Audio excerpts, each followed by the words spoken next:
Hi guys. I made a paid service in Telegram where you will find a great collection of fanfiction audiobooks organized and regularly updated. What you get? An unlimited access to the full audiobook library. New fanfiction audiobooks added regularly. You can play audios directly from Telegram anytime. Joining our service is available through a monthly subscription of $5. You can pay using PayPal or Ko-fi. So what are you waiting for? Send me a message on Telegram or Discord. I will provide the payment details. After the payment is confirmed, you will receive access to the private Telegram channel containing all audiobooks. If you enjoy fanfiction and prefer listening instead of reading, this library is made for you. Message me anytime to join.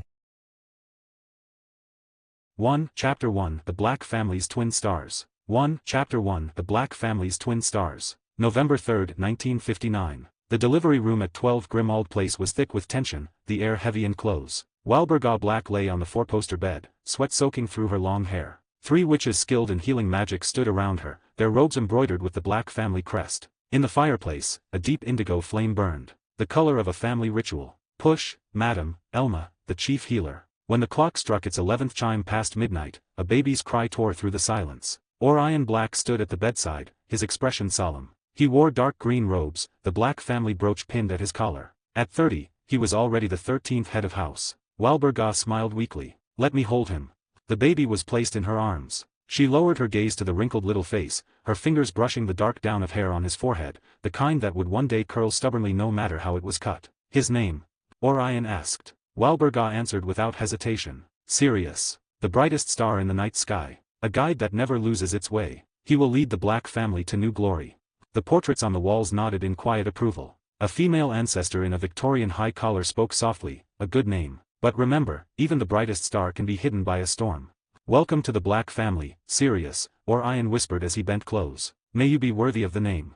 The nursery at 12 Grimmauld Place occupied the east wing of the 3rd floor. Deep green carpet covered the floor, and animated tapestries lined the walls, each one depicting the triumphs of Black ancestors. One had tamed a Peruvian viper tooth. Another had defended Gringotts during a goblin rebellion. Another portrait looked down at the room with arrogant satisfaction. He had once served as Minister of Magic, though only for 4 months before being forced to resign. One afternoon, when Sirius was 10 months old, Walburga was entertaining her sister Druella Black in the adjoining room. Kriaker stood by the cradle, his long fingers smoothing the silk bedding. Sirius pulled himself up by the railing, wobbling on unsteady legs that could not support him for long. Still, he stood there, gray eyes fixed on a silver bell toy lying on the carpet 3 feet away. He reached out. The bell rolled toward him by half an inch. Kriaker sucked in a sharp breath, then immediately began slamming his head against the nearest table leg. Bad Kriaker. Didn't notice the young master's magic awakening. Bad, bad. Walburga burst into the room, her face radiant. He stood up. At 10 months. Orion, did you see? Orion paused in the doorway, something conflicted flickering across his face. Too early. His magic is awakening too early. It's talent, Walburga said, scooping Sirius into her arms and pressing kiss after kiss to his cheeks. My little Sirius, you were born for greatness. From that day on, pure-blood education began. Every afternoon, Walburga would sit with Sirius before the family tapestry that covered an entire wall, woven in gold and silver thread with 1,000 years of Black lineage. Some branches were scorched black, names burned away like ugly scars. Look here, Walburga said, pointing to the top. This is our first ancestor. He laid the foundation of our family. By the time Sirius turned 1, he could already speak in full sentences. One afternoon, he pointed at a charred name on the tapestry and asked, what happened there? Walburga's expression darkened. That was your great-aunt Cedrella. She committed an unforgivable mistake. She married blood traitors. Her name was burned away and erased from the family. Never make such a mistake, Sirius.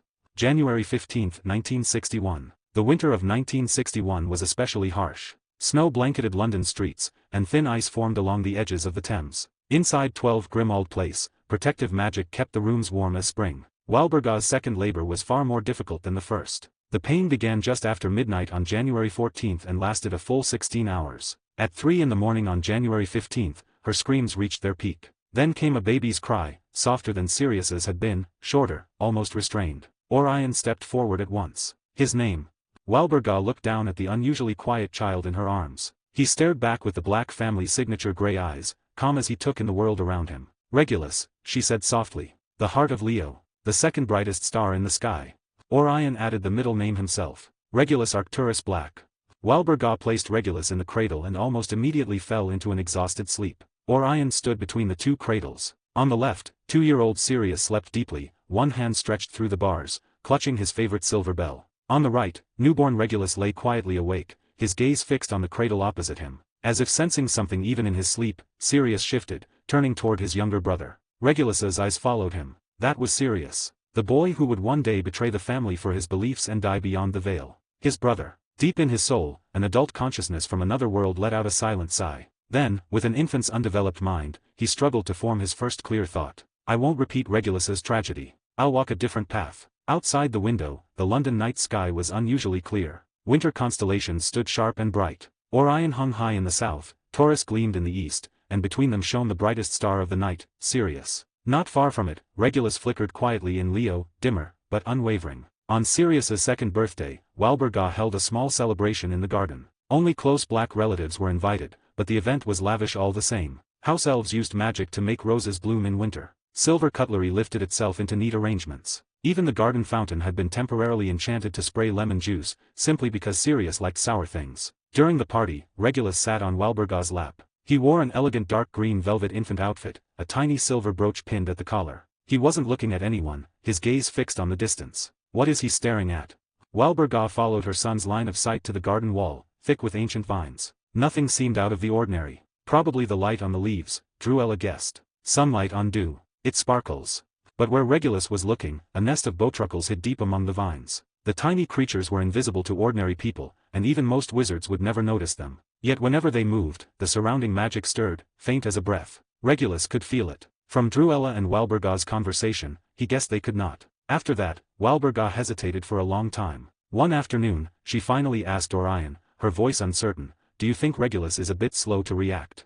At 1 year and 3 months old, Sirius could already run through the house and speak in full sentences. Regulus, by contrast, was unusually quiet. He rarely made noise and responded slowly to outside stimuli. Orion set down the Daily Prophet and went to the nursery, Walburga following close behind. Regulus sat on the carpet with a magical picture book spread open before him. It was fantastic magical creatures, meant for children 3 and older. A hippogriff beat its wings on the page. A dirical vanished and reappeared without warning. Orion watched for 10 minutes. Then he crouched down in front of his son, meeting his eyes, and said to Walburga, look at his eyes. Walburga knelt as well, studying Regulus's gaze, but saw nothing unusual. He isn't slow, Orion continued. He's listening, watching, learning, observing. He's just quiet. As if to prove the point, Regulus lifted his head and, for the first time, looked directly at his father. Gray eyes met gray eyes. Walburga didn't fully understand, but she let out a quiet breath of relief. She trusted her husband's judgment. Her son was not slow.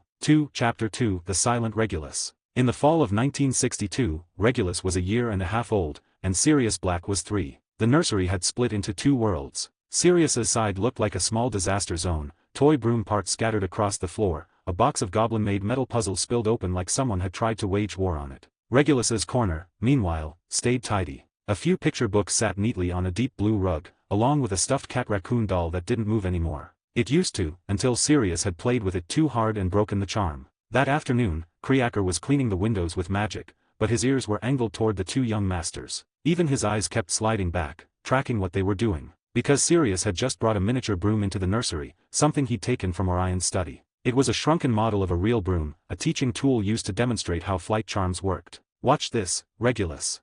Sirius shouted, loud enough to demand attention. It's a broom. A real wizard broom. I can make it float.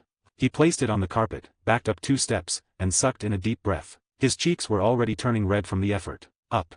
He yelled, throwing both hands upward as if he could lift it by force alone. The broom trembled. One end rose maybe 5 degrees, then dropped back down. Up, up. Sirius tried twice more. This time the broom rolled half a turn in place, but it still didn't lift. Creaker held his breath. He knew the broom had been layered with a limiting charm. Only someone who truly understood the levitation charm, who could picture weight disappearing, could activate it. Orion used it to test a child's instinct for magic. Sirius thought he'd stolen it, but that was exactly what Orion had wanted. And Sirius very clearly didn't understand it yet. Why won't it work? Sirius kicked the carpet, furious. Dad can make it fly. That was when Regulus moved. He pushed himself up from the rug, quicker than he usually was, walked over to the broom, and plopped down beside it. Sirius watched him and curled his lip. You want to try? You can't even talk. Regulus didn't bother looking at him. He just extended his right index finger, hovering it over the broom. Then he pointed down, lightly. The broom rose at a slow, steady pace. When it reached eye level, it hung there in the air, perfectly still. Sirius's mouth fell open. The cloth Kriaker was controlling dropped straight to the floor. Regulus pressed his finger down again, just as gently, and the broom lowered back to the carpet, settling into the exact same spot it had started from. Sirius stammered, how did you? He couldn't make sense of it. How could his little brother do what he couldn't? Regulus finally turned his head. His voice was young, but clear, and he spoke his first full sentence. Think, then do. Think what? Sirius asked automatically. Think it's light, Regulus said, pointing at the broom. Don't think it's heavy. But it is heavy. Think it isn't. How's that even possible? Regulus tilted his head, like he was searching for the right way to explain it. Then he patted the carpet beside him. Sit. Sirius sat down without thinking, so caught up in the moment that it didn't even register how cleanly his brother had spoken. Regulus picked up a leaf that had drifted in through the window and placed it in his palm. This is light. Yeah. Think it's heavy. Sirius stared at the leaf, trying to picture it as heavy as a stone. Nothing happened. Wrong, Regulus said, as if he could see right into Sirius's thoughts. Don't think, it's heavy like something. Forget it's light. Then it's heavy. Sirius frowned. It was too abstract. He'd never tried to imagine things that way before. He scratched his head, completely lost. Regulus wobbled to his feet and went back to his corner, leaving Sirius alone to wrestle with it. Regulus had done what he came to do. For a 3-year-old, that kind of understanding was still too early. For him, it was different. Age had never been a limit when it came to comprehension. After dinner, Orion summoned Kriaker to his study. That teaching broom, Orion asked, seated behind his desk, brow tight with suspicion. Regulus made it levitate. Yes, master, Kriaker said, twisting his tea towel until his knuckles went white. Young Master Regulus lifted it. 1 foot. Very steady. And he spoke. He said a few things. Kriaker repeated what Regulus had told Sirius. When he finished, Orion went quiet for a long time. The ancestor portraits on the study walls pretended to look elsewhere, but every one of them was listening. From now on, Orion said at last, whatever Regulus wants to do, as long as it isn't dangerous, let him. Watch him, record it, and report to me every day before dinner. Yes, master. In December of 1963, 12 Grimmauld Place was preparing for Christmas. Sirius Black had turned 4 a month earlier, and he'd entered that age where he was convinced the world existed to admire him. He planted himself in the center of the drawing room, hands on his hips, and made an announcement to the half-decorated Christmas tree. I'm gonna make the bells ring all by themselves. From the 2nd floor, Walburga leaned over the railing. Sirius, don't start trouble. Kriaker, hang the silver baubles higher. Last year they were too low and Andromeda nearly hit her head. Yes, my lady. Kriaker lifted the silver ornaments higher with a flick of his long fingers. Regulus sat on the thick rug by the fireplace, so still he might as well have been a fern someone forgot in the corner. The soul from another world had been in this body for 3 years now. He'd accepted the reality of it. This was a world of magic, and he was Regulus Black, the early dead tragedy from the original story. But he had no intention of reliving that tragedy. He had bigger goals. The stars. The universe. Things the original story never even brushed against. As for Sirius, let him be, Regulus thought. He'd grow up to be a champion of justice, a hero who fought Voldemort. As long as I'm alive, the Black family's resources are my stepping stone. There's no point fighting with a 4-year-old. Regulus. Watch. Sirius's voice yanked him back. Sirius took a deep breath and fixed his glare on a golden bell near the top of the tree. He squeezed his face red again, both hands clawing at the air like he could grab the sound. Magic stirred. Move. Sirius shouted. Regulus's sense for magic was unnaturally sharp, like he had an extra set of senses. He could feel Sirius's magic surging, and he could tell it was about to tip out of control. Bang! The entire Christmas tree began to shake violently. The star topper fell and smacked Kriaker on the head. Candy canes clattered into each other. Glass ornaments chimed and rattled. A strand of enchanted fairy lights that could change colors on its own suddenly started flashing wildly, so fast it looked like it was glitching. Stop! Stop! Walburga stormed down the stairs. Too late. Sirius startled at his own power. He tried to pull back, but he couldn't. Panic flooded his small face. He flailed, desperate, and the magic only became more unstable. Boom! 3 tall windows along the east side of the drawing room exploded at once. Glass sprayed outward, but the protective charms caught it, slowing and suspending the shards in midair. Without that, the entire street outside would have been hit. The chandelier swung wildly. Crystal drops slammed into each other, shrieking with the impact. Ah! The portraits screamed as one. Phineas Nigellus bellowed the loudest. Savages. The Blacks truly have fallen. Walburga raised her wand and hit Sirius with a strong calming spell. He staggered back a few steps and collapsed onto the rug, staring at his hands like he'd never seen them before. Walburga's expression was something to behold. Anger came first, sharp and immediate, but pride followed right on its heels. Plenty of magic, she said, her tone oddly satisfied. Wrong direction. Next time aim it at something useless, like the ugly vases your father collects. Sirius blinked, not understanding. He'd expected to be yelled at. Regulus closed his book. This was the problem with wizard children, he thought with a quiet sigh. Their magic rose and fell with their emotions, like a pressure cooker without a safety valve, always one wrong moment away from blowing. Creaker began cleaning up the mess. Walburga gave Sirius a complicated look, then turned and went back upstairs. Sirius sat on the carpet, staring at his hands, then at the shattered windows, then finally at Regulus. "I did it," he whispered. Regulus nodded. "You did."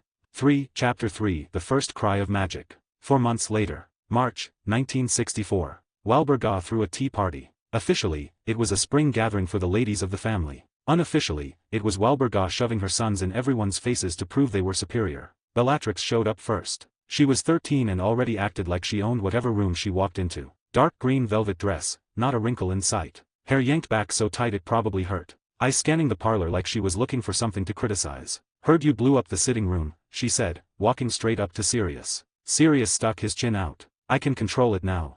Andromeda and Narcissa came in behind their mother. Andromeda was 9, soft-spoken, and she smiled at Regulus as she passed. Narcissa was 8 and didn't even glance at him, too busy silently judging the new curtains. The tea started. The adults talked about the usual garbage. Ministry appointments. Some pureblood engagement where the groom's bloodline wasn't great but his vault made up for it. The kids got stuck at a smaller table with tiny silverware and delicate cups. The whole setup screamed sit here and behave. Sirius, predictably, had zero interest in behaving. Regulus had other things on his mind. He'd been chewing on a question for a while now. Veraverto made you picture a specific shape when you transformed something. But what if you didn't care about the shape? What if you just wanted to change what something was? If you skipped the visualization entirely, what would magic even do? "Watch this," Sirius announced. He glared at his spoon. Hard. Magic flared. The spoon bent. Slow, smooth, curving exactly how he wanted. Sirius lit up. Pride all over his face. He pushed harder, just a bit more, it'd look even cooler. Too much. The spoon bent a little too far, and the neat curve turned into a twisted mess.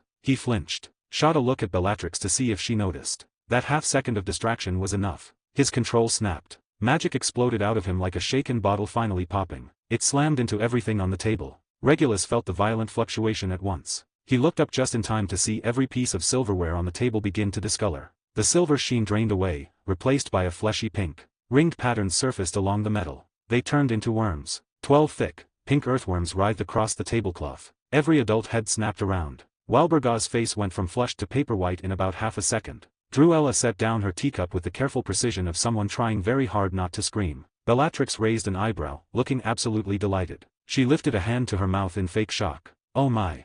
Sirius froze. He stared at the worms like he couldn't process that he'd done this. His mouth opened. Nothing came out. Walburga's hand moved toward her wand. Regulus saw her expression and understood immediately. This wasn't just anger about the party. This was humiliation. Losing face in front of her sisters. Great, Regulus thought. She's going to lose it, the party's ruined, Sirius gets screamed at, and I get to hear about this for the next 3 days. He pushed his chair back and stood up. He walked over to the kids' table and looked down at the pile of wriggling pink bodies. Had to add Mida's accidental magic went, this was impressively thorough. His brain slid into that calm, cold space it always went to when he needed to think. Veraverto didn't destroy material. It rearranged it. The silver was still there, just reorganized. If the base was intact, the path back existed too. Regulus raised his hand, palm down, hovering a few inches above the worms. He let his magic flow. It didn't feel like what he'd seen from other wizards. For them, magic seemed to run on emotion, instinct and willpower. For him, it was just, precise. Like he could sense the structure inside things. Trace the path without guessing. He didn't have to work himself into some emotional state and hope for the best. His thoughts built the model on their own where the magic should go, how hard to push. Sometimes he wondered if his brain worked like a computer. Some kind of processing unit crammed into a toddler's skull. Perk of being a transmigrator, he joked to himself once. Came with upgraded hardware. Silver light started bleeding out from inside the worms. They went still. One by one, they floated up off the tablecloth. Gravity apparently decided it didn't apply anymore. They formed a hexagon in midair, suspended and perfectly balanced. Regulus liked that. It felt right. Bellatrix leaned forward, eyes actually wide for once. Narcissa slapped a hand over her mouth. Andromeda breathed out, barely audible, Merlin. The reversal started. The worms tightened, stretched. Silver pushed through from inside, shoving the flesh tones out like smoke clearing. 10 seconds later cutlery. Spoons, forks, knives, cups, saucers, plates. All floating in the air, silver gleaming. Regulus flicked his fingers. The pieces floated back to their spots, weaving around each other like they knew exactly where to go. Everything landed exactly where it started. Well, almost everything. The original spoon, the one Sirius bent, still had a deep crease in it. The metal looked stressed. Regulus reached out and touched the fold. The structure needed to reset. Not melt, not warp. Just settle. Controlled heat. Enough to let the atoms find their places again without ruining the shape. His magic hummed, adjusting itself to match the silver. The metal responded. The crease smoothed out. 5 seconds later, the spoon was perfect. Regulus pulled his hand back, walked to his chair, sat down, picked up his biscuit, and took a bite. Face totally blank. Like none of that was on purpose. Like he definitely hadn't just flexed in front of every adult in the room. Inside, he was glowing. Obviously he could do it. Merlin's beard. Druella jerked so hard she almost launched her teacup across the room. Bellatrix was already on her feet. She grabbed the spoon and turned it over, checking every angle, tapping it with her nail to hear it ring. Then she looked at Regulus. Her expression had changed. No mockery. No teasing. Just shock, sharp and real. How did you do that? Regulus chewed slowly, swallowed, answered around the crumbs. They wanted to turn back. What? The cutlery wanted to look like cutlery again. He shrugged. I just helped. Stupid explanation. Childish to the point of being ridiculous. Which was exactly why it worked. He kept his face calm. Of course he knew what he'd done. Of course he could explain the actual theory. But he couldn't. Not at 3 years old. Wizards pulled off crazy stuff on instinct all the time. But a toddler doing impossible magic and explaining how? That wasn't the kind of genius people admired. That was the kind they got nervous about. Narcissa leaned toward Andromeda. He made it look easy. Andromeda nodded, but her eyes lingered on Regulus. Not just impressed, there was something worried in there too. Walburga's face cycled through shock, confusion, and then fierce hungry pride, all in about 2 seconds. She shoved it down. The lady of the House of Black did not lose composure in front of guests. She lifted her teacup, took a careful sip, and said in her steadiest voice, Regulus has a natural gift for transfiguration. Gift? Druella laughed, a little too high. Walburga, that's a miracle. He's 3. What was Orion doing at 3? Smearing jam on the house elf.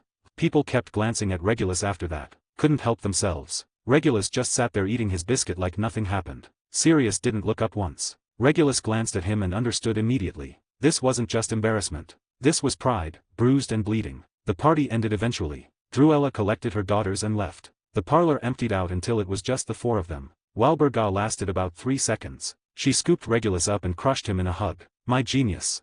Her voice went feverish against his ear. I knew it. I knew it. The future of the House of Black. Over her shoulder, Regulus could see Sirius standing in the doorway. No 4-year-old should look like that. Shocked and hurt and confused and, yeah, jealous. This is going to be a problem. Because a 4-year-old didn't understand strategy. All Sirius knew was that his baby brother just stole the spotlight. Sirius turned and ran. Footsteps pounding up the stairs. Walburga set Regulus down and frowned at the hallway. He's sulking again. Ignore him. You did the right thing, Regulus. He's 4, Regulus thought. But he didn't say it. He was 3 himself. Nobody was going to take life advice from him. That night, Orion knocked on his door. He'd just gotten home. Wizengamot's sessions ran late. He sat across from Regulus, his presence heavy even when he kept his voice soft. I heard what happened today. Pause. Your skill is remarkable. Regulus watched him. Waited. How did you do it? Regulus took a few seconds, then gave an answer that sounded small enough to be safe. I don't know. I just saw how. Saw. Orion frowned. Not the answer he expected. I saw what they were supposed to be, Regulus said. So I made them go back. Orion studied him for a long moment. Talent could explain a lot. Rare, sure, but not impossible. Sirius's magic was powerful and messy. Too tied up in emotion. Regulus leaned toward control. Precision. Interesting, Orion said finally. But remember this. Don't show too much in front of others. Genius attracts envy. He paused. It also attracts fear. Regulus tilted his head. Bella looked excited. Orion's jaw tightened. Bellatrix is infatuated with power. So is that man who's been rising lately. Be careful you don't end up on anyone's list. Regulus nodded. He knew exactly who Orion meant. Tom Riddle. The man who'd become Voldemort. Chapter 4 Voldemort is closing in. Spring, 1965. In the garden behind 12 Grimmauld Place, the beech tree was just beginning to wake, tender green buds pushing through the bark. Regulus. Sirius came tearing out of the house, a toy sword flailing wildly in his hand. Look, I can make it glow. He screwed his eyes shut in fierce concentration. A faint silver light flickered at the tip of the blade, held for 2 whole seconds, then fizzled out. He was 5 now. Better control than last year. Still wildly unstable. Not bad. Regulus closed his book and offered a serious, dutiful nod. Sirius plunged the sword into the dirt like he'd conquered foreign territory. Let's go explore the basement. Kriaker says there's a box down there that bites. I'm reading. Regulus shook his head. What's so great about books? Sirius leaned in and peeked at the illustration guide. They're all fake. Real dragons are way bigger than this. Bella said that important guy keeps a fire dragon as a pet. Regulus looked up. Which important guy? That one, Sirius whispered, dropping his voice like he was sharing a secret. Bella says he's gathering followers, trying to bring back pure blood glory. Dad says he's dangerous.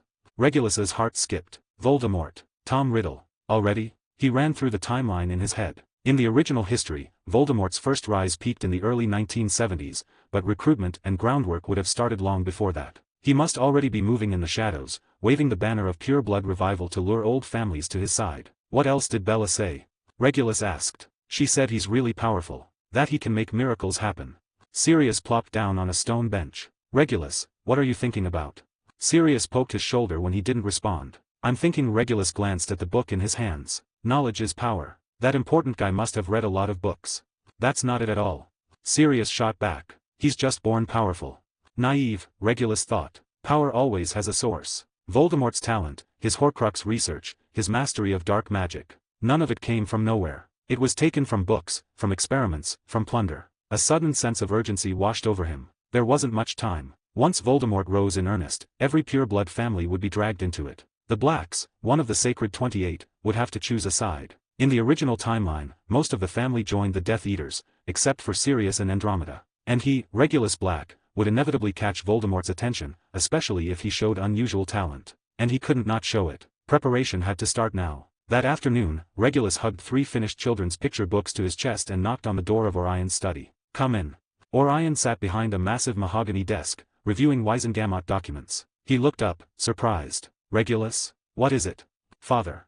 Regulus set the picture books on the corner of the desk. I've finished these. I want to read real books. Orion set down his quill. Real books. Books with words. With knowledge. With magic. Walburga stepped in just then with tea. She froze mid-step. He's only 4. Orion, don't indulge him. He should start with the code of pure blood family etiquette. He needs to learn how to uphold the family's honor. Honor needs power behind it. Regulus's voice was soft, but unyielding. If I'm not strong enough, how can I protect the Black family's standing? Walburga stared at him. Hearing that from a 4-year-old was unsettling, almost eerie. Orion nodded. He agreed. Starting tomorrow, you can spend 1 hour a day in the library. Kriaker will accompany you. Yes, father. Regulus turned and left the study. He didn't show excitement or joy. This was only proper. There was no reason a child eager to learn should be refused. Walburga opened her mouth to object, but Orion lifted a hand. Walburga, our son needs a different education. The times are changing. That man is gathering power. The Black family needs more than an heir who only understands etiquette. You mean that man? The entire wizarding world knows, Orion said heavily. He recruits with power, tempts followers, crushes enemies with fear. The Lestranges have already aligned with him. The Malfoys are watching. The Blacks will have to choose sooner or later. The next morning at exactly 10, Kriaker led Regulus to a set of double wooden doors at the far end of the 3rd floor. The doors were black oak inlaid with silver constellations. There were no handles, only 2 symmetrical keyholes shaped like open raven beaks. 2 keys must be turned at the same time, young master, Kriaker said, producing them from his apron. One was silver-white, its handle carved with a sun. The other was pitch black, carved with a moon. They turned together. Click. The doors slid inward without a sound. The first thing Regulus felt upon entering the library was pressure. The density of magic was overwhelming. Silver motes of light hung visibly in the air. Bookshelves stretched from floor to a ceiling 10 meters high. Even magic wouldn't reach the top. You needed a moving ladder. Each shelf was carved with different magical creatures. Goblins and fairies at the bottom. Centaurs and merfolk in the middle. Griffins and fire dragons at the top. At the center of the room stood a massive orrery, a complex brass mechanism modeling the solar system, with several additional celestial bodies only wizards knew existed. The open collection is on the left, young master, Kriaker whispered, as if afraid of waking something. The family inheritance section is on the right and requires permission. Straight ahead is the restricted section. Please do not approach it. Regulus went left. He pulled out a volume on pure blood family lineages and scanned it. Malfoy, Lestrange, Nott, Caro. The future backbone of the Death Eaters. Once those families threw their full weight behind Voldemort, half of Britain's magical power and resources would fall into his hands. And they would throw their weight behind him. He needed power before that happened. An hour later, Regulus drifted toward the family inheritance shelves. The bookcases here were deep red mahogany, each volume sealed in its own magical barrier. Kriaker hovered nervously. Young master, this area requires permission. I'm just looking at the titles.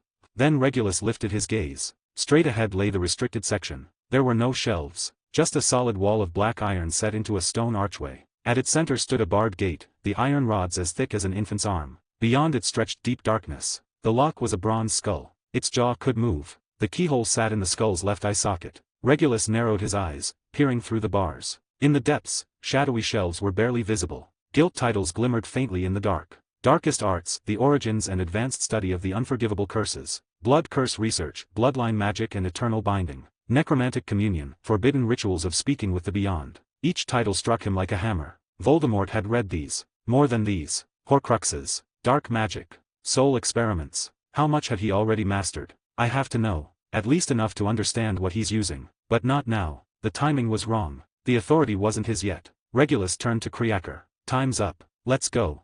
Before leaving, he cast one last look at the restricted section. Back in his room, Regulus went to the window and stared out at the street below. London at night was a moving ribbon of Muggle cars, headlights and taillights weaving red and yellow through the dark. The city's glow stained the sky so thoroughly the real stars couldn't be seen. But he knew they were there anyway. Voldemort's war. The power games of the magical world. Pure blood pride and madness, families clawing for glory like it meant something permanent. On a cosmic scale, it was all dust. And right now, Regulus was trapped in it. He watched the street and pictured a man somewhere out there, maybe in an Albanian forest, maybe in the ruins of something ancient, bent over dark magic with a scholar's patience and a monster's appetite. Tom Riddle. The future Voldemort. Time was running out. 5. Chapter 5. I'll send you 1,000 miles away. 5. Chapter 5. I'll send you 1,000 miles away. Spring, 1966. Regulus turned 5. In the House of Black, 5 marked the beginning of formal education. Every Monday, Wednesday, and Friday at 3 in the afternoon, Walburga held family glory lessons in the small study.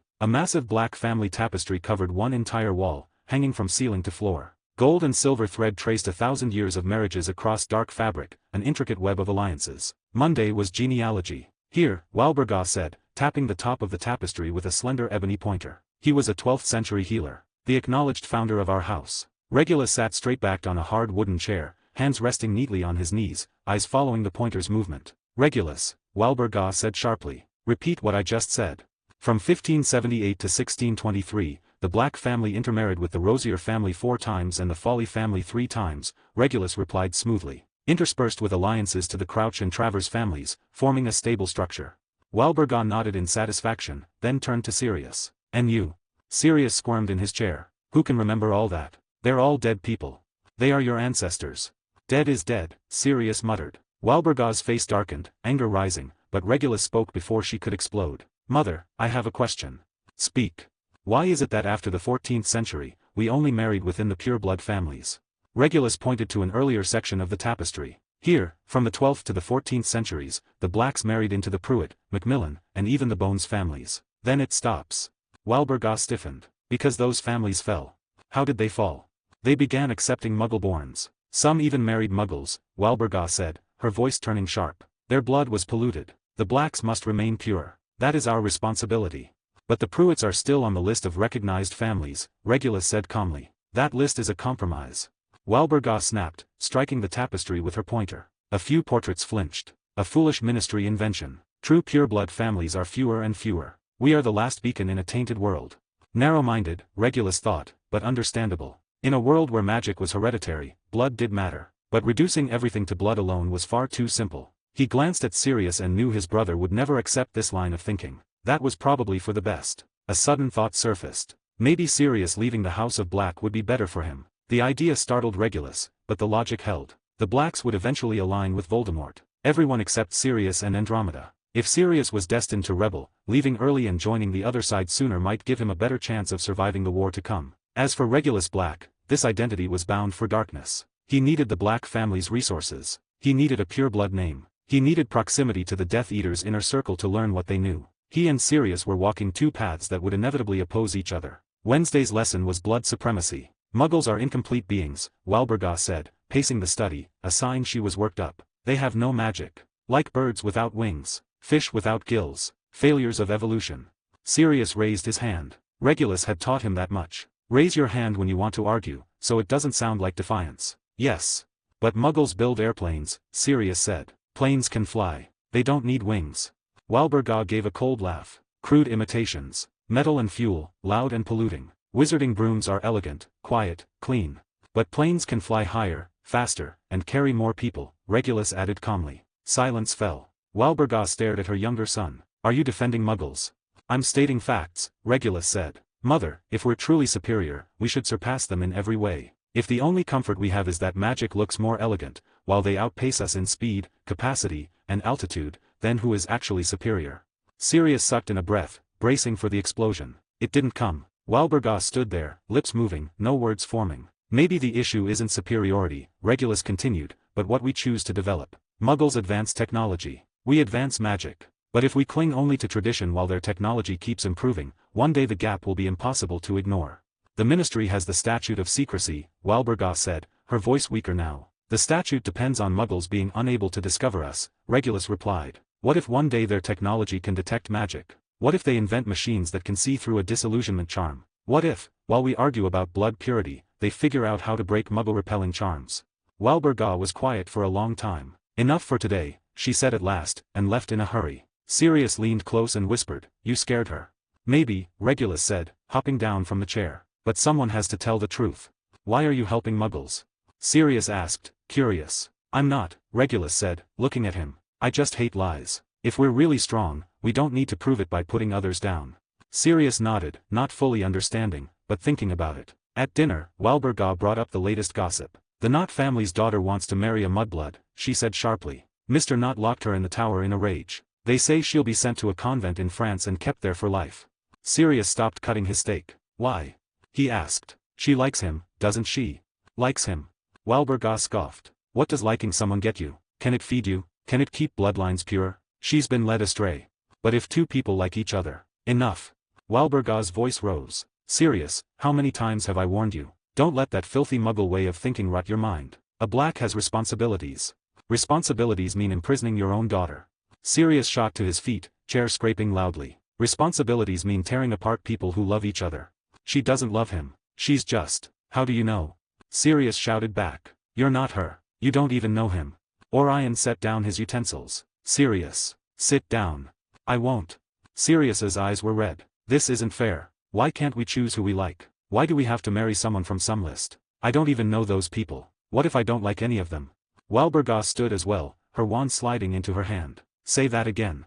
Regulus watched the scene unfold, exhausted. Sirius's rebellion was on full display. He didn't even truly understand what love was yet, but he instinctively opposed this kind of cruelty. Their mother, meanwhile, only knew how to press harder, forcing her pureblood ideals onto him. Mother, Regulus said calmly. What Sirius means is that affection matters when choosing a partner. But from the perspective of family continuity, blood stability is also important. Maybe the two can be balanced. For example, choosing someone you like within the acceptable families.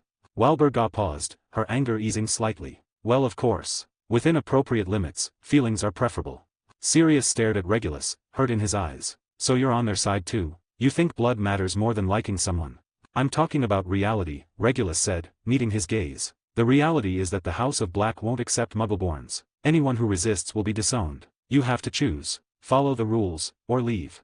Sirius understood. He looked at Regulus, then at their parents, and suddenly laughed. He turned and walked out of the dining room. No shouting. No slammed doors. Just quiet footsteps fading away. Orion said nothing. He only looked at Regulus, his expression complicated. Dinner continued in silence.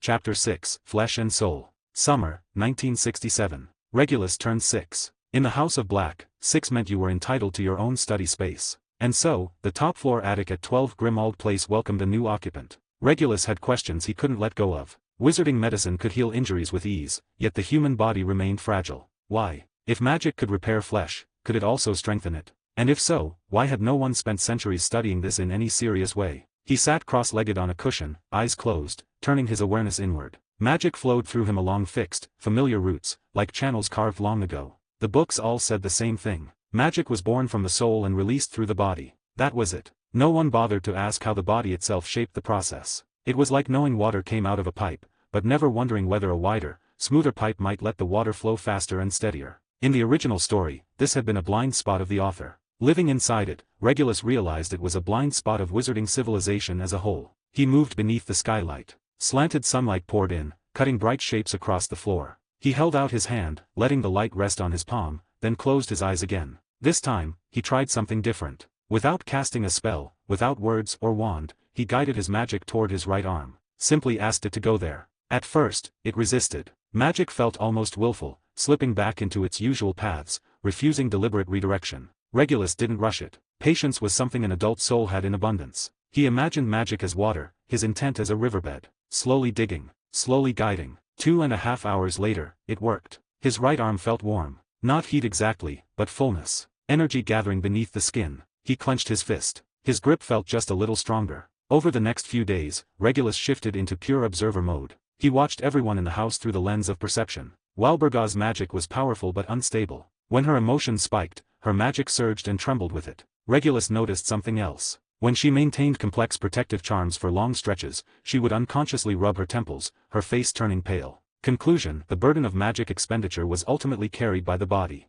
Yet it never occurred to her to strengthen the body to increase that tolerance. Orion's magic was deep and heavy, controlled with precision. But once, after his father finished casting and lowered his wand, Regulus caught the faintest tremor in his fingers. Barely noticeable. Still there. A fatigue response from long-term, high-intensity spellwork. Magic could suppress it, but it always came back. Sirius, however, was the best comparison of all. One afternoon, Sirius tried out a new charm in the garden. He lifted pebbles into the air and arranged them into a constellation. He managed it, but only just. When it ended, Sirius collapsed onto the grass, panting, sweat soaking his hairline. So tired he muttered to himself. Regulus walked over and handed him a glass of water. Used up a lot of magic.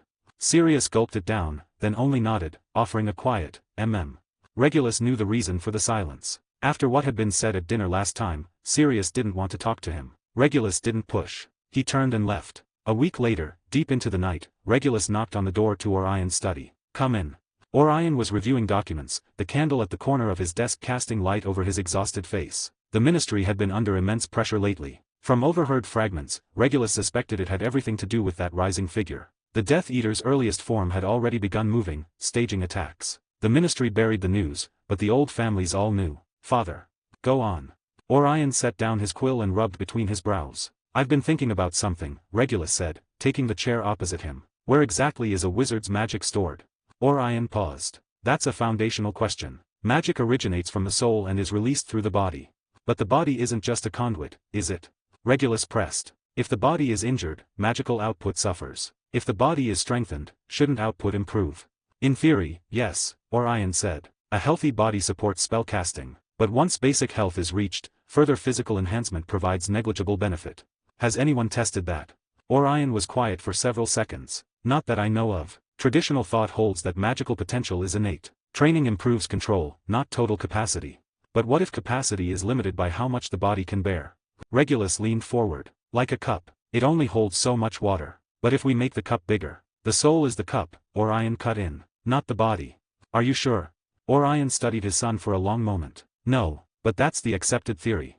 "Accepted doesn't mean correct," Regulus said softly. He continued, "Father, how many things in the wizarding world were once accepted and later proven wrong? For example, it was once accepted that Muggles were inferior, but now they're technology. That's enough."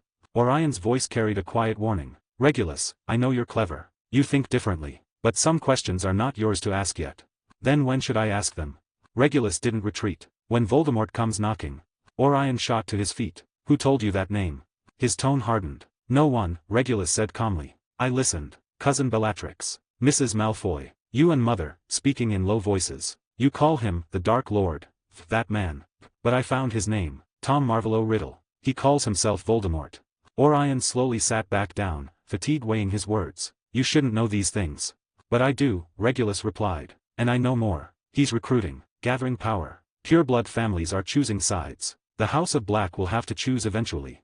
After a long silence, Orion asked, "Are you afraid?" "No," Regulus answered without hesitation. "But I need strength." Orion closed his eyes. When he opened them again, a long time had passed. "The question you asked earlier, about the body and magic," he said. "I can tell you this. Someone in the Black family studied it. My great-grandfather, Arcturus Black. He believed wizards relied too heavily on magic and neglected the body." Regulus held his breath. Someone had seen it, and it was his own ancestor. He conducted experiments, Orion continued, his voice darkening with memory. Using magic to strengthen the body, then using that enhanced body to contain more magic. The theory was a reinforcing cycle. "What happened?" Regulus asked, unable to hide his urgency. "He lived to 137, Orion said. One of the longest-lived Blacks. And he was powerful. But in his later years, he went mad. His notes are filled with chaotic symbols and warnings. The final entry reads, 'The container is too solid. What's inside can't get out. I've trapped myself. Regulus stared, stunned. You could trap yourself like that. What does it mean? He asked bluntly. I don't know. Orion shook his head. The notes are sealed, buried deep in the restricted section. I tried reading them once. 3 pages in, and my head felt like it was splitting. They weren't meant for ordinary readers. Regulus's heart hammered. Someone had researched it. There were results. And a price. I want to see them. He knew Orion wouldn't agree. He asked anyway. No. Orion refused without hesitation. Then he paused. At least not now. Arcturus's final state was very wrong. Promise me, Regulus. Don't seek out those notes on your own. Regulus stayed silent. He didn't want to promise. Promise me, Orion repeated, his voice heavier now, almost pleading. I promise. Orion exhaled, knowing that promise might not last long, and waved him away. Go. Back in the attic, Regulus sat in the dark, turning everything over in his mind. Arcturus Black. 137 years old. Madness. A container too solid. Had the body, strengthened to its extreme, ended up imprisoning the soul instead? But what if soul and body truly fused, with no boundary between them? What then? 7, Chapter 7, A Deepening Rift. Late autumn, 1968. The beech tree in the courtyard of 12 Grimmauld Place shed its last leaf. Regulus was 7. A year of guided magic circulation had paid off. His strength had increased, his body was noticeably sturdier, his perception of magic sharper, his control more precise. Sirius was 8. And his rebellion had entered a new phase. He was no longer satisfied with talking back. Now, he resisted on purpose. Walburga told him to memorize the family tree, so he deliberately mixed up names. She made him practice etiquette, and he turned teacups into frogs. She demanded formal dress, and he tore his collar. Once, at dinner, Sirius openly questioned pureblood ideology. Walburga exploded. Regulus stepped in to smooth things over, and from that moment on, Sirius saw him as someone currying favor with their parents.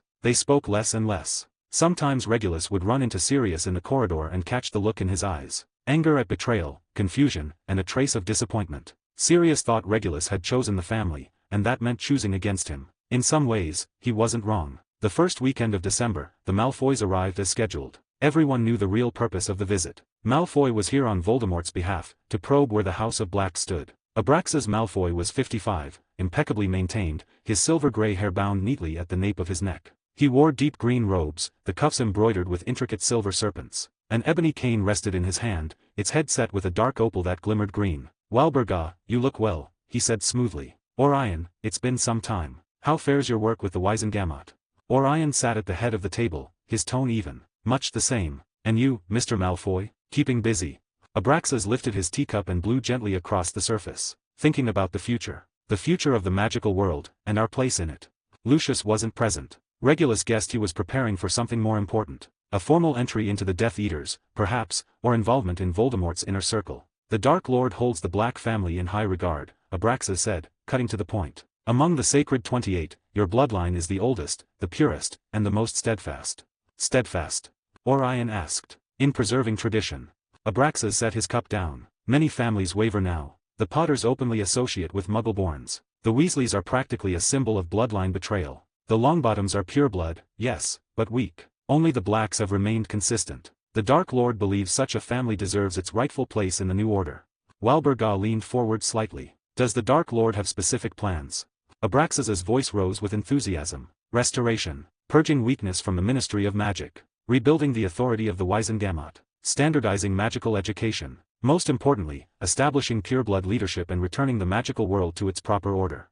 Ambitious, Orion said. Visionary, Abraxas corrected. The Dark Lord possesses not only ambition, but power, knowledge, and the resolve to reshape reality. He's already gathered like-minded supporters. The Lestranges, Knots, Carrows and all have declared their support. Support what? Sirius's voice cut in. Walburga frowned. Sirius, when adults are speaking, I'm asking honestly. Sirius locked eyes with Abraxas. Support him doing what? Killing people? Persecuting Muggleborns? Turning everyone into his slaves? Sirius. Walburga's voice sharpened. Abraxas raised a hand, stopping her. He looked at Sirius without a hint of anger. It's good for the young to question, he said. The Dark Lord doesn't seek tyranny. He seeks order. In the new order, everyone will have their place. Pureblood wizards are born to lead the magical world. Half-bloods and Muggleborns can serve. Muggles must be managed. By what right? Sirius jumped to his feet, voice ringing. By what right do you decide who leads and who serves? Abraxas answered as if it were obvious. By strength. By millennia of legacy. By magic's own choice. Pureblood magic is stronger and more stable, and that is fact. I don't think Sirius started. You thinking doesn't matter, Abraxas interrupted gently. The rules by which the world turns won't change because of an 8-year-old. When you grow up, when you've seen the chaos of the magical world, Muggle fear and persecution of magic, pureblood families pushed to the margins, perhaps you'll understand. And if I never do? Sirius shot back, defiance burning in his eyes. Then you'll have 2 options, Abraxas said with a smile. Accept what you don't understand and follow the rules, or be excluded by them. The threat was naked. Sirius went pale, but he didn't back down. That was when Regulus spoke. Mr. Malfoy is right, he said calmly. Order requires power to uphold it. If pureblood wizards truly possess stronger magical talent, then having us lead would create a more stable, stronger society. All eyes turned to him. Walburga's eyes lit up. Orion's expression didn't change. Sirius stared at Regulus, shock giving way to disbelief, then settling into something wounded and distant. You really think that? Sirius asked, his voice trembling, as if asking one last time. Regulus met his gaze. I'm stating a fact. If pureblood magic is stronger, then leadership follows naturally. Sirius opened his mouth to argue again, fury rising, but Walburga stood abruptly. Sirius, go to your room. Now. Sirius looked at his mother, then his father, then his brother, and finally at Abraxas. He turned and left. After he was gone, the room felt looser, the tension easing. Abraxas lifted his teacup again. The magical world's future isn't limited to Britain, Europe, the Americas and Asia. The Dark Lord's influence is spreading. Families who support him will have the chance to participate in rebuilding magical order on a global scale and will get resources, knowledge and power, far beyond what the Ministry can offer.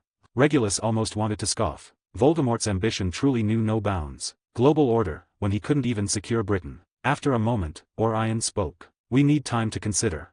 Abraxas rose. Of course. The Dark Lord never forces loyalty. There will be a small gathering in Wiltshire next month. A few like-minded families exchanging views. If the Blacks are interested, I can extend an invitation. Walburga looked to her husband, hope in her eyes. Orion nodded. We'll consider it. Once Malfoy was gone, Walburga rounded on Orion immediately. We must attend. Abraxas is right. This is an opportunity. The House of Black should lead in the new era. Walburga, Orion cut in, exhaustion heavy in his voice. We need caution. It all sounds ideal, but what's the cost? Those weak elements he wants to purge may include our friends, even our family. Andromeda is no longer family, Walburga said coldly. And Sirius. If his rebellion continues, then let him go. Walburga's voice rose sharply. The House of Black doesn't need a rebellious son. We have Regulus. She turned to her younger child, eyes burning. You spoke well today, thinking of the greater whole. That's what an heir of the House of Black should be. Regulus lowered his head. He didn't respond. In the attic laboratory, Regulus didn't light a lamp. He sat in the dark, replaying the afternoon. Abraxas's words carried several key truths. Voldemort's influence had already spread beyond Britain, moving toward something global. He tempted pureblood families with visions of future order, with promises of power and resources. And his methods included something called purging, a gentle word for unrestrained violence. No one but Regulus knew how this would end. Voldemort would fall. That outcome was inevitable, yet driven by countless coincidences along the way. Regulus needed strength. 8. Chapter 8, Echoes of the Universe. Spring, 1969. Regulus turned 8. The east-facing room on the 3rd floor of 12 Grimmauld Place officially became his bedroom and study. Orion had given him more space. A full wall of bookshelves. A heavy oak desk. A window that caught the morning sun. But the place Regulus truly wanted to reach lay much deeper in the house. At the end of the kitchen corridor was a storage room that stayed locked year-round. Walburga said it was filled with useless things, relics belonging to family members who had been struck from the tree. They couldn't be destroyed,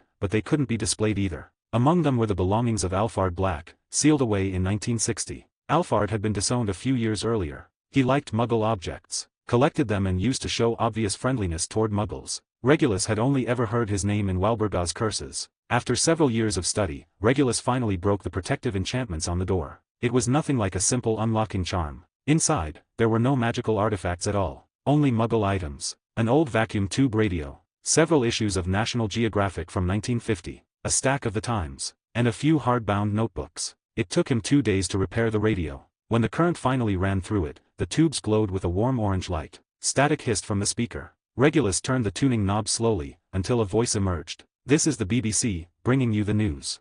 NASA has announced that the Apollo 10 mission has successfully completed a lunar orbit, making final preparations for a manned landing on the moon. Regulus sat behind the oak desk, one hand resting on the radio's warm wooden casing, completely still. The moon. Muggles were about to go to the moon. Most of the wizarding world didn't know, or knew and didn't care. To them, the moon was a silver disk in the night sky, something to calculate phases for potion brewing, a romantic backdrop. No one thought about going there, because wizards didn't need to. They had magic. But could magic truly do it? Real space travel? He didn't know. What he did know was that muggles, using nothing but science and engineering, had done something wizards had never even tried. Perhaps something wizards couldn't do. Where was the limit of magic? Muggles were breaking through boundaries wizards treated as impossible. If magic and science were combined, maybe even greater limits could fall. He buried those thoughts deep, but they occupied a crucial place in his mind. July 20, 1969. Late at night. Regulus wasn't asleep. He sat by the window, the old vacuum tube radio in his hands. Static crackled through the broadcast, but every word was clear. Houston, Tranquility Base here. The Eagle has landed. A brief silence followed, then an explosion of cheers. Regulus tightened his grip on the radio. Roger, Tranquility. We copy you on the ground. You got a bunch of guys about to turn blue. We're breathing again. You're cleared to prepare for EVA. A long wait followed. Instrument sounds, commands and fragments of conversation. I'm at the foot of the ladder now. The LM footpads have only penetrated the surface about 1 or 2 inches, although the surface appears to be very, very fine-grained, almost like powder. I'm going to step off the ladder now. Another, longer pause. Regulus stood, walked to the window, and pushed it open. Warm summer air rushed in, carrying London's familiar scent of coal smoke and brick. He looked up. The moon hung overhead, nearly full, its silver light cold and constant. The voice came again, clearer now, stronger. That's one small step for a man, one giant leap for mankind. Regulus stared at the moon. That silver disk. That tool wizards used to time potions. That symbol poets adored. Right now, 2 muggles were standing on it. Amid everything that felt inevitable, a shock still ran through him. Muggles, with their short lives, fragile bodies, and hands without magic, had reached the moon. And wizards, who could reshape reality, cross space, and live for centuries. What were they doing? Fighting for power. Perfecting ways to hurt one another. Arguing over whose blood was purer. Cursing each other for imaginary authority over a small island. And he was standing in the middle of it. The thought made Regulus laugh softly. Since he was here, things had to change. One evening in late August, Regulus found Orion in the study. His father was reviewing documents. The ministry's atmosphere had grown increasingly tense. Death Eater activity was shifting from secret to semi-public. Father, I have a question. Orion set down his quill and rubbed his brow. Go on. How high can a wizard fly? The question was abrupt, almost absurd. Orion paused. That depends on the method. The highest recorded altitude for broom flight is 15,000 feet. Beyond that, the air thins and breathing becomes difficult. Thestrals can fly higher, but there are limits. Why do you ask? Regulus didn't answer. He asked another question. What if someone wanted to fly higher? High enough to leave the atmosphere? Orion stared at him. Why would you want to leave the atmosphere? Just curious, Regulus said evenly. Books mention ancient wizards who tried to fly to the sun or the moon. They all failed. That's mythology, not history, Orion corrected. Muggles have the myth of Icarus too. The lesson is the same. Don't overreach. Wizards have magic, but magic has limits. Outside the atmosphere, there's no air, no pressure, extreme temperatures, unknown energies. A bubblehead charm lasts only a few hours. Shielding charms don't block certain kinds of radiation. Apparition has distance limits and requires familiarity with the destination. He paused, studying Regulus. What are you really thinking about? You know about radiation, even vacuum conditions? Regulus thought. He decided to be honest. His father was someone he could talk to. I'm thinking that muggles landed on the moon this year, Regulus said. They don't have magic, but they did it. Orion was silent for a long time. Candlelight crackled in the study. I know, he said at last. The Daily Prophet mentioned it. A small notice in an unimportant corner. The editors thought it was a muggle trick, not worth attention. But it's the moon, Regulus insisted. To wizards, the moon is just the moon. Orion stood and went to the window, his back to his son. It affects werewolves, potions, tides. But it isn't a place. No one wants to go there. Why? That was what Regulus couldn't understand. It was right there. Why did no one want it? Orion turned, his expression complicated. Because wizards see only magic. Magic is on Earth, in life, in the soul. The stars are too far, too cold, too unfamiliar. They aren't our domain. Domains can expand. Maybe. Orion returned to the desk. But at what cost? What would wizards have to give up to explore the stars? What risks would they take? And more importantly, who would support it? He looked at Regulus. Say what you actually think. Don't hide one question behind another. Regulus took a deep breath. I'm thinking that if wizards put the energy they spend on power struggles, on dark magic research, on obsessing over pure blood glory into something else, into exploring the universe, how far could we go? Orion didn't answer right away. He sat, fingers interlaced. Very far, he said after a long pause. But only if wizarding society solves its own problems first. Voldemort is tearing things apart. The ministry is weak and evasive. Tensions between purebloods and half-bloods are escalating. In times like these, no one looks at the stars. But maybe the stars are the way out, Regulus said. If our perspective were far enough that Earth's conflicts looked small, maybe we could move past them.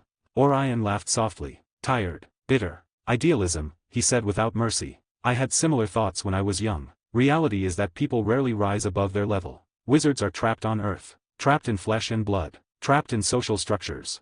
Then his tone hardened. And remember this. Ideas like that are heresy in today's wizarding world. Pureblood families will say you're seduced by Muggle technology. Radicals will say you're weak. Voldemort will say you're distracted. Until you're strong enough, keep it hidden.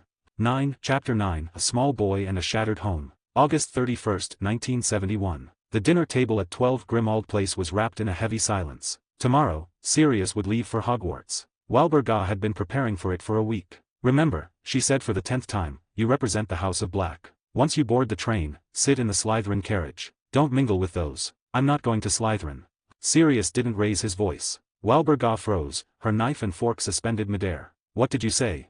I'm not going to Slytherin, Sirius repeated, eyes fixed on his roasted lamb. I'm going to Gryffindor.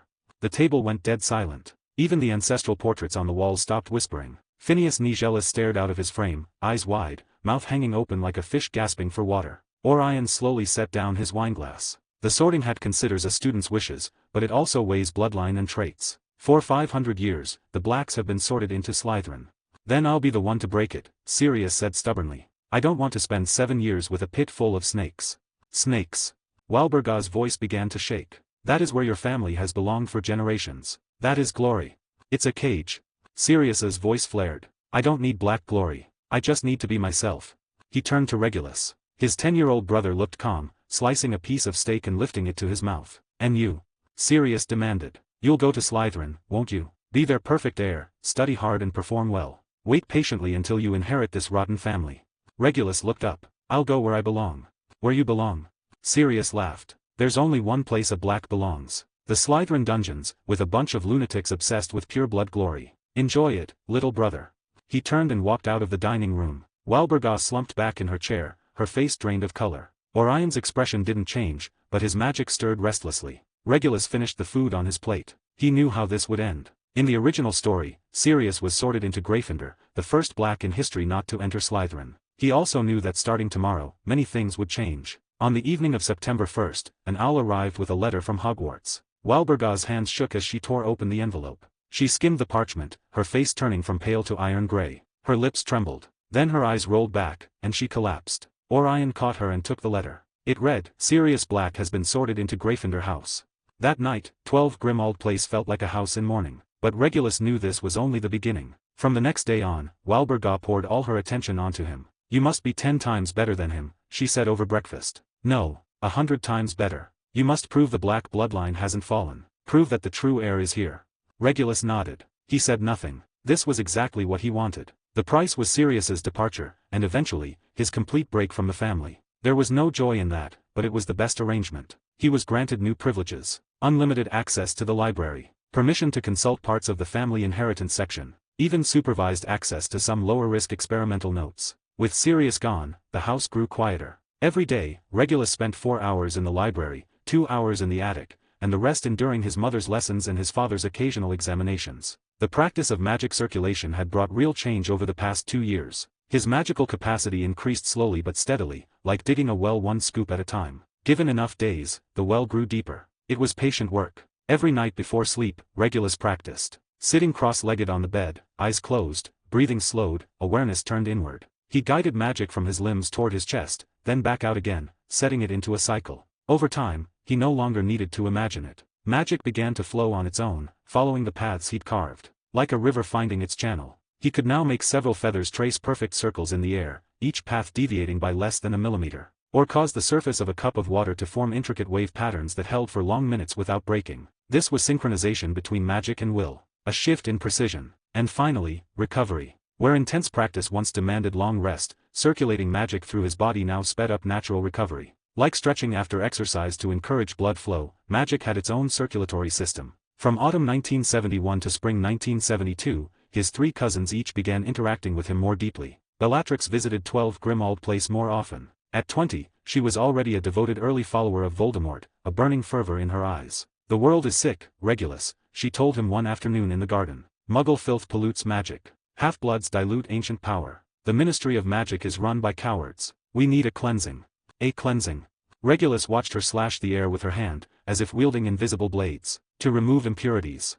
Bellatrix smiled, and the smile sent a chill down his spine. The Dark Lord will lead us. He has power, vision, resolve. When he takes control, pure-blood families will stand at the top again. We don't need equality. We need true rule. Rule over whom? Regulus asked, looking at his cousin, knowing she would descend further into madness until she became a mirror of Voldemort himself. He couldn't stop it. He didn't intend to. Everyone. Bellatrix's voice rang with exhilaration. Muggles, half-bloods and mudbloods. They'll all find their place. Narcissa was different. At 16, she was a sixth year at Hogwarts and a Slytherin. Bella has her path, Narcissa told Regulus privately at a family gathering. You need your own. Slytherin isn't just fanaticism. We value intelligence too. Intelligence. Judgment. Narcissa tapped her cake lightly with a silver fork. Knowing when to advance and when to retreat. Knowing who's useful and who's dangerous. Knowing what to say and what to hide. She offered practical advice. Always have 3 excuses ready. If you're caught out after curfew, have 3 reasons, tailored to different people. Tell a professor you got lost in the library. Tell them you lost a pet. Tell the truth to friends, but only if they're trustworthy. Never let anyone fully understand you, not even your closest friend. Keep at least one secret. Secrets are leverage. Secrets are armor. In Slytherin, value matters more than friendship. What can you offer? Knowledge, resources, protection. Figure out your worth, then find people who need it. Regulus listened carefully. Narcissa's words were cold, but they were real. And useful. Andromeda visited the least, but she mattered most to him. Of the 3 cousins, she was the kindest. At 17, she was in her 7th year at Hogwarts, famous across the school for being different. She never joined pure-blood cliques. Instead, she debated magical creatures with half-blood and muggle-born students, earning repeated scoldings from Bellatrix for tainting the bloodline. She came to Grimmauld Place less and less. Walburga didn't welcome her. Her thinking was problematic. On a rainy day in March 1972, Andromeda found Regulus in his room. I'm leaving, she said without preamble. Where to? Leaving Britain. She sat by the window as rain traced long lines down the glass. I'm marrying Ted. He's muggle-born. You know what that means. Regulus nodded. Her name burned from the tapestry. The family would no longer acknowledge her. Are you afraid? He asked. I am, Andromeda said honestly. Afraid of losing my family. Afraid of being rejected. Afraid of the uncertainty ahead. But I'm more afraid of staying here and slowly becoming someone I don't recognize. She looked at Regulus. I know you're not like Sirius. You're smart. Rational. You know how to compromise. Just don't let compromise turn into surrender. Don't let this family swallow you. You have your own heart. Remember it. Regulus was silent for a long time. Thank you, he said at last. Take care. Andromeda stood and paused at the door. And if one day you need help, real help, you can find me. I'll be in France.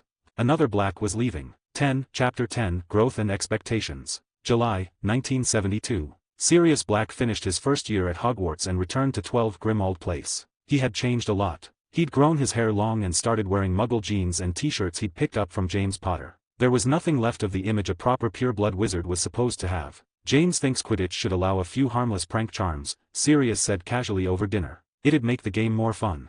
Walburga set down her knife and fork. James, that child from the Potter family, if I recall, their bloodline is still passable, but their taste is excellent, Sirius cut in. At least they speak like actual people, instead of going on about glory, bloodlines, and duty all day. The air at the table froze. Regulus quietly cut into the roast fish on his plate, watching Sirius out of the corner of his eye. There was something bright in his brother's eyes. A light that had never existed at 12 Grimmauld Place. Freedom, perhaps. Regulus knew it then. Sirius was already halfway out the door. And there's Remus, Sirius went on, as if he hadn't noticed his mother's expression. He's basically a walking library. Knows bits of magical history the professors never bother to teach. Peter's a bit timid, but he's a good guy. That's enough, Walburga snapped, her voice icy. I have no interest in your friend's trivialities. Where is your Hogwarts report card? Upstairs. Passed everything. Outstanding in flying. Defense against the dark arts was good. Sirius shrugged, completely unfazed. That's enough. Enough. Walburga stood, anger flashing across her face. The heir of the House of Black should excel in every subject. Should be a prefect. Should. I'm not the heir. Sirius rose to his feet as well, meeting her head on. Regulus is. You chose him years ago, didn't you? He looked at his brother. Regulus met his gaze and said nothing. Look at him, Sirius said, pointing at Regulus. Sitting straight, cutting fish like he's brewing a potion. He's already ready to be the kind of Black you want. So let me go. All right. He turned and left the dining room. Walburga moved as if to follow, but Orion caught her hand. Let him go, Orion said quietly. Some words can't be taken back once they're spoken. He'd seen this day coming years ago. Regulus had played no small part in it, and Orion had never tried to stop it. Regulus finished his dinner and went upstairs. At the turn of the staircase, he found Sirius leaning against the wall, hands in the pockets of his jeans, staring out at the dim street beyond the window. Do you think I went too far? Sirius asked without turning. I think you're happy, Regulus said softly, shaking his head. Sirius paused, then turned to look at him. At Hogwarts, I am happy, he admitted. The Gryffindor Tower is always loud. Someone's always doing something stupid. Someone's always laughing. It's not like this place. He glanced around the dark corridor. It's like a beautiful tomb. Tombs can hold treasures, Regulus said, a subtle warning beneath the words. If you know how to look. Every tragedy began with a lack of power. Sirius had never thought about seeking power at all, right up until his death. I don't want a tomb's treasure, Sirius said, shaking his head. I want a life in the sunlight, even if it's short. He looked at Regulus. You know what's really ridiculous? James's parents. The Potters. They're pureblood too, but they don't obsess over it. They care whether James is happy, whether he's made friends, whether he's learning things he actually enjoys, not whether he can uphold family honor. Regulus fell silent. He knew it was true. The Potter family might be pureblood, but they'd always been open-minded and normal. So you have a family now, Regulus said, a hint of emotion slipping through. Sirius's expression softened. Yeah, I do. Then his face hardened again. But you wouldn't understand. You already chose this place. He walked back to his room. The door closed softly behind him. Regulus stood alone in the corridor, listening to Walburga's distant complaints to Orion drifting up from downstairs. I understand. I just won't make the same choice. Gryffindor is your home. The Potter family is your home. But how long will that protect you? And when the time comes, will you be able to protect them? When Voldemort truly rises? When war begins? When your Muggle-born friends become targets, you'll fight back. But you won't have the power. You won't be able to protect anyone. Regulus shook his head, pushed the thoughts away, and returned to his room. By the end of July, Orion set up a simple dueling field in the back garden to test Regulus's practical ability. Hogwarts isn't just a school, he said. There's competition, conflict, struggles beneath the surface. You need to know how to protect yourself. Rules, non-lethal spells only. Begin.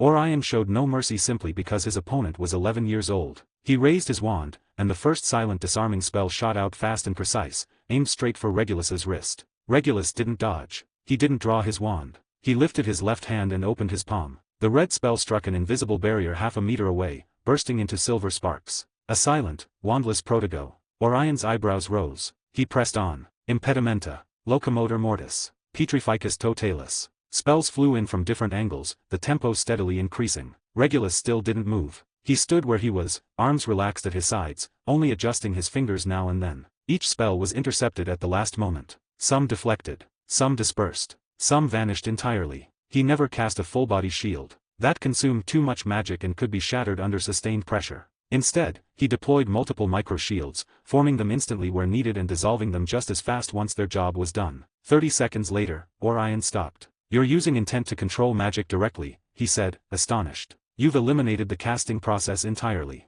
His usually steady voice wavered. Even elite aurors rarely achieve that level of control. And his second son was doing it with ease at 11. Yes, Regulus said, nodding. Without incantations or gestures, it's faster and more efficient. Who taught you? I figured it out myself, Regulus replied. In truth, it was a byproduct of his magic guidance circulation. Orion was silent for a long time. He looked at his son with a complicated expression. Surprise, pride, and a trace of concern. At last, he spoke. You're exceptional, Regulus. Beyond my expectations. Thank you. Regulus inclined his head slightly. Orion stepped closer and rested a hand on his shoulder. You'll accomplish great things. But at Hogwarts, you only need to be an excellent student. Don't stand out unnecessarily. Do you understand? I understand, Regulus said. I'll control how much I show. When the test ended, Orion took him to the deepest level of the family vault, into a far more secret inheritance chamber. Only a few blackwood shelves stood inside. Orion took out 3 items. The first was a family ring. Silver, engraved with the black family crest. It wasn't the true ring of the head of house, but a replica. No authority as head of house, Orion said, handing it to Regulus. But it can sense the family's protective wards. If you're wearing it and another member of the black family is in mortal danger, it will heat up. The hotter it gets, the greater the danger.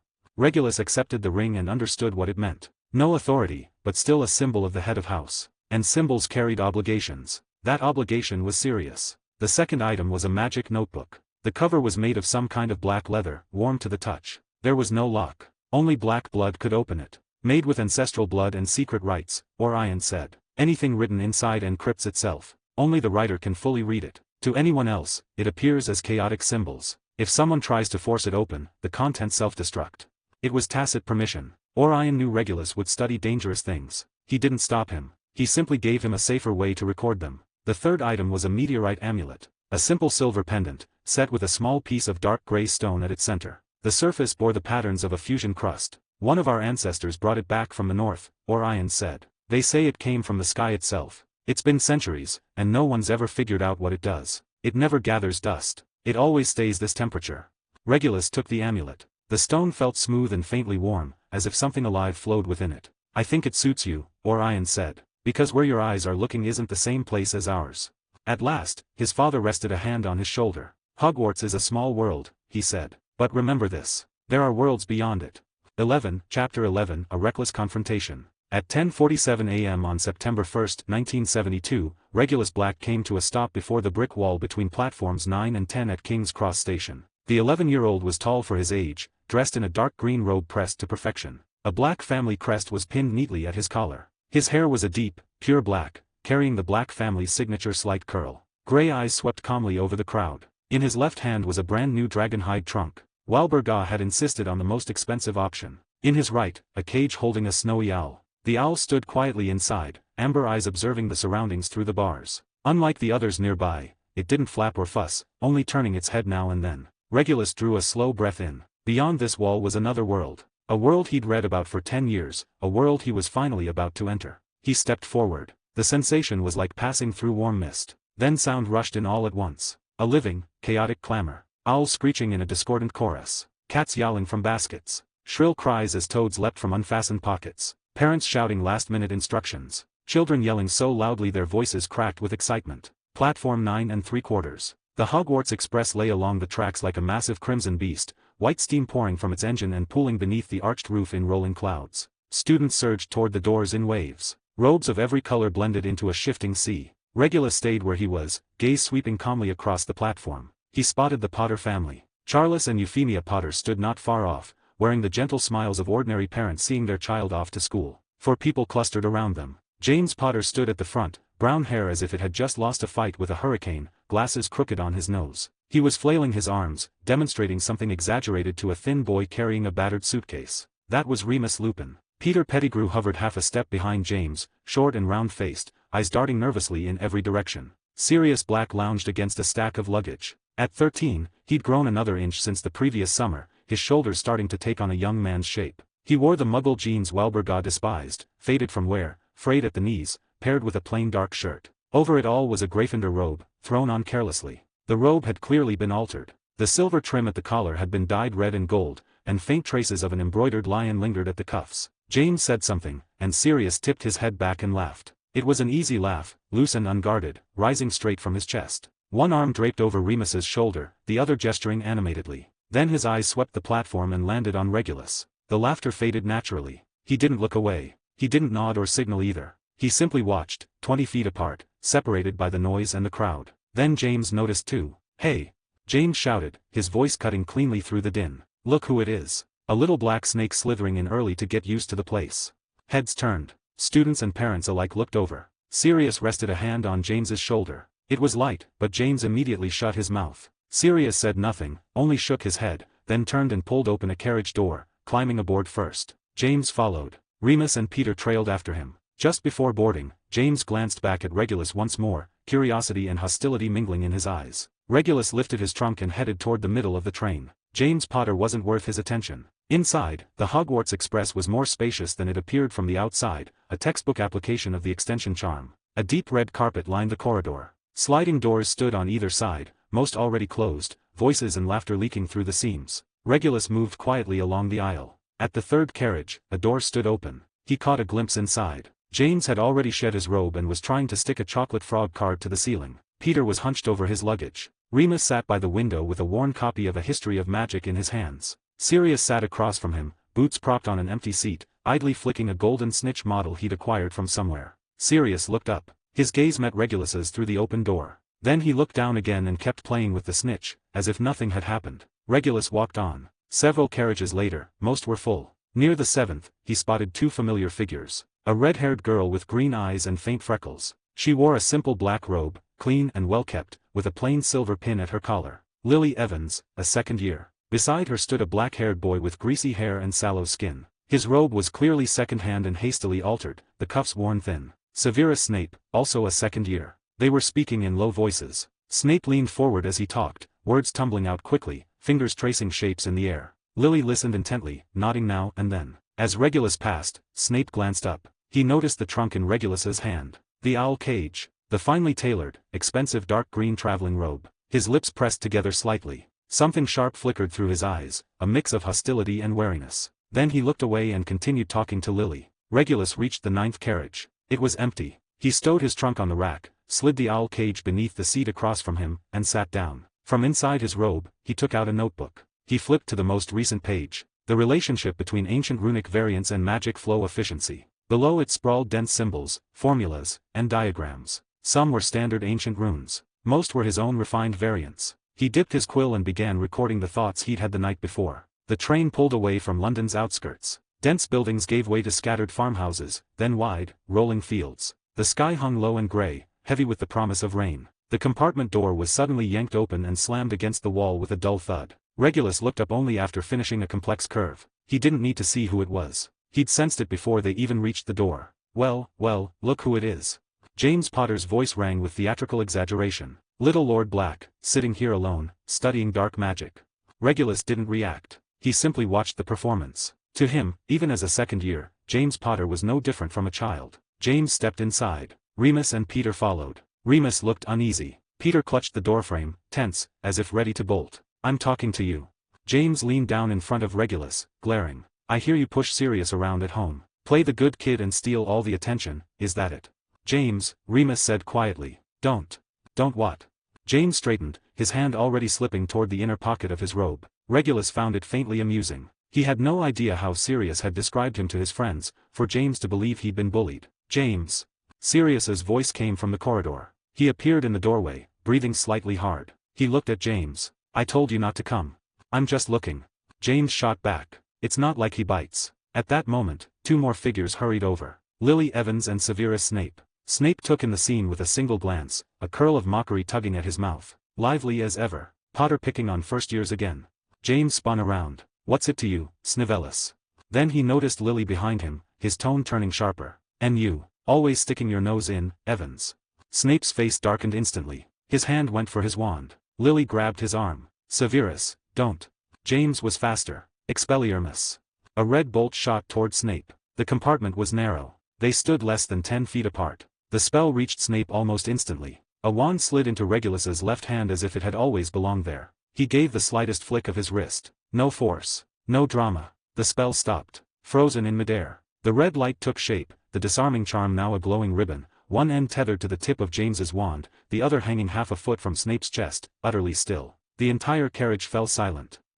Chapter 12, Evans and Snape. James's eyes went wide, his mouth falling open. Remus sucked in a sharp breath. Peter let out a short, startled squeak before clapping a hand over his mouth. Sirius stood in the doorway, his body tense, fingers curling unconsciously into a fist. He wanted to draw his wand, but forced the impulse down. Helping outsiders gang up on his own brother, no matter the outcome, would be humiliating. Besides, he knew the truth. Even if he stepped in, he wouldn't win. Pushing things further would only make it worse. Severus Snape stared at the frozen red ribbon of light. Slowly, he turned his head and looked at Regulus. Lily was still gripping Snape's sleeve, though she no longer seemed aware of it. She was simply staring, stunned. Regulus finally looked up. He glanced at James, his gaze as indifferent as if he were looking at a piece of furniture. Then he turned his attention to the red ribbon. His right hand still held the quill. His left hand lightly gripped the wand, giving it the smallest lift. The red glow dulled. From vivid to faint. From solid to translucent. Then it broke apart, like ice melting, dissolving into countless tiny red motes. They drifted, spun once in the air, and vanished without a sound. The process wasn't fast, and it wasn't slow. Everyone saw it clearly. The wand disappeared from Regulus's hand as abruptly as it had appeared. His left hand returned to the desk. He lowered his head and continued writing, the quill scratching steadily across the page. As if nothing at all had happened. The silence dragged on for at least 10 seconds. James Potter still had his wand raised, his posture stiff, like a statue. His eyes were stretched wide. Behind his lenses, his pupils reflected empty air. 10 seconds ago, a complete disarming charm had been halted, dismantled, and erased, as if it had never existed. You James's voice caught. He swallowed, his throat bobbing. What did you do? Regulus didn't answer. He didn't even spare James another glance. James clenched his fist, clearly wrestling with himself. He was furious at being ignored, but in the end, he didn't explode. Because he knew. Or rather, he'd learned enough to know. There was a brief note in the appendix of Standard Book of Spells, Grade 1. In theory, a sufficiently powerful wizard could interfere directly with another's magic and collapse the structure of an inferior spell. The more you knew, the more terrifying that idea became. James Potter loved pranks. He was arrogant. He was biased against Slytherin. But he wasn't stupid. His father had taught him basic spell theory. He'd seen adult wizards cast advanced magic. He read books. So he understood that what had just happened wasn't a first-year pulling off a clever trick. It was something far beyond his imagination, unfolding right in front of him. And the one who had done it sat there quietly, as if he were no more important than a passing insect. James's grip tightened around his wand, the wood digging into his palm. He wanted to throw out a taunt, anything to save face, but his mouth was dry. Not a single word came out. What was that spell? Remus asked softly, shifting to place himself in front of James. It wasn't a spell, Sirius said. He stepped into the compartment and stood beside James, his eyes on Regulus. He hadn't expected Regulus to have reached this level already. He knew what it implied, and the realization left him tangled in thoughts he couldn't quite name. Maybe it was some family secret he didn't know about. What do you mean? James snapped, turning on him. I mean you can't beat him, Sirius said, keeping his voice deliberately even. Caught between his friend and his brother, he refused to take sides openly. Then he added, at least not right now. So don't provoke him. James opened his mouth, ready to argue. Then he looked at Regulus, then at the spot where the spell had vanished. In the end, he said nothing. Regulus finally looked up at Sirius. He gave a slight nod, then lowered his gaze again. They left. Out in the corridor, Lily Evans and Severus Snape were still standing there. Lily had let go of Snape's sleeve, but she hadn't moved away. Her eyes were wide as she glanced between Regulus and the place where the spell had disappeared. Snape's expression was darker than usual. He stared at Regulus, his eyes full of wariness. Are you all right? Lily asked first. Regulus looked up, his gaze passing over both of them. Thank you for coming, he said. Strictly speaking, though, it's Mr. Snape who deserves thanks. The spell was aimed at him. Lily blinked, clearly not expecting that. Still, it was true. Oh, I mean it's nothing. Snape's mouth twitched. He kept staring. How did you do that? Regulus didn't answer. Instead, he stood and introduced himself. Before that, perhaps we should know each other properly. I'm Regulus Black. Black. Lily's eyes widened slightly. You're Sirius Black's brother. Regulus gave a small nod, his right shoulder and hand angling outward just a bit. I'm Lily Evans. Having that confirmed made the name hit differently. She took a quiet breath. Then her tone grew a touch more formal. Second year, Gryffindor. This is Severus Snape, also a second year. Slytherin. Snape pressed his lips into a thin line and nodded stiffly. Regulus inclined his head to both of them. I know your names. Lily blinked. You do. Professor Slughorn mentioned you, Regulus said, as casually as if stating a fact. He said there are 2 second-year students at Hogwarts whose talent in potions far exceeds their peers. Lily Evans and Severus Snape. He suggested that, if I had the chance, I should talk with you. Lily's face flushed. Her eyes lit up, and a genuine smile spread across her face. Really? Professor Slughorn said that.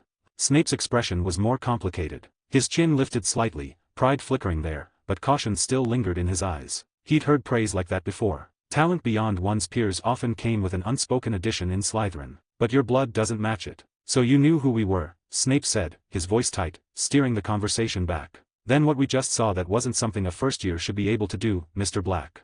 Regulus met his gaze. He knew what Snape was like at this age. He was sensitive, insecure and proud. A bundle of contradictions. Wary of purebloods, yet secretly longing to belong among them. Spell analysis and magical interference, Regulus said. The principles aren't complicated. They just demand extremely fine control. And magic perception. How fine? Snape pressed. Sensitive, insecure, proud, and rude, Regulus noted to himself. Still, Snape was valuable. Fine enough that most adult wizards can't manage it, Regulus replied evenly. I've practiced for a long time. Lily looked at him with curiosity. How long have you been practicing magic? As long as I can remember, Regulus said lightly. My family has a library. The Black family library was famous. Then again, every old family had one. But no amount of books could truly let a child master advanced magic alone. Lily accepted the explanation anyway. She was Muggle-born. She had no frame of reference for how pureblood families educated their children. She nodded, a bit more warmth in her eyes. So you're the type who likes studying too. Studying is necessary, Regulus agreed. For wizards, knowledge is power. And for muggles, even more so. That made Snape's brow lift slightly. He glanced at Regulus, the wariness in his eyes easing, replaced by a measure of agreement. So, Snape asked, which house are you going to? Slytherin, Regulus answered without hesitation. It's a family tradition. Lily's expression dimmed for a moment. She glanced at Snape, then back at Regulus. Her lips moved, then she said, Slytherin isn't so bad. Severus is there. And in her mind, she added, but there are also a lot of people there who hate people like me. Regulus understood. He simply nodded. Every house has people worth learning from, and people not worth your time. That brightened Lily immediately. She smiled. You're right. Then see you at the sorting. See you at the sorting. Lily tugged lightly at Snape's sleeve. We should go back, Severus. Snape gave Regulus one last look, nodded, and turned away. Lily waved before following him. The compartment fell quiet again. Chapter 13, Where the Dream Begins. At some point, the rain stopped. The clouds split apart, and the last light of sunset slanted in from the west, bathing the train car in a warm wash of orange. The outline of the Scottish Highlands had already come into view. Dark green hills rose and fell in the distance, their shapes softened by dusk. A gentle female voice sounded over the train speakers, announcing that they were about to arrive and asking students to gather their belongings and prepare to disembark. Regulus closed his notebook and slipped it back inside his robe. The train thundered along the tracks, wheels striking steel in a steady rhythm, clank clank clank. They arrived at exactly 7 in the evening. The night sky was thick with stars. There was no moon, but the starlight was bright enough to illuminate the crowded platform and the rolling clouds of white steam. Cold, damp air rushed into the carriages, carrying the distinct scent of the highlands, earth and pine needles layered with something unmistakably magical. First years. This way.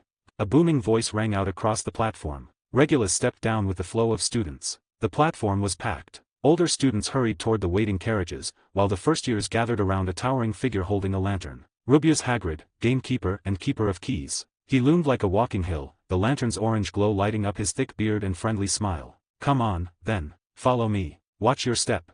Regulus followed the group down a steep, narrow path. It wound through dense trees, the stones underfoot slick with moisture. The darkness was thick enough that he could only make out the outlines of robes ahead and the occasional swing of lantern light. The forest opened all at once. A vast, black lake stretched out before them, its surface smooth as glass, reflecting the star-filled sky. And on the cliffs across the water stood Hogwarts. Towers and spires rose like a forest of stone, piercing the night. Warm yellow light glowed from the windows, as though stars themselves had been caught and set into the walls. The castle shimmered faintly under the starlight, ancient and solemn, wrapped in mystery. Like an old legend waiting to be stepped into. The first years drew in a collective breath. Someone whispered in awe. Someone else grabbed a friend's sleeve, trembling with excitement. Regulus stood at the lake's edge and looked up at the castle. He'd read about it countless times. He'd imagined it in his dreams more times than he could count. But the real Hogwarts was greater than every description, grander than every imagined version, deeper and more unknowable. It was a dream, and it was where the dream began. No more than 4 to a boat. Hagrid's voice pulled them back. He pointed toward a row of small wooden boats moored along the shore. They were plain, without oars, yet ready to move on their own. The first years began to board. Regulus ended up in a boat with 3 unfamiliar boys. One was red-haired and freckled, likely a Weasley. Another had black hair and a tight, nervous expression. The third was blonde and kept fussing with his collar. The boat glided silently toward the center of the lake. The water below was pitch black, unfathomably deep. Something moved beneath the surface, casting slow, massive shadows. Now and then, a broad fin broke the water, catching starlight with a cold gleam. That's the giant squid, the red-haired boy whispered, fear and excitement tangled in his voice. My brother says it doesn't hurt anyone. It even saves students who fall in. The boat rocked suddenly. Everyone grabbed the sides. Regulus remained steady. He looked down at the water, at the drifting shadows, at the stars reflected on the surface. Then he lifted his gaze to the castle, drawing ever closer. Behind those glowing windows, he could already picture it. 4 long house tables laden with food, older students talking and laughing, professors murmuring among themselves at the staff table. And at the far end of the hall, a wooden stool waited. On it sat the battered Sorting Hat, ready to sing Hogwarts song in its cracked, unpleasant voice. The boats reached the shore. They climbed a flight of stone steps and stopped before massive oak doors. Hagrid raised his huge fist and knocked 3 times. The doors swung open. Professor McGonagall stood just inside. She wore deep green robes, her hair pulled into a severe bun. Her expression was as stern as if she were presiding over a trial. Welcome to Hogwarts, she said, her voice clear and composed, carrying through the echoing entrance hall. Before you enter the great hall for the sorting ceremony, there are a few things you must know. Regulus stood among the first years, listening as she explained the house system, the house cup, and the rules of discipline. His gaze slipped through the open doorway, into the hall beyond. Thousands of candles floated overhead. Students filled the 4 long tables, silverware gleaming in the candlelight, robes blending into rivers of color, scarlet and gold, yellow and black, blue and bronze, green and silver. At the staff table, he recognized familiar faces. Dumbledore sat at the center, blue eyes behind half-moon spectacles surveying the noisy students with gentle interest. Slughorn's round belly strained against his waistcoat as he smiled broadly. Tiny Professor Flitwick perched on a tall chair, chatting with the warm-faced Professor Sprout beside him. Regulus's gaze drifted to the Slytherin table. Nearly everyone sat with careful posture, doing their best to project elegance and restraint. At the Gryffindor table, James Potter sat rigidly upright, eyes fixed on the entrance. Sirius sat beside him, turned away from the doors, speaking quietly with Remus. Lily Evans sat a little farther down, animatedly talking to a dark-haired girl beside her. "Now, line up in single file," Professor McGonagall said. "Follow me." The first-years nervously adjusted their robes and formed a line. Regulus stood in the middle, a sniffling girl in front of him and a boy trembling behind him. They entered the hall. Hundreds of eyes turned toward them. Whispers surged and faded like waves. Regulus could feel the weight of those looks: scrutiny, curiosity, expectation, disdain. He walked calmly, eyes forward. At the far end of the hall, Professor McGonagall stopped beside a tall stool. Resting on it was a battered, patched, pointed wizard's hat. It twitched. A seam along the brim split open like a mouth, and it began to sing. The song was old and raspy, telling the story of the 4 houses and their traits. Regulus listened, but his thoughts drifted. He thought of the train, of James's stunned expression, of the respect in Remus's eyes, of Peter's frightened shaking, of Sirius, who hadn't spoken to him, of the stars beyond the window. The song ended, and applause rippled through the hall. Professor McGonagall unfurled a long parchment scroll. "When I call your name, step forward and put on the sorting hat." The first name was called. A trembling girl stepped up. The hat slipped down over her eyes. A few seconds later, it shouted, "Hufflepuff." Cheers erupted from the yellow and black table. One name after another. One house after another. Regulus waited. Regulus Black. The whispers swelled instantly. Almost everyone knew the name. Even Muggle-born students had heard that his brother had shattered 500 years of Black family tradition by going to Gryffindor the year before. All eyes were on him. Where would this Black go? Regulus stepped forward calmly and sat on the stool. Professor McGonagall placed the sorting hat on his head. It was large, blocking out his vision and the light. Then a faint voice sounded directly inside his mind. Another Black. Clever, very clever, far too mature for your age. What are you thinking about? Not power. Not glory. You're looking much farther ahead, very far." Regulus kept his thoughts steady. "Ravenclaw would suit your mind. You have courage as well. But you seek knowledge, then perhaps the best place is." The hat drew in a deep breath and shouted, "Slytherin." The green and silver table erupted in applause. Rabaston clapped first. Avery and Mulciber joined in, their expressions complicated. Boos rose from the Gryffindor table, led by James. Sirius stayed silent. Regulus stood and walked to the Slytherin table, taking a seat beside Rabaston. "Welcome," Rabaston said. "Thank you," Regulus replied. The Slytherins around him reached out to shake his hand. The sorting continued. More familiar names were called. More students went to their houses. But Regulus no longer paid attention. He lifted his gaze to the enchanted ceiling high above, where it reflected the night sky outside. The Milky Way stretched across it, stars scattered in endless depth, infinite, and far-reaching. 14, Chapter 14, the Slytherin Traditional Program. Even a culinary wasteland has its oases. Hogwarts's dinner was, by all standards, satisfying. Once the meal ended, the 7th-year Slytherin prefect, Lucretius Burke, rose from his seat and tapped his silver spoon lightly against his goblet. "Slytherin first years, with me." Regulus and the other 11 new students stood and followed him away from the long table, out through a side door of the great hall, and down a long spiral staircase of stone. The deeper they went, the colder the air became. The walls shifted to smooth black marble, and the torches burned with an eerie emerald flame. They stopped before a bare stone wall. The only decoration was a roughly carved stone serpent. The prefect turned to face them. "I am Lucretius Burke, 7th-year prefect." His gaze passed over every face, lingering a moment longer on Regulus. "Welcome to Slytherin. Before we enter, there are a few things you need to understand. First, Slytherin values bloodline, ambition, and intelligence. You need all 3. Second, loyalty is paramount. Loyalty to your own. Your roommates and housemates will be your most reliable allies, or your most dangerous enemies. Third, Slytherin has no patience for weakness. Tears and tattling will only make you a joke." His eyes swept back to Regulus. "And finally, remember this. What happened with the Black family last year brought shame to Slytherin. This year, we expect someone to restore that reputation." The implication was barely disguised. Several first-years glanced toward Regulus. Regulus remained calm and said nothing. He already knew there would be a performance tonight. The prefect turned to the stone wall and said clearly, "Glory." The stone serpent's eyes flared red. The wall slid open without a sound. The Slytherin common room. The space was long and rectangular. Silver-green drapes hung from the ceiling. One wall was made entirely of enchanted glass, revealing the depths of the black lake beyond. The giant squid drifted past at a leisurely pace. Glowing jellyfish floated like ghosts. The fireplace burned with green flames that made no sound at all. The furniture was dark wood trimmed with silver, upholstered in deep green velvet. Portraits of famous Slytherins from past generations lined the walls, their gazes sharp and appraising as they studied the newcomers. Quite a few upperclassmen were already present. As the first years entered, every conversation stopped. Curiosity, indifference, and open amusement flickered across their faces. Lucretius stopped by the fireplace. "You're free to move about. The first-year dormitory assignments are posted on the wall over there."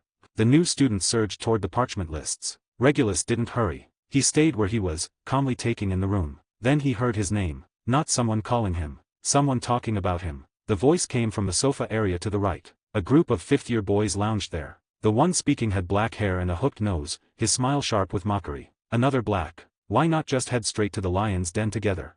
The boys around him laughed, not kindly. The common room fell quiet. Upperclassmen paused mid-conversation. Younger students held their breath. No one intervened. Everyone was waiting to see how this new black would respond. Regulus turned slowly to face the speaker. "Are you talking about me?"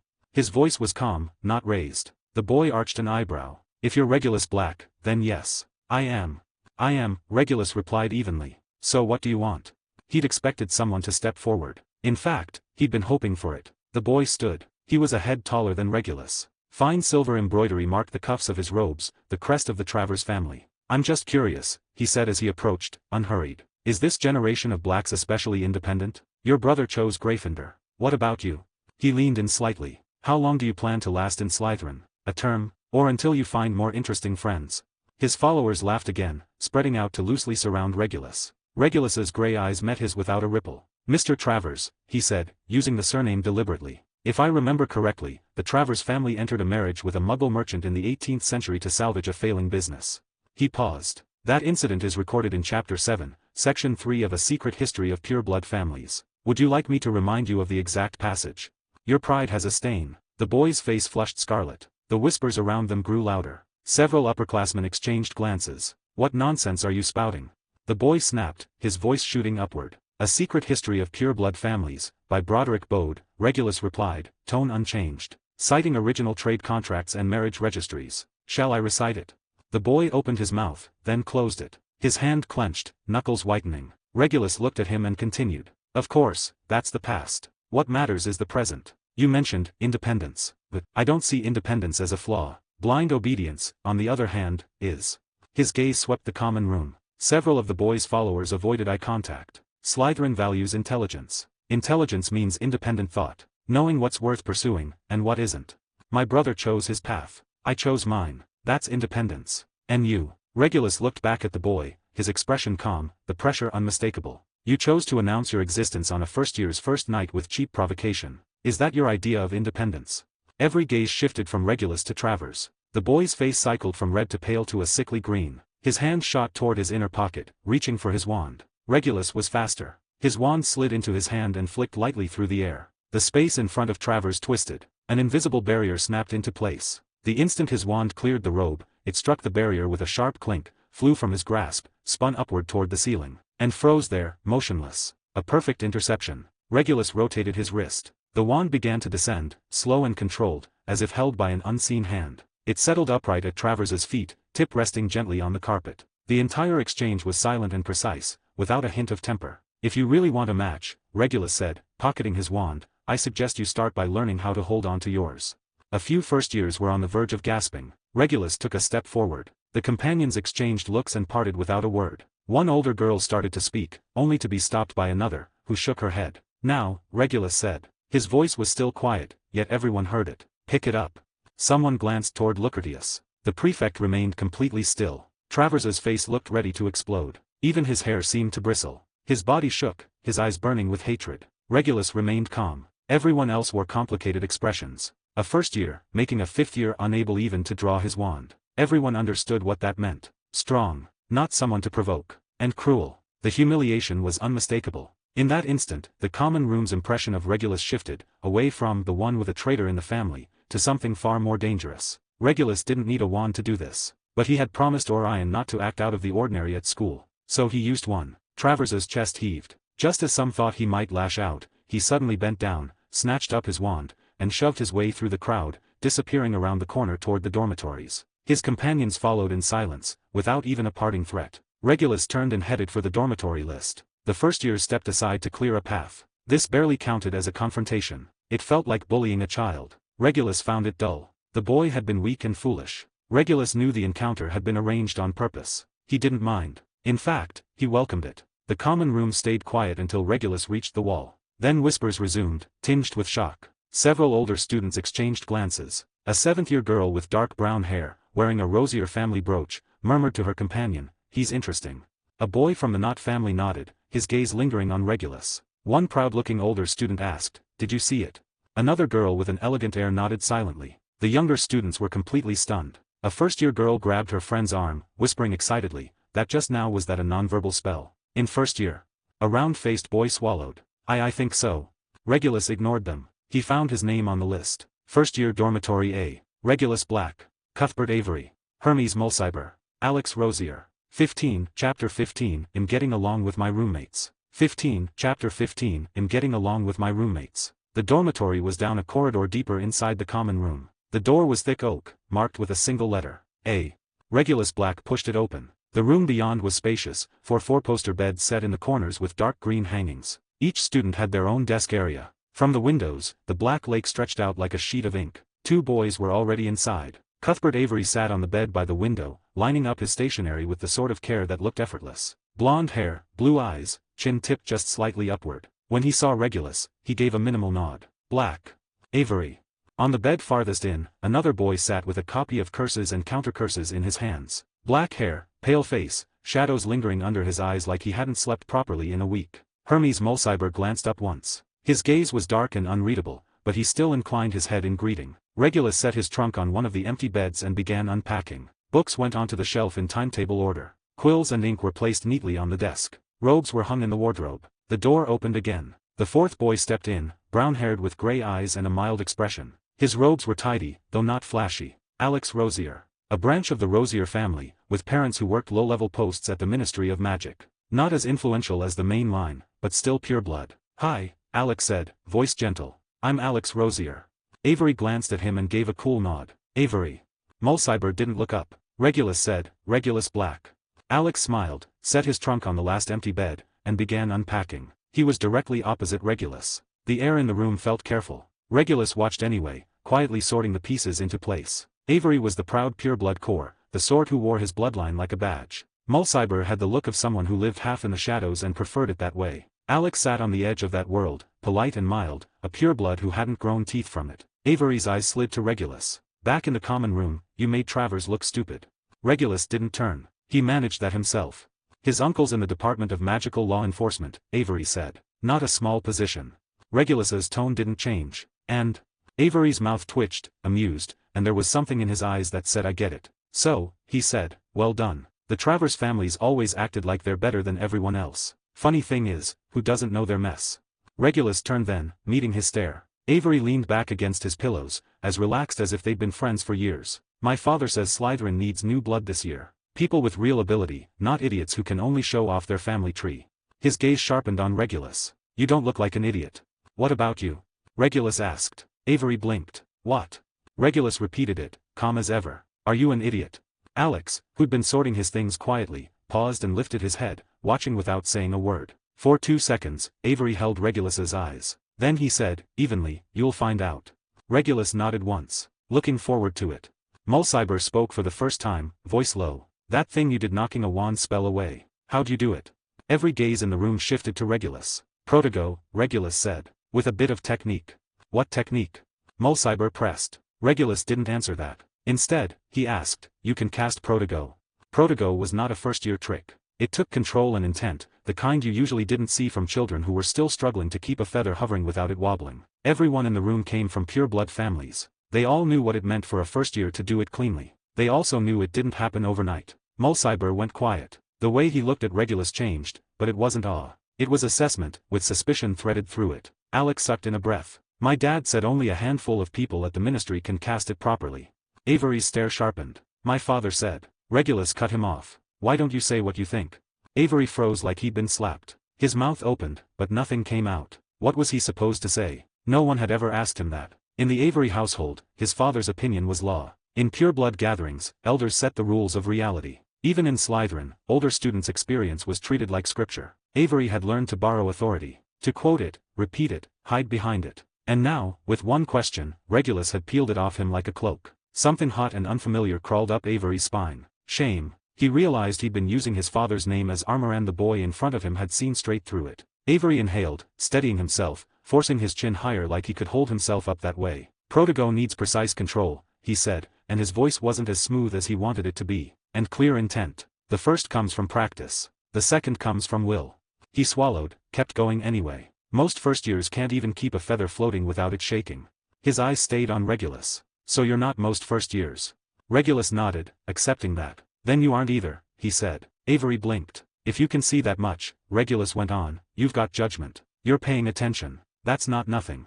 For a beat, Avery looked like he didn't know what to do with that. Then he let out a short laugh, like he'd surprised himself, and shrugged, sinking back against the pillows again. Fine.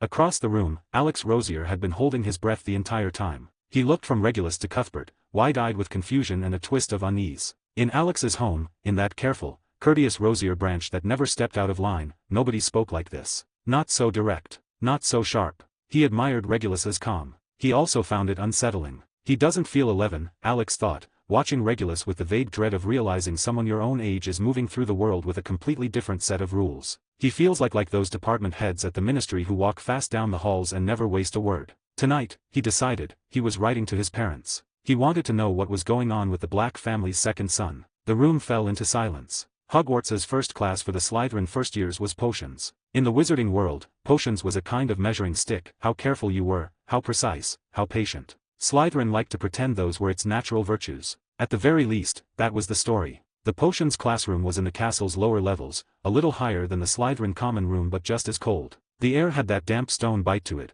laced with old fumes and something herbal that never quite faded. By the time Regulus stepped inside, most of the students were already seated. Long tables were lined up in neat rows. Each station had 2 cauldron stands, a basic tool set, and a pile of ingredients waiting like a dare. He checked the seating chart. Slughorn had clearly put thought into it. Slytherin and Gryffindor shared the lesson, but the seats were interwoven instead of split. Either it was meant to encourage house unity, or it was meant for entertainment. Regulus's seat was in the 3rd row. His partner was a Gryffindor girl with blonde hair and freckles. She was flipping through magical drafts and potions. When he sat down, she looked up, eyes brightening. You're Regulus Black.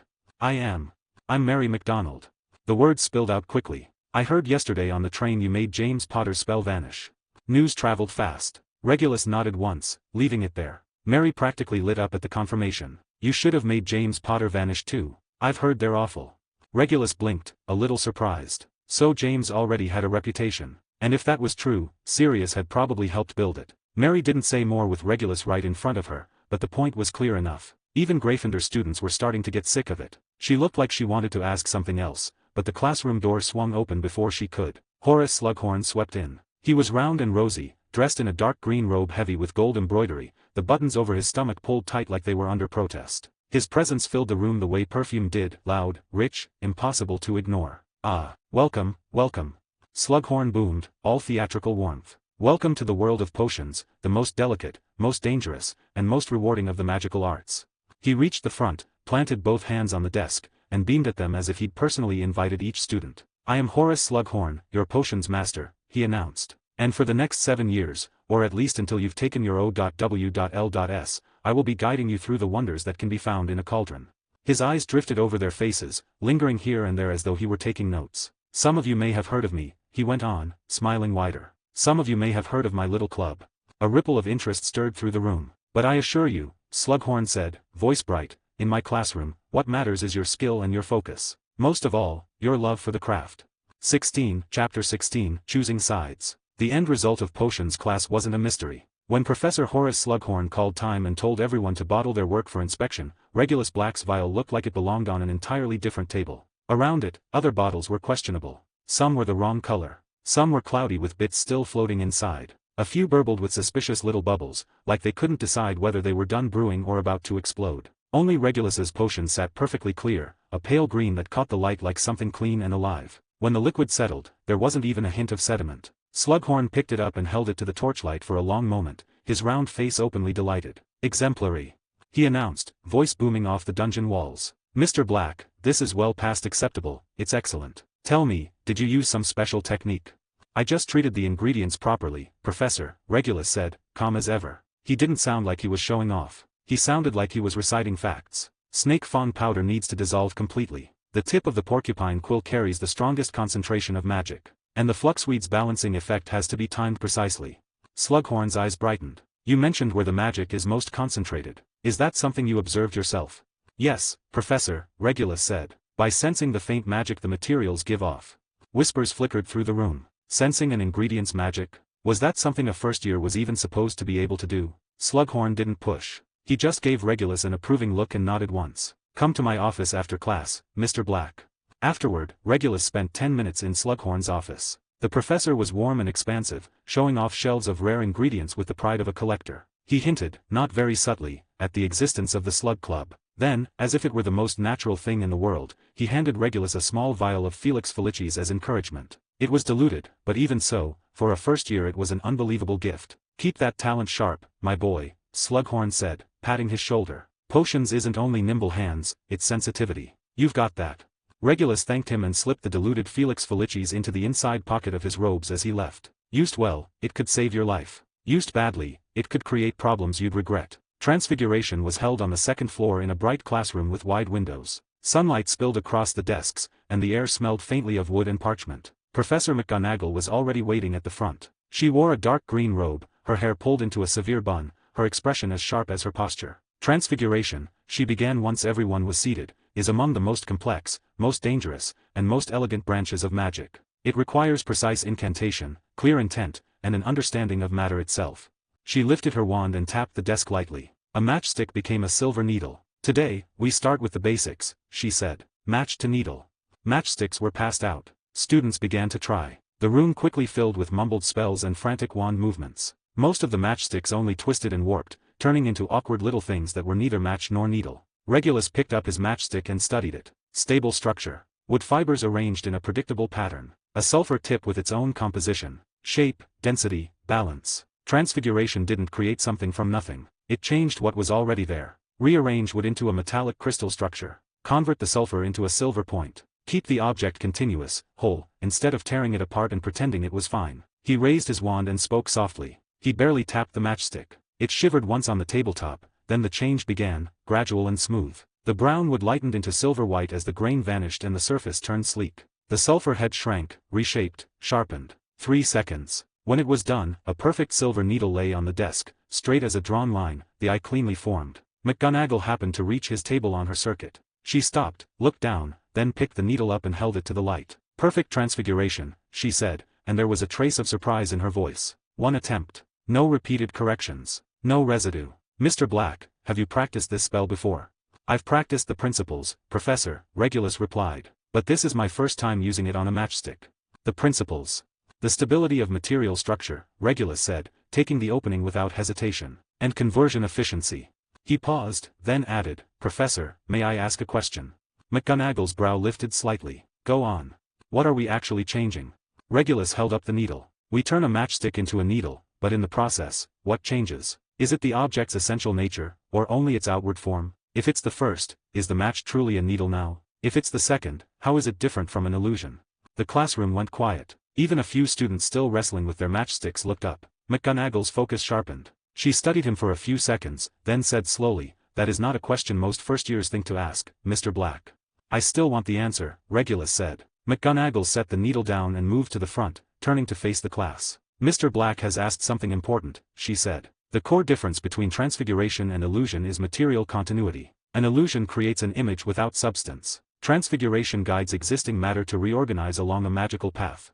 She picked up another matchstick and tapped it. It became a feather. "This feather," she said, holding it up, "was a matchstick. The material foundation did not vanish. It was rearranged. That is why true transfiguration requires an understanding of what you are changing. You must know how wood becomes feather structure, and you must guide that conversion, not simply alter appearances." Her gaze returned to Regulus. "Does that satisfy you?" "Partly, Professor," Regulus said, inclining his head from his seat. "But it leads to another question. If transfiguration is matter reorganized, then what about the vanishing spell? It makes an object disappear entirely. Where does the matter go?" Or is vanishing an extreme form of transfiguration, turning something into nothing? This time, even McGonagall went still. The room held its breath. Students stared at her, not even sure what the question meant, only aware that it was the kind of thing you didn't usually ask a teacher on the first week. McGonagall drew in a measured breath. The vanishing spell is NEWT level material, she said at last, each word precise. It involves the conversion of matter and energy, as well as theoretical magic across dimensional boundaries. Her eyes didn't leave him. Focus on the task in front of you, Mr. Black. Your match to Needle is excellent. 5 points to Slytherin. She turned back to the rest of the room and resumed her instruction. For the remainder of the lesson, Regulus could feel her gaze touch down on him now and then, brief and assessing. Regulus stayed quiet. He already knew the answer to his own question. What interested him more was the difference in McGonagall's response compared to Slughorn's. One encouraged. One watched. It was a kind of line being drawn. A choice of sides. When Transfiguration ended, Regulus had only just stepped out into the corridor when someone blocked his path. Narcissa stood near the corner, her long blonde hair catching the sunlight until it almost seemed to glow. As a seventh year, she carried herself with a practiced elegance. Her dark green school robes were pressed perfectly flat, and the silver Slytherin badge at her collar shone like it had been polished that morning. Regulus. Cousin Narcissa. Come with me, she said. We need to talk. She turned into a quieter side passage. Regulus followed. Narcissa stopped and faced him. I heard about last night in the common room, she said bluntly. You humiliated a Travers boy in front of everyone. He asked for it. I know, Narcissa said, and there was a hint of approval under the sharpness. He is an idiot. His father's ministry position came through marriage connections, not ability. That isn't the point. She stepped closer, lowering her voice. The point is that you showed too much, Regulus. First day, first night, in front of all of Slytherin. Do you understand what that means? Regulus met her eyes, steady. It means I'm not easy to push around. It means you're on certain people's radar, Narcissa corrected. Earlier than you expected. She glanced around once, making sure they were alone, then continued, quieter still. At breakfast, Rabaston Lestrange asked about you. You know him, Rodolphus's brother. He had questions. What training you've had, how strong your magic is, what you think about certain things. What things? Regulus asked. Narcissa's stare hardened. You know what things. Then she said it, crisp as a verdict. He's paying attention to talented young wizards, especially purebloods. Your brother's betrayal dragged the Black family down in his eyes. But now you've appeared, younger, more gifted, and you look like you fit what he wants from a Black. 17, Chapter 17, you can do that. Narcissa's expression tightened, her tone turning sharp and serious. Bellatrix already knows. She'll contact you soon, either by letter or she'll come to Hogwarts herself. She'll test you, size you up, and then decide whether you're worth recommending to Voldemort. Regulus was quiet for a few seconds. So what's your advice? He asked at last. Rein it in, Narcissa said. At least in public. You can show talent, but not like that. At Hogwarts, especially with a professor like Slughorn who collects gifted students like trophies, your name will spread fast. And when the wrong people hear it, it brings trouble. She paused, eyes steady on his. Or opportunity, depending on what you want. I already have, Regulus thought. And that was the point, even if it was still early. At 11, you were only good for being observed. Even Voldemort wouldn't send an 11-year-old to do anything real. He wasn't some warlord scraping together child soldiers. Narcissa's voice softened a fraction. I'm not saying this to scold you. You're smarter than I am, Regulus. I've known that since you were 5. But smart people trust themselves too much. They stop watching what's around them. Regulus nodded. Thank you for the warning, cousin. But I have my own reasons. I knew you'd say that.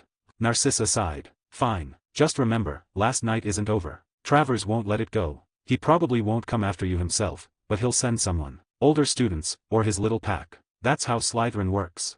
I'll welcome it, Regulus said, and with Narcissa, someone he could be slightly less guarded with, the words came out almost casual. Narcissa studied him for a long moment. Then, unexpectedly, she smiled. You know, she said, sometimes I think you and Sirius are actually alike. Not the face. Something deeper. That reckless streak. He uses it to rebel. You use it for something else.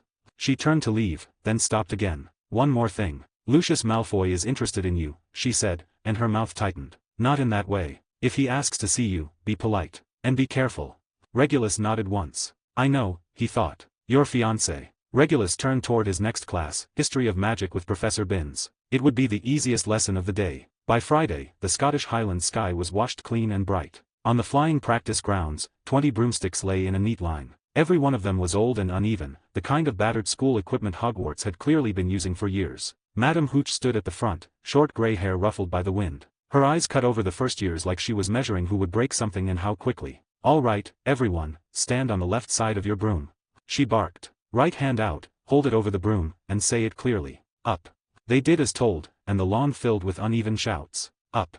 At the front of the Gryffindor line, a red-haired boy with freckles, probably a Weasley, snapped his broom straight into his hand almost instantly. He grinned like he couldn't help himself, earning impressed little noises from the students near him. On the Slytherin side, Cuthbert Avery's broom rolled a half-turn on the grass before it grudgingly lifted. He clicked his tongue, irritated. Hermes Mulciber tried twice. On the second attempt, the broom leapt up so sharply it nearly smacked his chin. Regulus lowered his gaze to the old clean sweep at his feet. Up, he said, voice level. No coaxing, no hesitation. The broom trembled. It seemed to think about it for a second, then rose into his open palm. Good, Madam Hooch said, striding between the lines. Weasley, quick reflexes. Now listen carefully. When I count to 3, you'll kick off gently and rise 1 foot off the ground. Hold it there. No higher than my shoulder. 1, 2, 3. Chaos arrived right on schedule. Brooms shot up. Girls shrieked. Boys yelled like they were daring gravity to try them. At least 4 brooms jerked too high, and one Gryffindor girl clutched the handle as she squealed. Madam Hooch snapped her wand up, slowing her and guiding her down before she could panic herself off the thing. Regulus hovered at exactly 1 foot, steady as a fixed point. His body barely moved. Only the hem of his black robes lifted and fell in the cold wind, slow and rhythmic. Merlin's beard, a lanky Gryffindor boy named Benji Fenwick muttered to his friend. Look at that Slytherin. He's so steady it's like he's glued to the air. Not far away, a brown-haired Gryffindor girl, Sarah Bones, noticed too. Her own hovering was decent, a slight bobbing like she was riding a gentle current. But Regulus was something else entirely. No wasted motion. Every shift of balance looked deliberate, as if he already knew exactly how the broom would respond before it did. Eyes forward, don't look down. Madam Hooch shouted, wand flicking as she corrected students who started spinning in place. Now try moving forward slowly. She demonstrated a soft, pressing motion with her hand. Feel how the broom responds. Treat it like a living partner.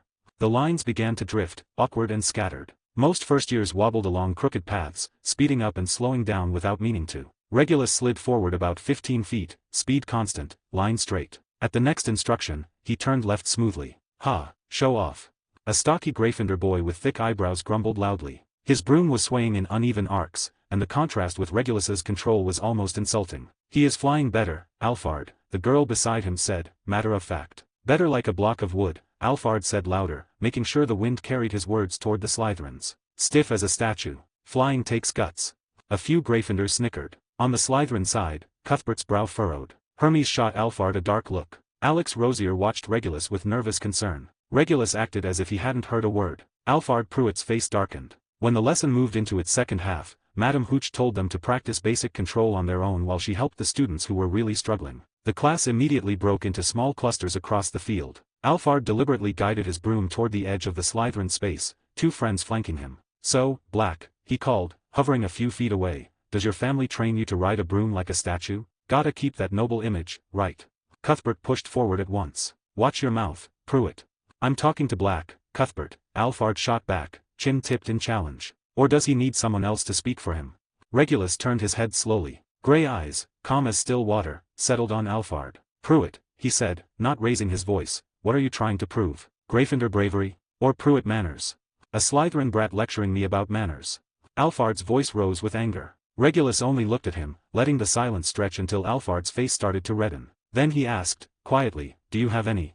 That did it. Alphard's pride flared hot and stupid. If he didn't do something, he'd be a joke. He yanked out his wand. His 2 friends, Colin Macmillan and Gareth Diggory, followed immediately, wands pointed toward the Slytherins. Want to fight? Cuthbert drew his wand almost at the same time, his face tight with caution and a thread of excitement. Hermes's wand slid into his hand without a word. He drifted forward half a broom length, shoulder to shoulder with Cuthbert, eyes dark. Alex went pale. After a second of hesitation, he lifted his wand too, though his aim was clearly more toward empty air than anyone in particular. Alphard shouted, Expelliarmus. Regulus's wand lifted. Expelliarmus. His spell snapped out faster, cleaner. 2 red jets met midair and collided with pinpoint accuracy, bursting into a spray of sparks. The disarming charms cancelled each other out. What?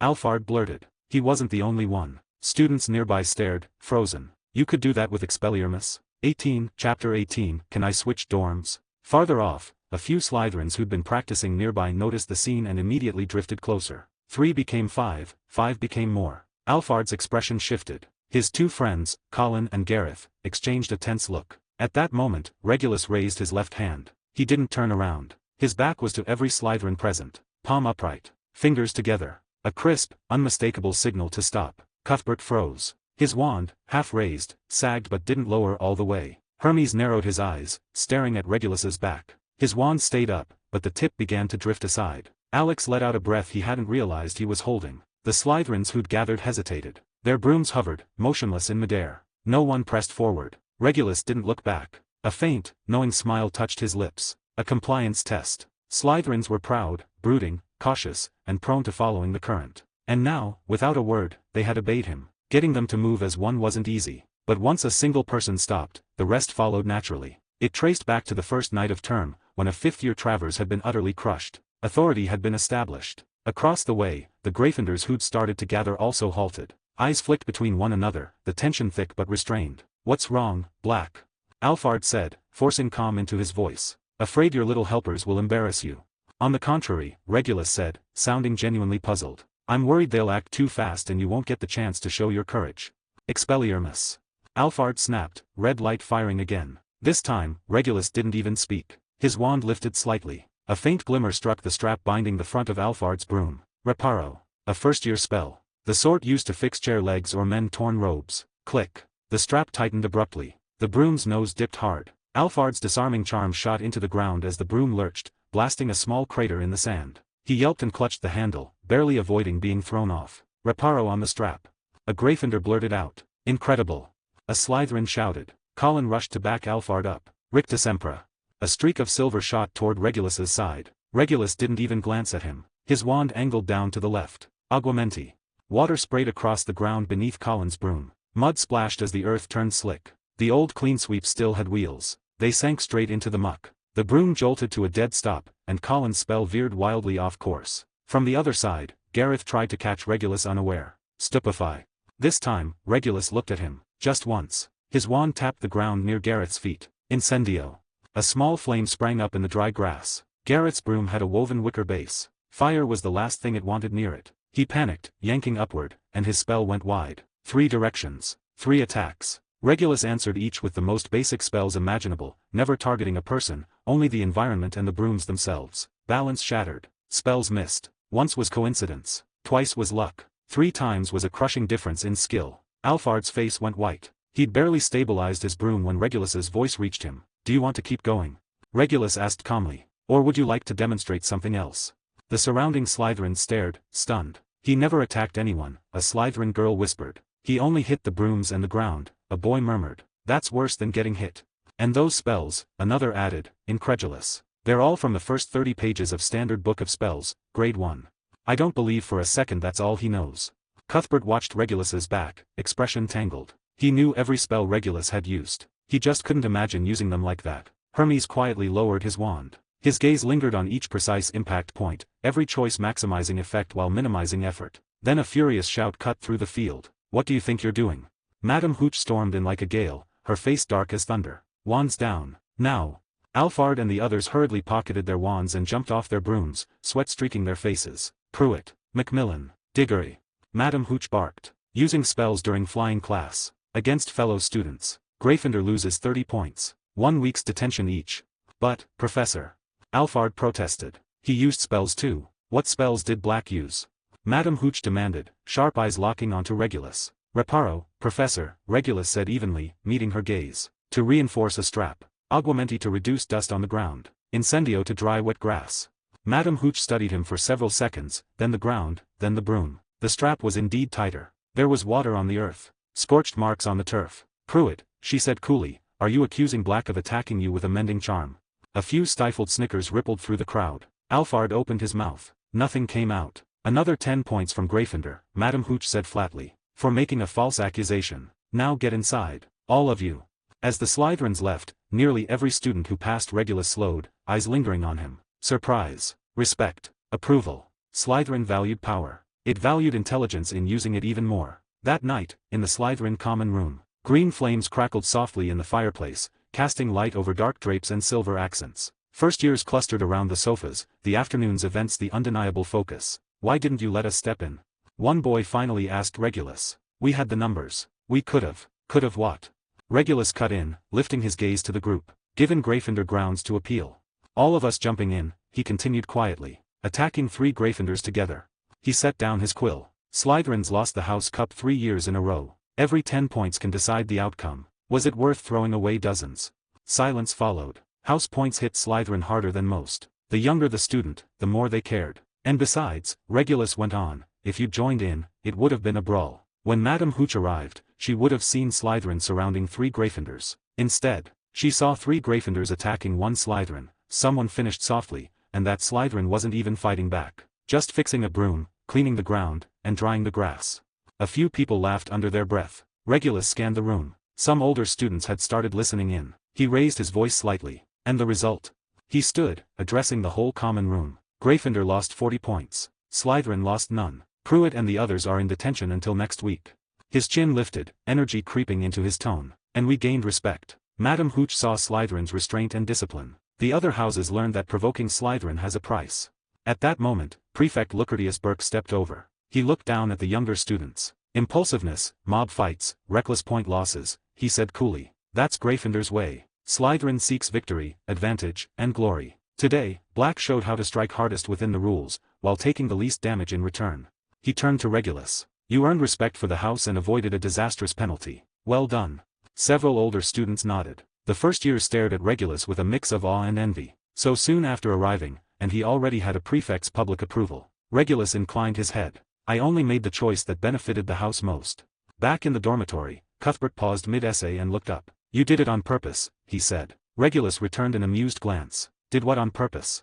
Cuthbert wasn't like some of the brainless purebloods. He thought. Hermes also lifted his head from his book, watching Regulus closely. He'd felt it too. Something had been off earlier. Regulus didn't wait for Cuthbert to elaborate. He turned to Hermes instead. You were thinking of casting at me, Regulus said calmly. Hermes' eyes tightened. The thought had crossed his mind, just for an instant. He noticed that. Was that a bluff? He stayed silent. Cuthbert narrowed his eyes, looking between the two of them. Alex held his breath, doing his absolute best to remain unnoticed. Can I change dorms? This place is terrifying. 19, Chapter 19, Charms. The Charms classroom sat on the 7th floor of the castle. Its windows faced east, and when the morning light slanted in, you could see dust motes drifting lazily through the air. Regulus sat in the 2nd row of the Slytherin section. To his right was Cuthbert Avery. 1 seat to his left sat Alex Rosier. Alex was nervously flipping through Standard Book of Spells, Grade 1, murmuring the pronunciation of the levitation charm under his breath. Relax, Rosier, Avery said with a sideways glance, his tone edged with mockery. Professor Flitwick isn't going to eat you.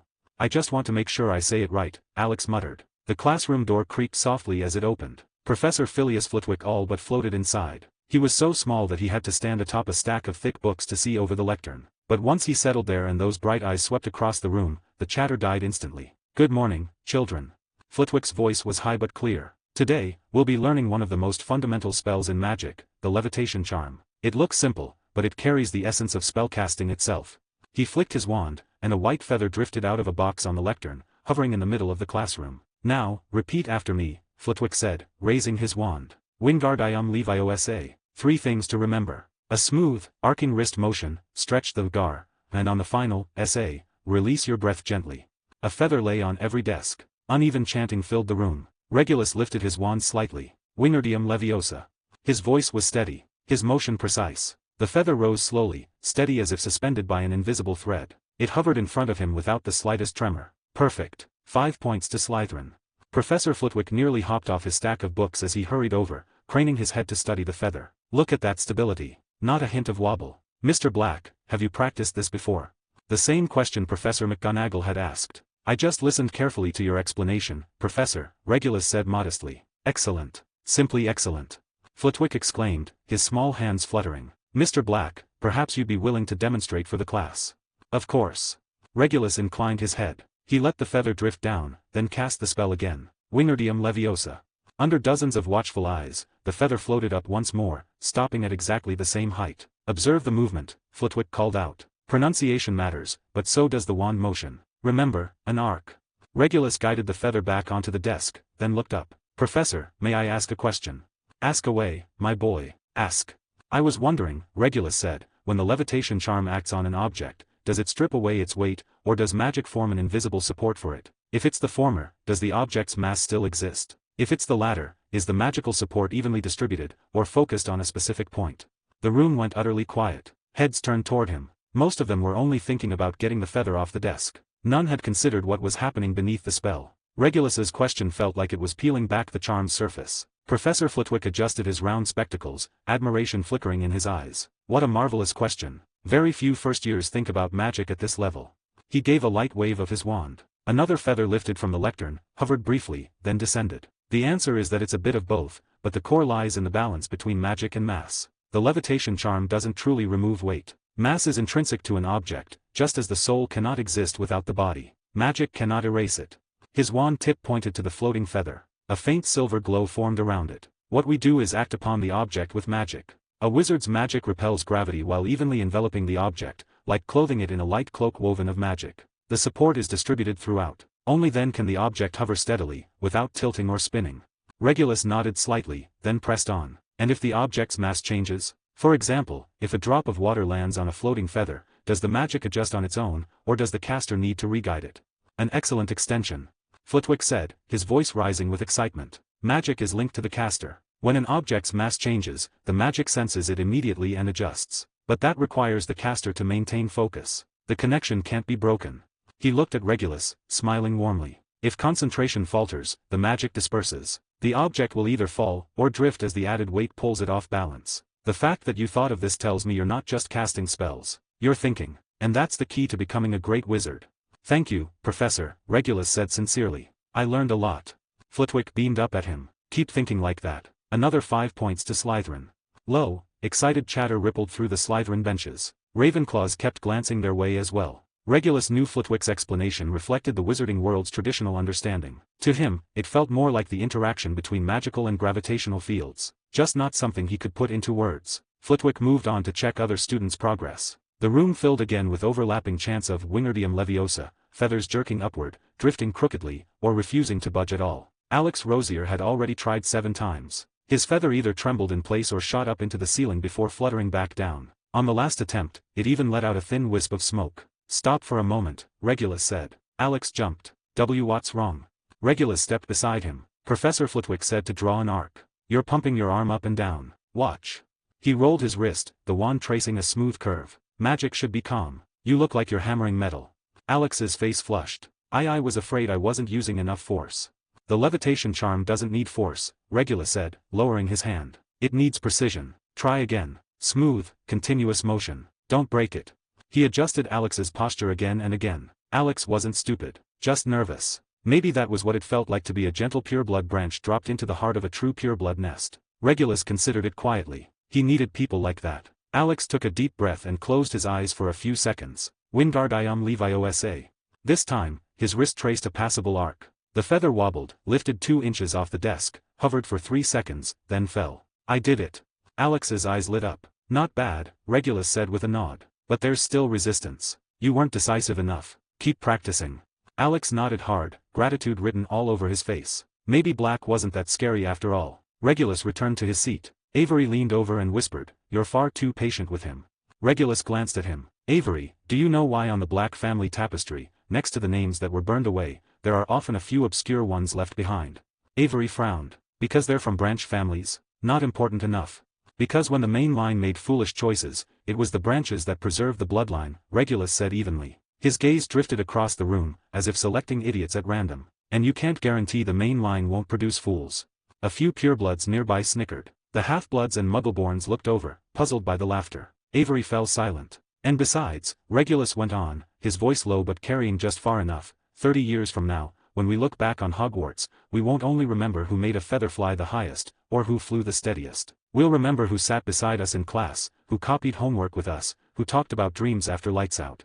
The words drifted to Professor Flitwick as he passed. The small professor paused. He looked up at Regulus, something flickering in his eyes. His mouth opened, as if to say something, then he simply tapped the lectern lightly with his wand. "Best to write your own homework, Mr. Black." The classroom erupted in laughter. Chapter 20, A Different Slytherin. The defense against the dark arts classroom on Tuesday afternoon smelled faintly of old leather and dust. Regulus sat in the 3rd row of the Slytherin section, watching the professor at the front of the room. Galatea Merrythought, who liked to introduce herself as a former adventurer, was currently waving her arms with great enthusiasm as she explained how to identify and avoid grindylows in marshlands. "And remember, children," Merrythought declared, "if you see bubbles rising to the surface and hear a chittering laugh, retreat immediately. Grindylows loved dragging lone witches and wizards underwater. She flourished her wand, conjuring a hazy outline of a water creature in the air. Clearly, there would be no live specimens today. Tom Riddle, Regulus thought. All because he hadn't been chosen as defense against the dark arts professor, he'd placed a curse on the position. From that point on, no professor lasted more than a year. Some met with accidents. Some were forced to resign. Some vanished outright. A childish, cruel sort of revenge. What made it even more absurd was that the curse seemed to have genuinely affected the quality of teaching. Maybe the professors subconsciously knew the post was cursed and simply went through the motions. Or maybe they were afraid that the better they taught, the harder the curse would strike. Regulus glanced back at the lectern. Mary thought was demonstrating how to use lumos to drive off shadowy creatures lurking in dark corners, but the light flickered unevenly, as if reflecting her own lack of focus. First-year material was shallow to an almost insulting degree. Identify a few low-level dark creatures. Learn basic defensive gestures. Memorize safety rules. All of it was covered in the first 2 chapters of Dark Forces, a guide to self-defense. The rest of the time should have been spent on practical responses. But there was no practice. Mary thought didn't teach it, and the students didn't seem to mind. If anything, they were pleased. A useless class was still better than a difficult one. Self-study would get them further than this. The library was perhaps the quietest place in Hogwarts. There were no shrieking first-years here. Regulus nodded politely to Madame Pants at the entrance and received a severe nod in return. He went straight to the section on magical theory and history. Since starting school, his physical conditioning had continued to improve, with impressive results. But he'd begun to sense a bottleneck. The body was a vessel for the soul. He could make the vessel larger, stronger. But if the water inside didn't increase accordingly, it was nothing more than an empty shell. Pointless. A wizard's power came from magic. And according to mainstream theory, magic originated in the soul and was expressed through mental will. So could the mind itself be trained? He stopped in front of a bookshelf, eyes scanning the spines. Most of the books dealt with meditation, mental focus, and introductory occlumency. The content was basic, but the direction was right. Regulus pulled out a thin volume titled Consciousness and Magic, an examination of ancient meditative practices. The parchment cover was worn. He opened it and saw the first chapter heading. Wizards change reality not through magic, but through will. He read on. Ancient rune wizards believed that magic was a bridge, connecting the inner world to external reality. A powerful will could cross that bridge and leave an imprint on the real world. Whether magic alters the skies, or magic twists the environment. At their core, these are expressions of a wizard's will, forcibly rewriting reality through magic as a medium. Thus, the difference between strong and weak wizards lies not only in magical reserves, but in the strength, clarity, and resonance of their will. Resonance? Regulus closed the book, deep in thought. Why could some wizards cast advanced spells with ease, while others struggled with something as basic as the levitation charm? Beyond age, knowledge, intelligence, and raw magic, what else was there? His thoughts turned to Dumbledore, the greatest white wizard of the century. Regulus knew he was especially skilled in Transfiguration. Canon never stated it outright, but Regulus believed Dumbledore could change weather patterns, reshape terrain, and perhaps even more. When magic reached that level, wasn't it will rewriting reality? And Voldemort, his magic was another extreme, more like tearing. The Cruciatus curse tore pain from the body. The killing curse severed life itself. Even Horcruxes were created by ripping apart one's own soul. Those were questions for later, when he had the power to face them. For now, he needed a way to strengthen his mind. He continued searching, nearly combing through the entire shelf, until at last, on the lowest corner level, he found a small booklet with a faded cover. The title was barely legible. Astrological Meditation, Expanding the Mind Through Stargazing. The author's name was blurred, but on the title page, a handwritten note stood out. Those who gaze upon the stars are not bound to the earth. The paths of the stars are the universe's script. Imitate them, understand them, and eventually resonate with them. Resonance again. This was it. Black. A hushed voice came from the aisle between shelves. Regulus looked up to see Lily Evans standing there, arms full of books. On top was a practical analysis of common magical plant poisons. Miss Evans. Regulus closed Astrological Meditation and slipped it behind a thicker book. Hidden for now. He'd retrieve it later. Looking something up. Lily stepped closer, green eyes bright with curiosity. I heard you said something interesting in Charms class. Regulus raised a brow slightly. What did I say? About memories of Hogwarts. Lily set her books down on a nearby table and rolled her sore shoulders. Someone said you told your classmates that in 30 years, what we'd remember most would be the people we copied homework with. It made its way to the Gryffindor common room. A lot of people thought it didn't sound like something a Slytherin would say. Did I put it like that? Regulus thought dryly. I said other things too. You just latched onto the homework part. That idea isn't limited to houses, he said. And it happens to be true. Think back to primary school. I mean Muggle primary school. What do you remember more clearly, your exam rankings, or the classmate who shared an umbrella with you on a rainy day? Lily paused, then laughed softly. The umbrella. First year, I forgot mine, and one of my friend pulled her big floral umbrella over. We both got half soaked, but we laughed all the way to the school gate. Exactly. Regulus nodded, a hint of a smile in his eyes. Magic doesn't change that. Wizards are still people. We just happen to have magic. Lily looked at him, visibly energized. You're not what I imagined a Slytherin would be like.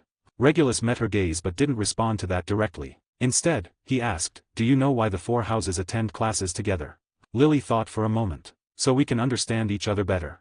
Partly. More practically, because after graduation, houses don't exist anymore. When you join the Ministry of Magic, your co-workers might be Slytherins. If you go to St. Mungo's, your healer could be a Ravenclaw. When you shop, the store owner might be a Hufflepuff. And if you become an Auror, the person you arrest might be a Gryffindor. Houses are labels for school. They're not brands burned onto you for life. Lily was quiet for a few seconds, then said softly, thank you for saying that. I'd never really thought about it. Everyone is different, Regulus said seriously. Houses are just rough categories. They shouldn't define everything. There are narrow-minded people in Ravenclaw, ambitious ones in Hufflepuff, and in Slytherin. Lily picked it up with a smile. There are people who know how to share an umbrella. Regulus's lips curved faintly. Perhaps.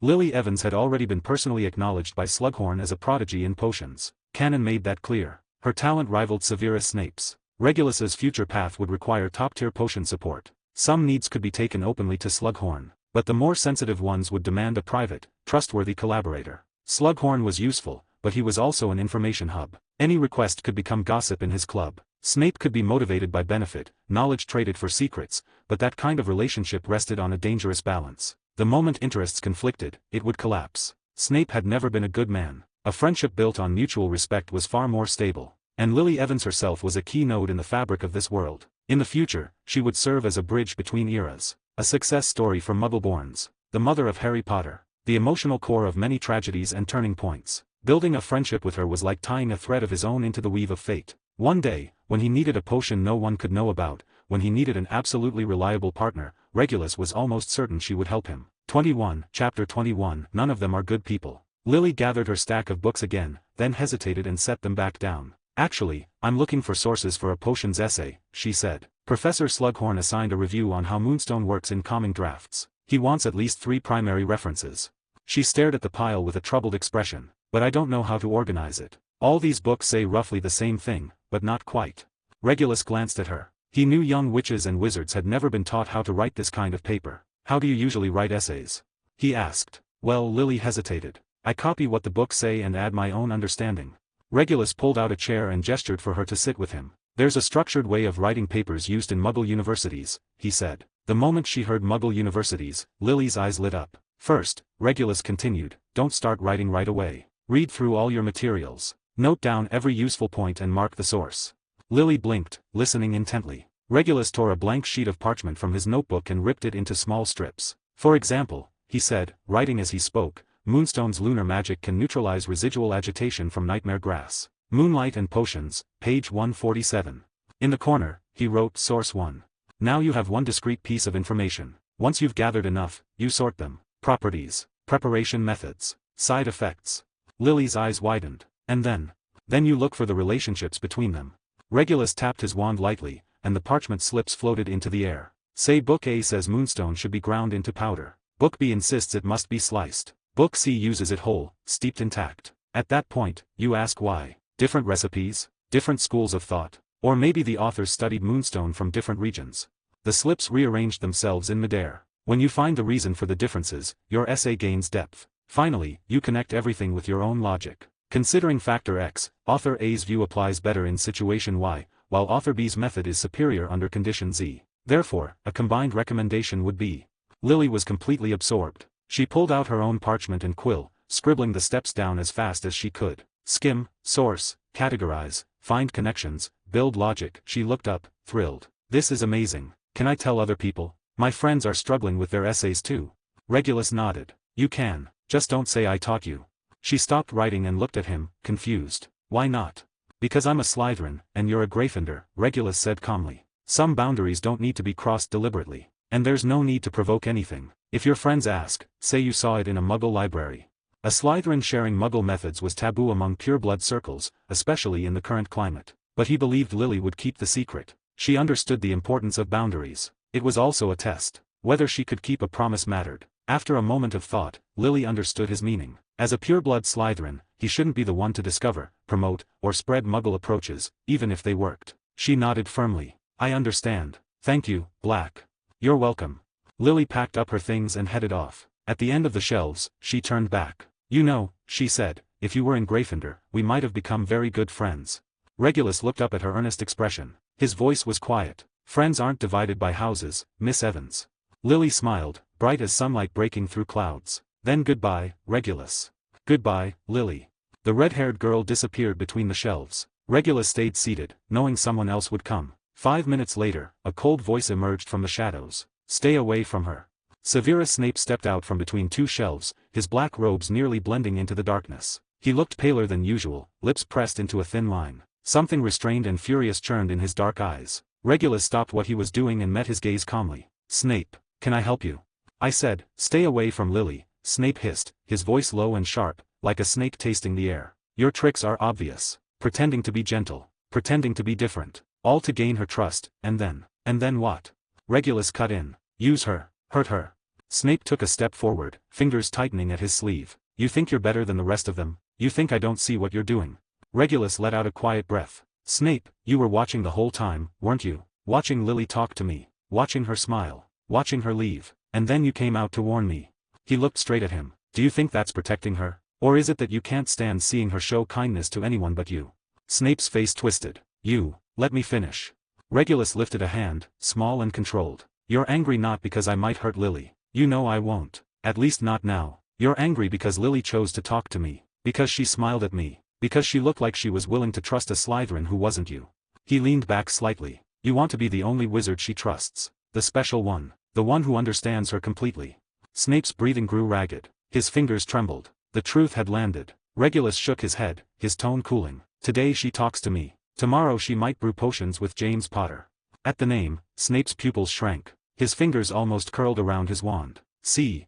Regulus said quietly. I only said his name, and you lost control.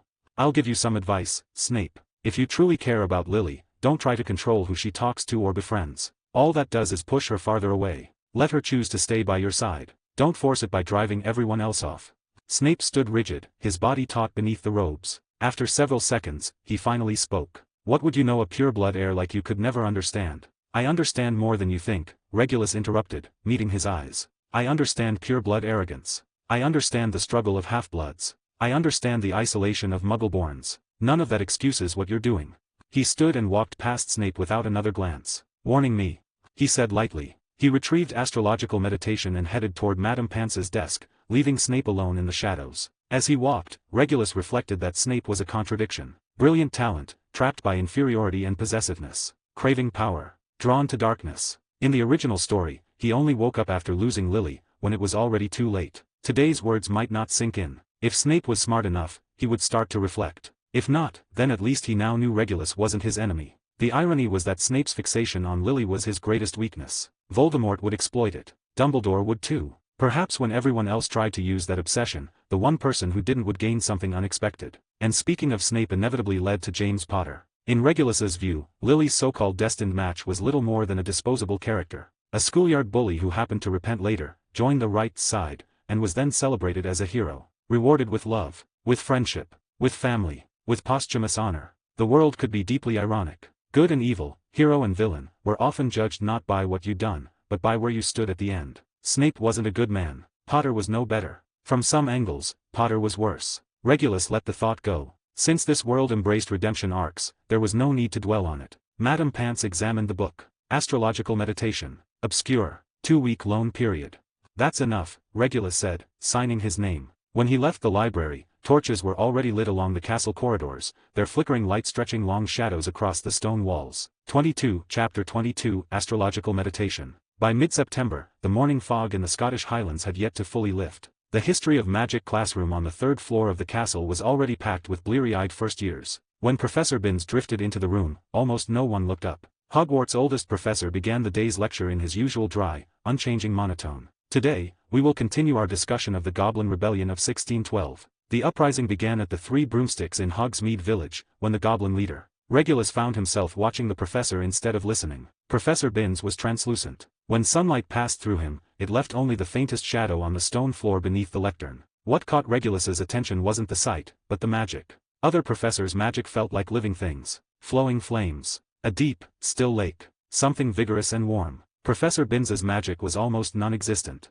Or more precisely, nearly impossible to perceive. Regulus closed his eyes and focused his magical senses toward the lectern. A normal wizard's magic was like ripples on water, with a clear center and edge. Professor Binns's magic felt more like a thin fog. Even, diffuse and stable. No rise or fall. No core. It blended so seamlessly with the surroundings that it was hard to tell where it ended. As a child, Regulus had read that the soul was the source of magic. A ghost had to be sustained by something. So what did a ghost's magic look like? A concept from his past life surfaced. The conversion between matter and energy. When a wizard died, the body vanished and the soul remained. What happened to magic? Did it shift from being anchored to the body to being anchored to the soul? Professor Binns continued droning on about goblins using counterfeit galleons to destabilize Gringotts. Regulus looked out the window. The fog was thinning, revealing a sliver of dark green forest in the distance. His thoughts wandered farther. If ghosts were remnants of the soul, then what was the difference, magically speaking, between a complete soul and a fragment? Was Voldemort's pursuit of immortality an attempt to bypass the process of bodily death followed by soul remnants?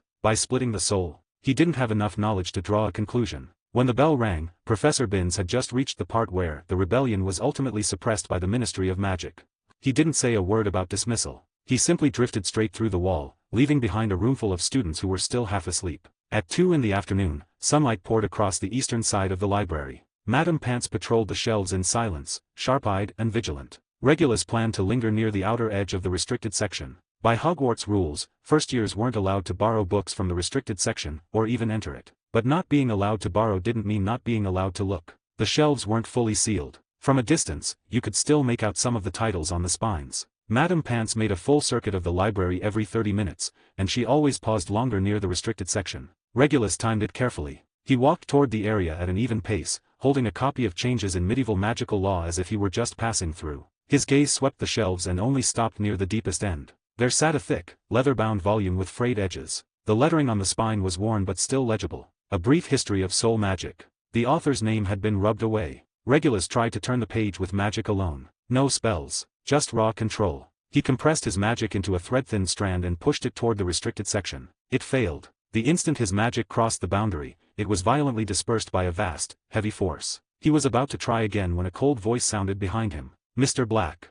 Regulus snapped all his magic back at once and turned to face the librarian. Madame Pants. You stood in front of the restricted section for a full minute, Madame Pants said, her gaze sharp as a blade. First-year students are forbidden from interacting with it. I trust you know the rules. Yes, ma'am. Regulus lifted the book in his hand. I was looking for reference material. I passed by and couldn't help being impressed by the size of the collection. Hogwarts library is remarkable. His tone was sincere. His expression held nothing but genuine hunger for knowledge. Madame Pants's expression softened by a fraction, though her eyes remained wary. The books in the restricted section are sealed for a reason. Much of that knowledge is not suitable for young witches and wizards. Return to your seat. Of course, ma'am. Regulus inclined his head slightly and turned toward the potions shelves. I need that book, he thought. As the library slowly grew more crowded, Regulus packed up his things and headed back to the Slytherin common room to finish his potions essay. At 11 that night, the Slytherin dormitory was silent. Cuthbert Avery was already asleep, his breathing steady and even. A faint glow still shone from behind Alex's curtains. He was probably previewing tomorrow's charms lesson. Hermes's curtains were drawn tight. No sound came from within, but Regulus knew he wasn't asleep yet. Regulus pulled his own dark green curtains closed and cast a soundproofing charm. Then he sat cross-legged on his bed and closed his eyes. Astrological meditation lay open on his knees, turned to the 3rd chapter. Resonating with Orion. According to the book, Orion was the king of the winter sky. The 3 stars of his belt embodied balance and strength. The meditator was meant to locate Orion in the night sky, touch the 3 stars with magic, feel the pulse of their starlight, and eventually synchronize their own magic circulation with the rhythm of the constellation. Typical wizard mysticism, Regulus thought. He'd tried it 3 times. Every attempt had failed. The method wasn't wrong. He'd followed the steps exactly. Sense the night sky. Locate the constellation. Extend magical tendrils. And got nothing. He couldn't feel any so-called starlight pulse at all. Constellations were just visual projections of distant stars. There was no real connection between them. Where would a pulse come from? And yet, the method clearly worked for the author. Maybe the author had some special talent. An ability to perceive things others couldn't. Regulus didn't have that. So he would replace it with what he did have. An adult's way of thinking. A foundation in basic astrophysics. Sensitivity to geometry and mathematics. Microscopic level control over magic. computational ability that bordered on absurd, and his magical perception. He needed a new approach. First, abandon sensing the real night sky. If anything, Regulus suspected the author had written the book just to show off. I have what you don't. You couldn't see the sky from the Slytherin dormitory, but that didn't matter. He used magic to construct a constellation model in his mind. Magic flowed deep within his consciousness, sketching the first point. Betelgeuse, the red giant marking Orion's right shoulder. Then Rigel, Bellatrix. One point after another, lighting up the darkness of his inner vision. Using memorized star chart data, he built a three-dimensional model, scaled by real relative positions and brightness. It was exhausting. Maintaining the precise placement of 12 points at once steadily drained both magic and focus. But Regulus held on. Next came the connections. Magic condensed into fine threads. From Betelgeuse to Bellatrix, forming the right arm. From Rigel to Scythe, forming the left. The three belt stars linked by parallel lines. A glowing Orion took shape in his mind. Clean proportions. Smooth lines. Then came synchronization. This was the core. The book's method relied on following the constellation's pulse. Regulus had no pulse to follow, but he had a model. He imagined his own magic circulation as a luminous river. Then he embedded the Orion model into that river, letting the constellation's geometry become part of the riverbed. As magic flowed past Betelgeuse, its speed adjusted slightly. At Orion's belt, it split into three thin streams, moving in parallel. Across the whole structure, it traced the constellation's outer contours. At first, it was stiff. The magic resisted the imposed structure, and the model wavered. The points flickered. Regulus slowed the flow, smoothing the circulation. At the same time, he refined the model. The belt stars shouldn't form a perfect straight line. A subtle curve was needed. Betelgeuse was 1.3 times brighter than Rigel. That point should exert stronger pull. Perhaps the flow should intensify proportionally as magic passed through it. He kept adjusting. Gradually, the resistance eased. The magic began to adapt to the structure, aided by the countless hours he'd already spent training magic circulation. Like water finding a new channel. Artificial, but smooth enough. 1 cycle. 2, 3. Regulus opened his eyes and let out a quiet breath. He examined himself. The speed of his magic circulation hadn't increased, but it was steadier. The ripples felt smoothed down. With a thought, an invisible, heavy barrier snapped into place around his body. He held it for a full minute, then let it dissolve. A moment later, he reached a conclusion. Magic consumption was unchanged.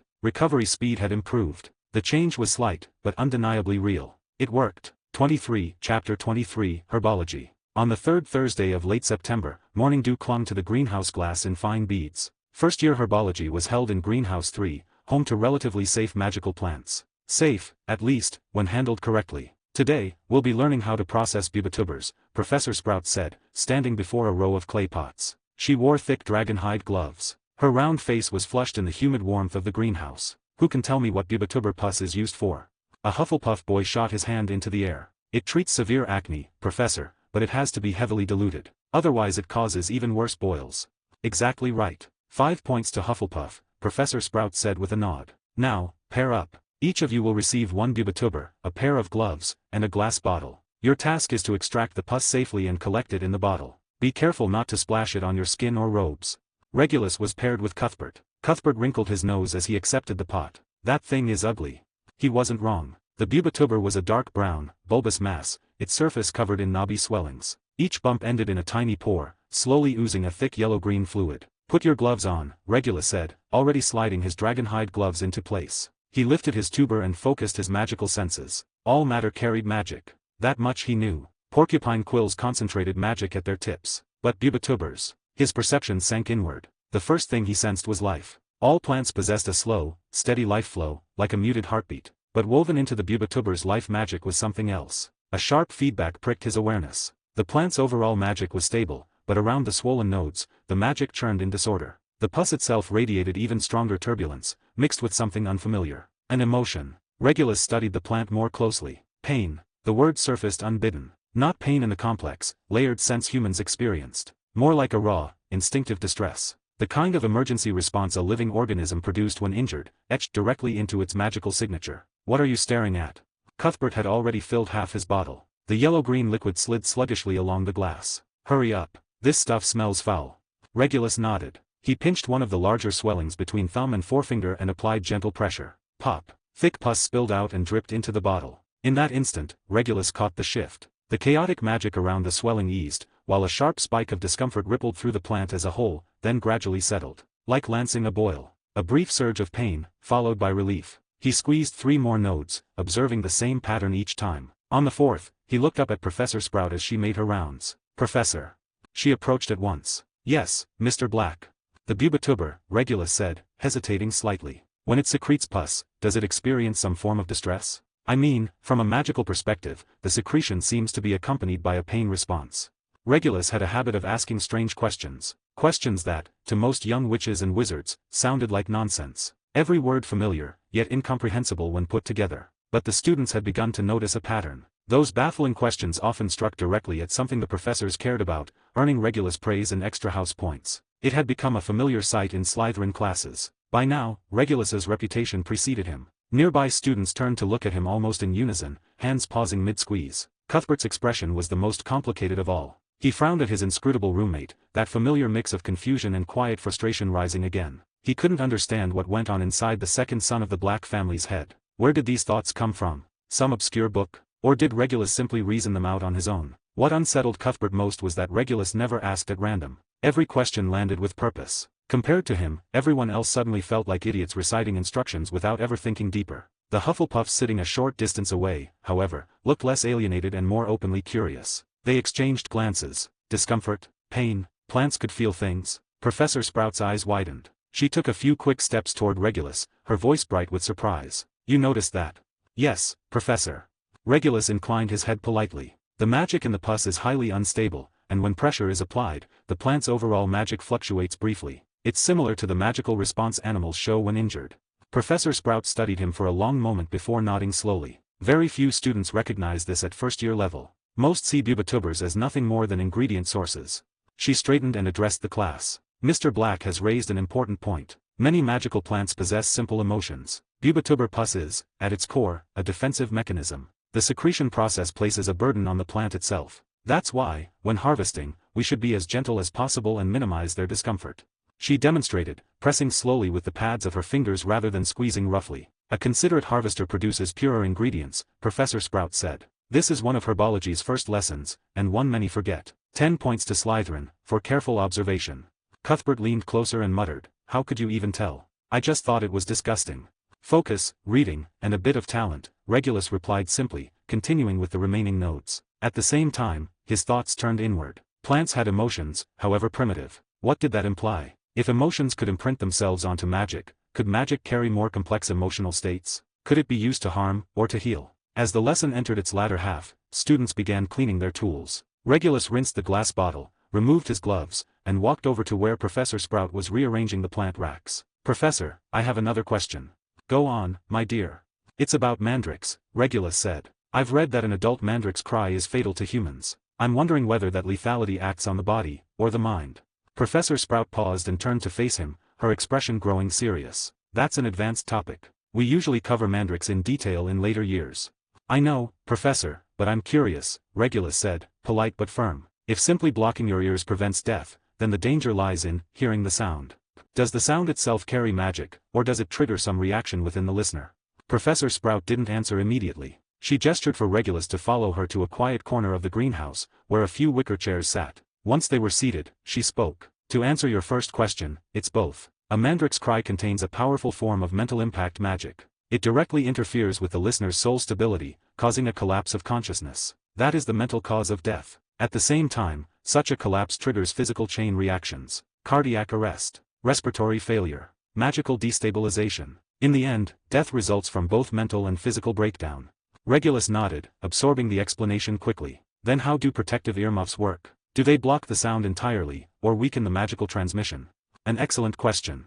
The approval in Professor Sprout's eyes deepened. Standard earmuffs use a sound filtering charm. It removes the specific magical component, the lethal factor in the Mandrix cry. So strictly speaking, you can still hear it. What you hear is a purified, harmless version. Regulus's thoughts raced. Which means the Mandrix lethality lies in the magic carried by the sound. Then is it possible to reverse it? Professor Sprout's expression sharpened. "What are you thinking, child?" "Treatment," Regulus said, not entirely falsely. "If a type of magic can destroy, could it be adjusted to repair? For example, could a similar but inverted magic be used to heal mental trauma?" 24, Chapter 24, Natural Magic and Mandrix. "This is an extremely dangerous field," Professor Sprout said slowly. "Sound-based magic, especially when it involves the mind, sits at the boundary between advanced dark magic and advanced healing magic. Historically, there have been witches and wizards who researched therapeutic sound. Most of those experiments ended in tragedy. Because it's hard to control. Because sound is intangible and diffuse, Professor Sprout explained. You can precisely guide a spell's trajectory. Sound spreads on its own. And every soul has subtle differences. A treatment that works for you might be lethal to me. There is no universal solution. No universal solution, Regulus noted silently. But sound could be focused. Physics had proven that much. There was no reason magic couldn't do the same. If there was no universal solution, then what about individual calibration? If a soul could be detected, measured, adjusted to, and more importantly, if treatment had to be personalized, then what about lethality? That could be scaled. Aloud, Regulus asked, one more question, Professor. If a Mandrix cry is that dangerous, why isn't the Mandrix itself affected? And how do Mandrix interact with each other? Professor Sprout smiled. You're brushing up against N.E.W.T level research now. The short answer is that Mandrix have their own form of immunity. Their auditory perception isn't the same as a wizard's. As for communication, we don't actually know if they need it. No one has successfully translated Mandrix language yet. At least, no one who lived to publish the results. She stood and brushed soil from her robes. Keep your curiosity, Mr. Black. Just remember, until you have sufficient knowledge and protection, don't experiment lightly. I understand, Professor. Thank you, Regulus said sincerely. He stood as well, several lines of thought already branching in his mind. Wide area lethality, precision lethality, mental damage, physical damage, and if time allowed, mental healing was worth pursuing too. The bell rang. Students began filing out of the greenhouse. Regulus deliberately packed his things more slowly, waiting until the others were gone. Mr. Black, Professor Sprout called, as expected. Could you stay a moment longer? Of course, Professor. They walked out of the greenhouse and onto the gravel path outside the castle. September wind carried a lingering warmth, and ripples spread across the surface of the black lake in the distance. Your magical perception is unusual, Professor Sprout said without preamble. Most witches and wizards sense magic the way they see color. They know it's there. They can tell strength apart. But they struggle to describe detail. For me, it's like an extra sense, Regulus answered carefully. I can perceive the emotions in a bubituber. Or more precisely, I feel them. He chose partial honesty. Professor Sprout was the head of Hufflepuff, known for her fairness and deep understanding of plant magic. She was worth a measure of trust. And his ability, while strong, wasn't unique in principle. Professor Sprout looked back toward the greenhouses. In the deepest section of Greenhouse 2, there's a whomping willow sapling. I planted it 30 years ago, during a difficult period of my life. That tree is still more aggressive than others of its kind, more volatile. I've always suspected my emotions affected it. She sighed, then looked at Regulus seriously. So here's my advice. Stay sensitive, but don't delve too deeply into dark plants. Some plants, like Devil's Snare or Venomous Tentacula, especially those bred through dark magic, accumulate pain, rage, and despair. That emotional residue can rebound onto the person sensing them. Her gaze sharpened. Your talent is a gift. It can also be a curse. If you ever encounter something too dark while sensing magic, cut the connection immediately. Come to me, or another professor. Don't carry it alone. I'll remember that, Professor, Regulus said, meeting her eyes and nodding steadily. He could tell her warning came from experience. She had seen cases like that before, possibly tragedies. And one more thing, Professor Sprout added, her tone softening. If you're interested in plant magic research, you may apply to assist me after your OWLs. For now, focus on your fundamentals. Everything in the textbooks matters. I will. Off you go. Don't be late to your next class. That evening, with an hour free before dinner, Regulus took a detour to a small garden on the west side of the castle. It held ordinary ornamental plants. Nothing magical. Few people ever came here. He needed to test an idea. Daisies were commonly used as base ingredients in simple potions. He found two growing side by side. One was healthy and full. The other had 3 outer leaves with yellowed, withered edges. Pest damage, perhaps. Or poor nutrients. He crouched, placing his right hand on the soil near the healthy daisy's roots, his left near the damaged one. He closed his eyes and expanded his magical perception. The healthy daisy's magic was warm and steady, a soft pale gold, like a slowly turning halo. The damaged daisy's magic was far dimmer. Its light flickered, and in the withered leaves, the magic had nearly stalled. Regulus intended to guide the healthy plant's life magic to repair the damaged one. This wasn't a healing spell. Healing spells forced the caster's magic into the target. What he wanted was to act as a conduit, letting magic flow naturally between plants. He extended his own magic into 2 fine threads. One linked to the healthy daisy's core, the other to the damaged area. The threads were extremely thin, careful not to interfere with either plant's magic circulation. At the healthy end, he gently drew magic, creating a high-pressure region. At the damaged end, he lowered the pressure. Like water flowing downhill, the magic should move on its own. Nothing happened. The 2 plants' magic remained separate, ignoring the pressure gradient entirely. Regulus adjusted his approach. He remembered the emotional imprint of the bubituber. Perhaps raw magical pressure wasn't enough. Perhaps plants responded better to instinctive patterns. He altered his output, mimicking the healthy daisy's natural fluctuations. 5 minutes passed. Then something changed. A faint golden thread of light emerged from the healthy daisy's core and began moving along Regulus's magical conduit. Slowly, the thread reached the damaged area and seeped into the yellowed leaves. Regulus held his breath and watched. Inside the leaf, magic stirred. Dormant nodes reactivated, beginning a slow, tentative circulation. It worked, but the efficiency was abysmal. After 10 minutes, he'd restored only about a tenth of a single leaf, while his own magic reserves had taken a noticeable hit. He pushed on for 5 more minutes, then carefully severed the connection and withdrew his magic. On the damaged daisy, the outermost leaf showed a narrow ring of restored green, about the width of a fingernail. That was all. Regulus stood and rubbed his brow. The cost was far too high for the result. But the direction was correct. One key hypothesis had been confirmed. Plant magic could be transferred between individuals. More than that, natural magic, even the magic within seemingly passive life like plants, could be guided, borrowed, and even directed by a wizard's will. Mandrix. If the gentle life magic of a daisy could be guided, then what about a magical plant that carried lethal power? Did Mandrix follow the same underlying principle? His thoughts accelerated, a structured idea taking shape. Reverse analysis of Mandrix lethality based on guided plant magic. A Mandrix cry is fatal because it carries destructive magic targeting both soul and body. That magic, carried by sound, is fundamentally the same category as the daisy's life magic or the chaotic magic in Bubotuberpus. It is magic generated, held, or released by a plant. The difference lies in its extreme nature.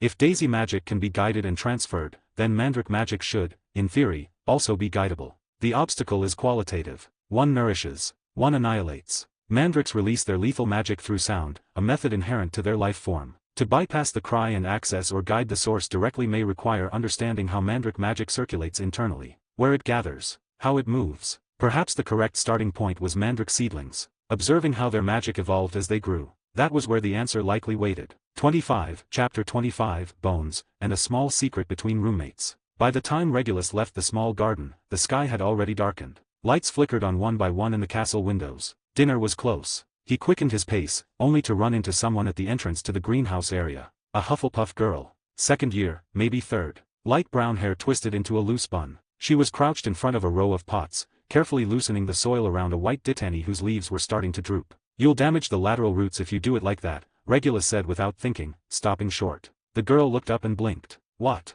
"The angle of your trowel," Regulus said, pointing at the small metal spade in her hand. White dittany roots spread outward. They don't grow straight down. Digging vertically cuts the side roots.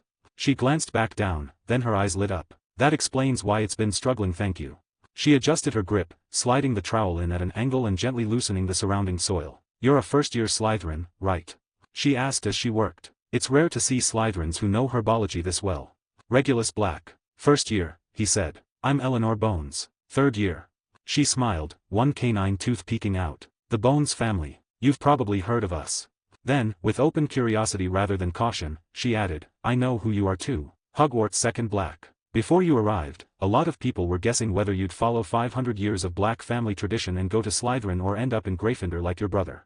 Regulus lifted a brow, mildly surprised. He knew his sorting had been watched closely. By students, by pureblood families, even by some professors. Sirius's choice hadn't just been personal rebellion. It had shattered a 5-century pattern. 500 years was long enough for Black equals Slytherin to become an unspoken rule in the wizarding world. And in a time when old families were quietly reassessing their positions, the sorting of a Black heir could easily be read as a signal. Regulus had known all that from the start. He also knew the speculation wouldn't stop. In the original timeline, it wouldn't stop until the Black family was nearly gone. Still, this was the first time someone had brought it up to his face so directly. Eleanor Bones was more straightforward than any other pureblood he'd met so far. And of course, he knew the Bones family. One of the Sacred 28. Moderately aligned, with many members working at the Ministry of Magic. Eleanor was likely related to Amelia Bones, the future head of the Department of Magical Law Enforcement. Regulus didn't dodge the topic. His gray eyes met hers calmly. "Looks like the answer's Slytherin. People can stop guessing now."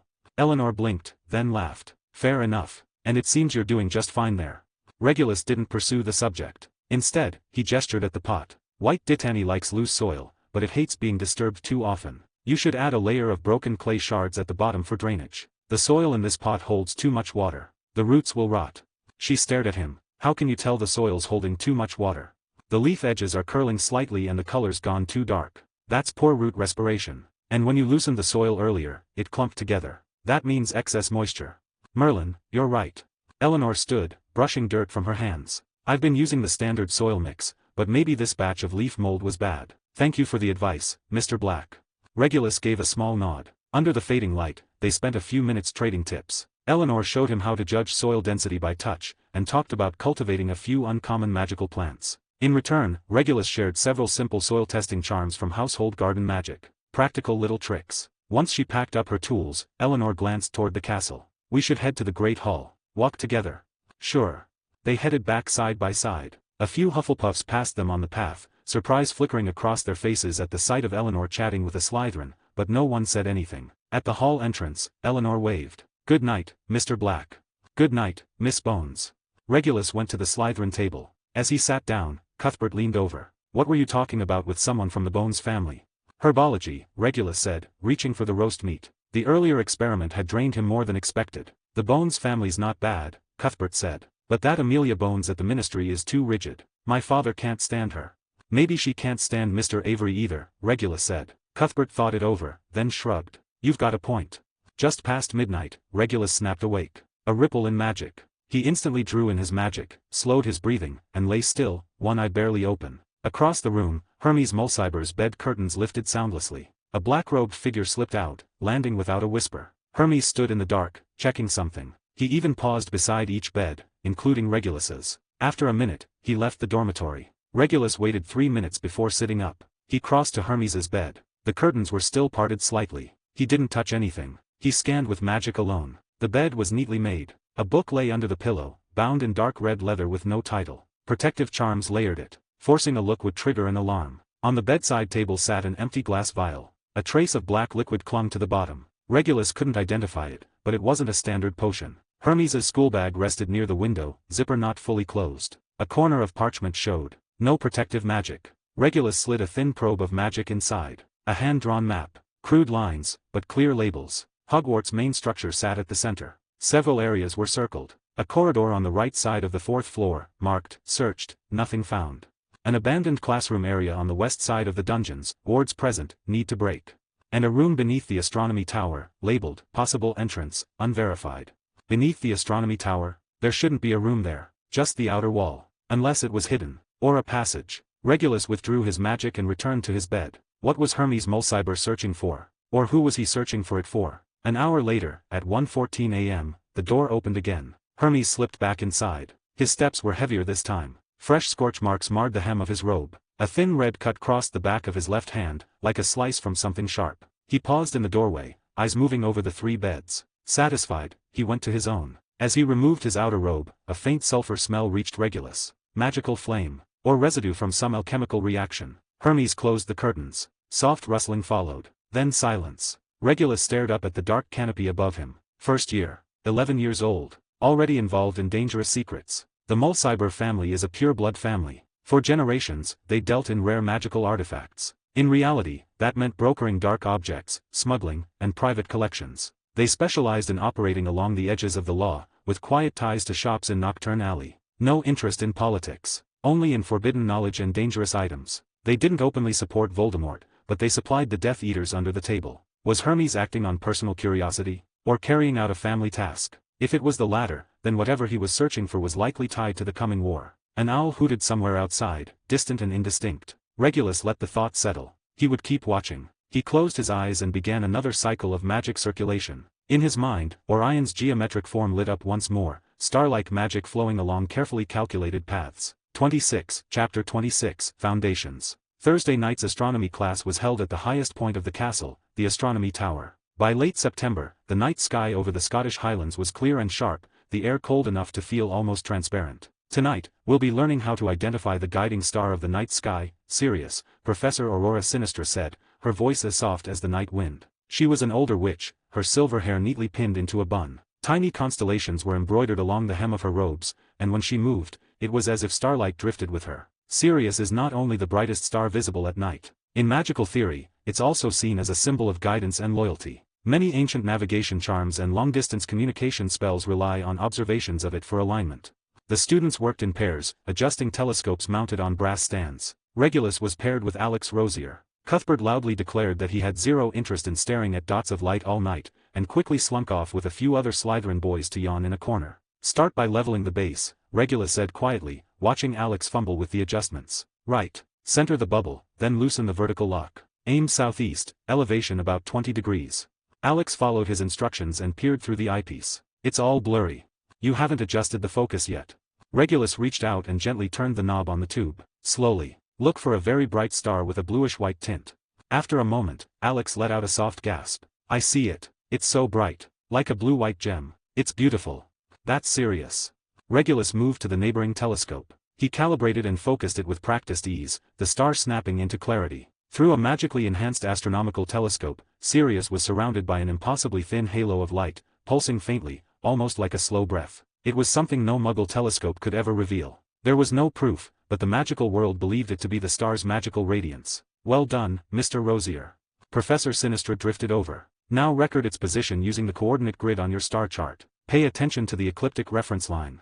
Once she moved on, Alex lowered his voice. "How are you so good at this? You look like you've done it 100 times. "We have a similar telescope at home," Regulus said. The Black family did, in fact, own an antique astronomical telescope, even if he'd never used it before. "So what's astronomy actually good for?" Alex muttered as he clumsily wrote down the coordinates. "Besides stars being pretty, it's useful in more ways than you think."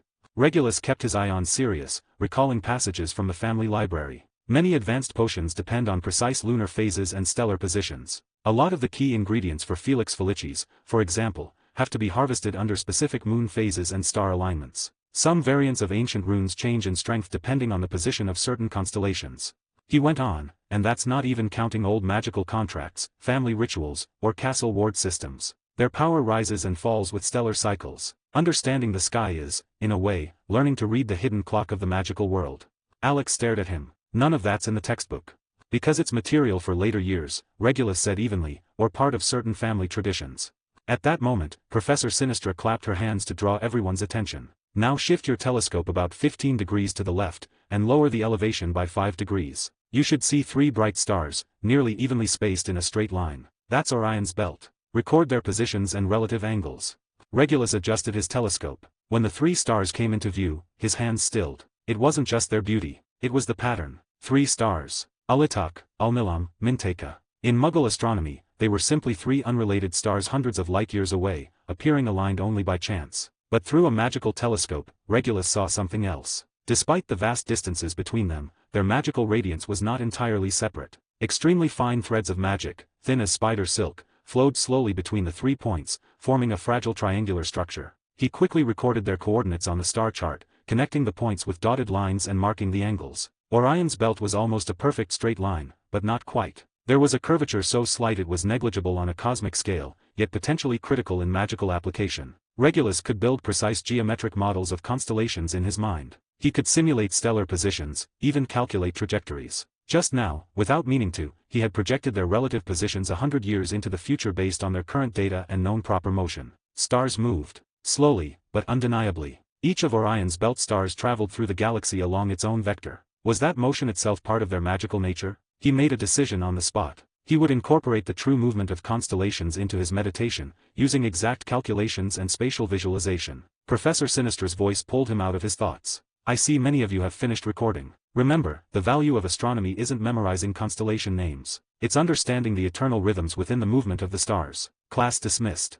Eternal rhythms. The words echoed in Regulus's mind as he packed away his star chart. Deep into the night, the dormitory was silent. Regulus sat cross-legged inside his 4-poster bed, the curtains drawn, a soundproofing charm quietly in place. He closed his eyes and sank inward. Magic circulation and meditation began together. Inside his body, magic flowed like a gentle stream along familiar paths, nourishing every inch of flesh. This was physical tempering, the most basic foundation of all. At the same time, at the highest level of his awareness, he constructed a model of Orion's belt. Using remembered astronomical data, the subtle deviations he'd observed, calculated trajectories, and the star's own motion, he gave the 3 points an almost imperceptible but directional movement. A static framework, paired with a dynamic trend. Then he tried to align the rhythm of his internal magic circulation with the movement of those 3 points in his mind. At first, it didn't work. The flow of magic in his body was concrete and tangible, something he could feel. The motion of the stars was abstract, nearly motionless, as if it existed in another dimension entirely. But Regulus was patient. He focused all his attention on that dynamic model, sensing the tension of motion that was almost non-existent, yet undeniably real. Gradually, he made minute adjustments to the speed of his magic circulation, subtly altering its overall cadence. Slower, more solemn and more constant. Time passed in silence. 10 minutes. 20. 30. Then, all at once, something clicked. Not that his magic traced constellation shapes through his body. It was deeper than that. The state of his internal circulation aligned with the essence of motion in the stellar model, reaching a level of harmony within his consciousness. In that instant, two completely different improvements occurred at once. The once gentle, nourishing flow of magic gained a heavier, denser quality. Where it passed, it didn't just restore. It reinforced. Muscles and bones seemed to be compacted and strengthened more efficiently under that synchronized resonance. A new sense of power rose slowly from deep within his limbs. At the same time, maintaining the dynamic model demanded extreme mental focus. Yet the moment it truly synchronized with stellar motion, his mind felt anchored, clearer and more stable. The everyday mental noise, the castle's constant magical whispers, even the faint sense of alienation and loneliness he carried as a reincarnator,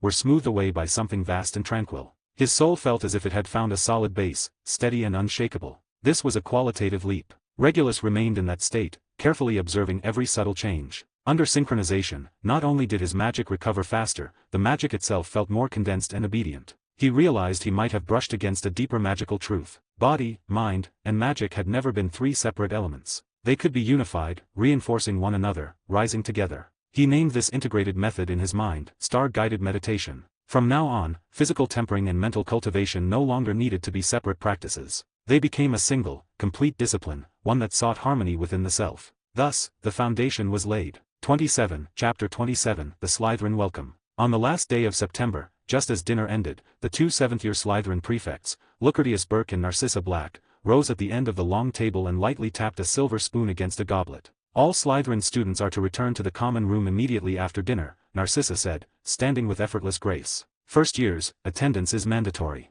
The moment her words settled, the mood at the Slytherin table shifted. Upperclassmen exchanged knowing looks. A few fifth-year boys even wore expressions that promised entertainment. Students from pure-blood families, especially those from the core lines of old houses, showed the same reaction. A quiet sense of anticipation. Finally, Cuthbert set down his cutlery at once, dabbing his mouth with a napkin, excitement flashing in his eyes. Hermes slowly lifted his head, his dark gaze sweeping over the prefects before settling on Regulus beside him. Only Alex, from a mild-mannered pure-blood branch family, blinked in confusion. He leaned closer and whispered, "What's going on? Why do we have to go back?" Cuthbert snorted, not bothering to hide the superiority in his tone, mixed with a trace of pity. "Rosier, didn't your family tell you?" "Well, I guess that figures. It's tradition. Slytherin's welcome. We see which of the new snakes has the sharpest fangs."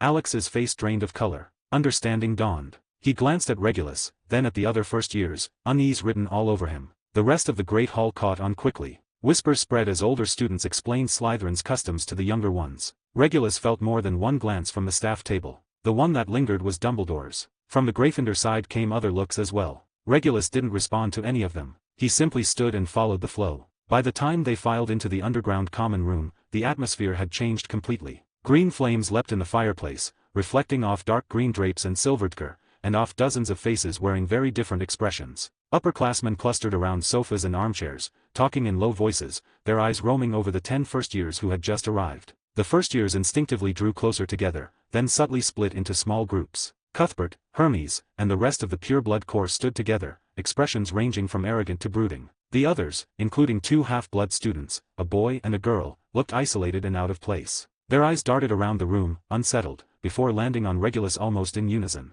Over the past month, Regulus had stood apart from other high-status pure-blood students. He never flaunted arrogance, never joined in petty talk about bloodlines. In class and group work, he was precise and fair. To those outside the pure-blood inner circle, or from ordinary backgrounds, the second son of the Black family was almost the only Slytherin first year who felt reasonable and dependable. Without realizing it, they edged a little closer to where Regulus stood. Regulus noticed the quiet reliance, but made no comment. He moved to the edge of the open space in the center of the room and stood there, calm, gray eyes sweeping over everyone. Quiet. Lucretius Burke stepped in front of the fireplace, his voice low and serious. The common room fell silent at once. "The usual rules," he said succinctly. "First years will duel in pairs. Any spell is allowed, as long as you can cast it and it doesn't send Madame Pomfrey looking for us. The goal is to know yourself, and to know others. Slytherin respects power, and it respects the wisdom to control it." Before he finished, murmurs and snickers had already spread among the upperclassmen. "Place your bets, place your bets." A sixth-year boy laughed, pulling out a small notebook. Who's the last rookie standing this year? Odds are open. I'm putting 10 galleons on the black kid. That's hardly a gamble, the girl beside him scoffed. Just look at him. Does he look 11 to you? I say he drops everyone in under 3 minutes. Not necessarily, a bespectacled seventh-year said, pushing his glasses up and pretending to analyze things. That Mulciber boy looks dangerous. I've heard his family keeps some unusual collections. And the Avery kid isn't completely useless either. Oh, come on. The first boy nodded toward Regulus. Look at how he's standing. Everyone else is either shaking, overexcited, or putting on a tough face like Avery. And him? He looks like he's waiting in his own study for someone to bring tea. I'll raise the bet. He won't even wrinkle his robes.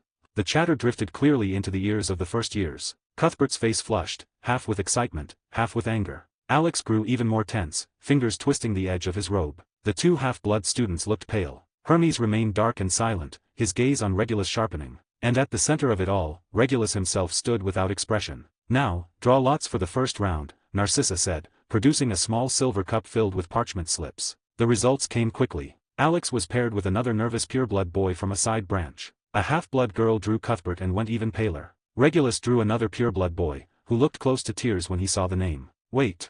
A low voice cut through the room. Hermes stepped forward, looking first at the prefects, then at Regulus. I request to duel Regulus Black. The common room went still, then erupted into louder murmurs. Changing opponents wasn't common, but the rules didn't forbid it, as long as both parties agreed. Lucretius raised a brow and looked to Regulus. Black. Every eye turned toward him. Regulus met Hermes's gaze. There was no provocation in those dark eyes, only a kind of obsessive focus, something tightly restrained. He thought of the scorch scent in the dormitory. The dark red book with no title. All right, Regulus said calmly. Then he added, since these are one-on-one matches in sequence, we can go last and let everyone else finish first. The boy who'd been replaced looked as if he'd been granted a reprieve from execution and hurried aside. The other first years didn't object. It was obvious to everyone that a match between Regulus and Hermes would be on a different level. The prefects exchanged a glance and nodded. Very well. We'll begin with the other pairs. The duel started quickly. The open space was cleared, students crowding around to watch. Alex and his opponent floundered through their match, nerves making their incantations stumble and their disarming charms fly crooked. Alex ultimately lost after tripping over his own feet in a moment of panic, drawing a round of laughter. Cuthbert's match against the half-blood girl was far easier. A clean obstacle spell knocked her off balance, followed by a precise disarming charm that ended it. Several upperclassmen nodded in approval. The remaining matches followed a similar pattern. As Regulus had already noted, first years, even those carefully trained by pure-blood families, were still raw at this age. Their magic was immature, control weak, practical experience nearly non-existent. The contents of Standard Book of Spells already demanded real effort from them. Disarming charms, obstacle spells, leg lockers, binding charms, petrification, fire spells. Being able to cast these basics smoothly and land them accurately was considered good among peers. For Regulus, there was no difficulty at all. Any spell that required precise movement, clear pronunciation, and basic magical guidance was almost effortless for him. One look, a bit of practice, and it was his. His control and computational precision more than compensated for his age, letting even simple spells display a stability and force far beyond what most first years could manage. Of course, magic wasn't that simple. Spells driven by intense emotion, complex conceptual understanding, or rare talents and catalysts were still areas he needed to study. After several rounds, the first years were exhausted. Some were exhilarated, some discouraged. In the end, only two remained standing in the center of the room. Regulus Black and Hermes Mulciber. 28, Chapter 28, First Year Chief. They stood 10 feet apart and gave slight bows. Begin, Narcissa announced. Hermes moved the instant the word left her mouth, his wand snapping forward. Rictus Empra. A streak of silver shot toward Regulus. Opening with the tickling charm wasn't lethal, but it was abrupt. Regulus didn't move his feet. He flicked his wand once, casually. Another silver flash met Hermes's spell midair with pinpoint accuracy, bursting into a scatter of glittering sparks. Locomotor Mortis. Hermes followed up at once, blue light skimming low across the floor. Regulus tapped his wand to the ground. An unseen barrier rose before him, and the leg locker hit it like a spell striking a slanted plane, sliding off and dissipating against the wall. Impedimenta. Hermes fired a third curse, quick and subtle. Impedimenta. Regulus answered with the same incantation. The two spells collided in the center of the space with a dull, pounding thud. Regulus's jinx was stronger. It crushed Hermes's spell outright and kept going. Hermes had to roll across the floor to avoid it, scrambling up in clear disarray. Nearby first years widened their eyes, hands flying to their mouths. Upperclassmen nodded, impressed. Anyone could see it. Regulus's spell power was absurd. Still, he didn't press the attack. He calmly blocked or redirected every spell Hermes threw at him. binding charms were flicked aside. Some curses missed him by inches as he shifted just enough to let them pass. Throughout it all, Regulus never left the small patch of floor where he'd started. Every spell he used came straight from Standard Book of Spells, basic defensive and interference magic, each cast with effortless precision. His expression never changed. It didn't look like a duel so much as a demonstration. Hermes, on the other hand, sped up. His casting grew sharper, trickier, far beyond what most first-years could manage. His family had clearly taught him in advance. Yet his face darkened by the second, breath turning ragged. He wasn't stupid. He could see it. Regulus wasn't even trying. That calm, measured response was humiliating. "Is that all you can do, Black?" Hermes snarled, anger flashing in his eyes. "Just dodge."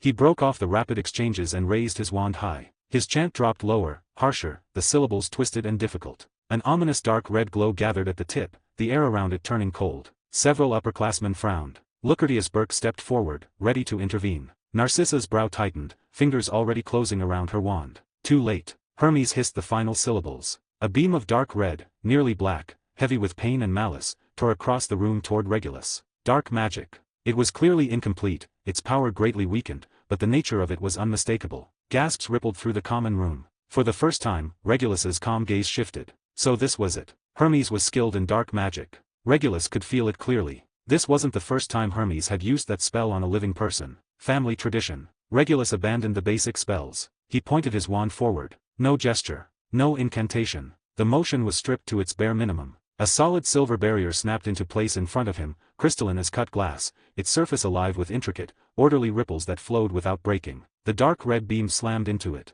A teeth-aching hiss tore through the air, like metal being eaten alive. Red light raked across the silver shield, clawing and gnawing at its surface, unable to punch through. The standoff lasted barely 2 seconds. Hermes's face went pale, disbelief flooding his eyes as the beam sputtered and vanished. The silver barrier remained, flawless. In the same instant the dark light died, Regulus stepped forward. A pinpoint of red flared at his wand tip. Expelliarmus.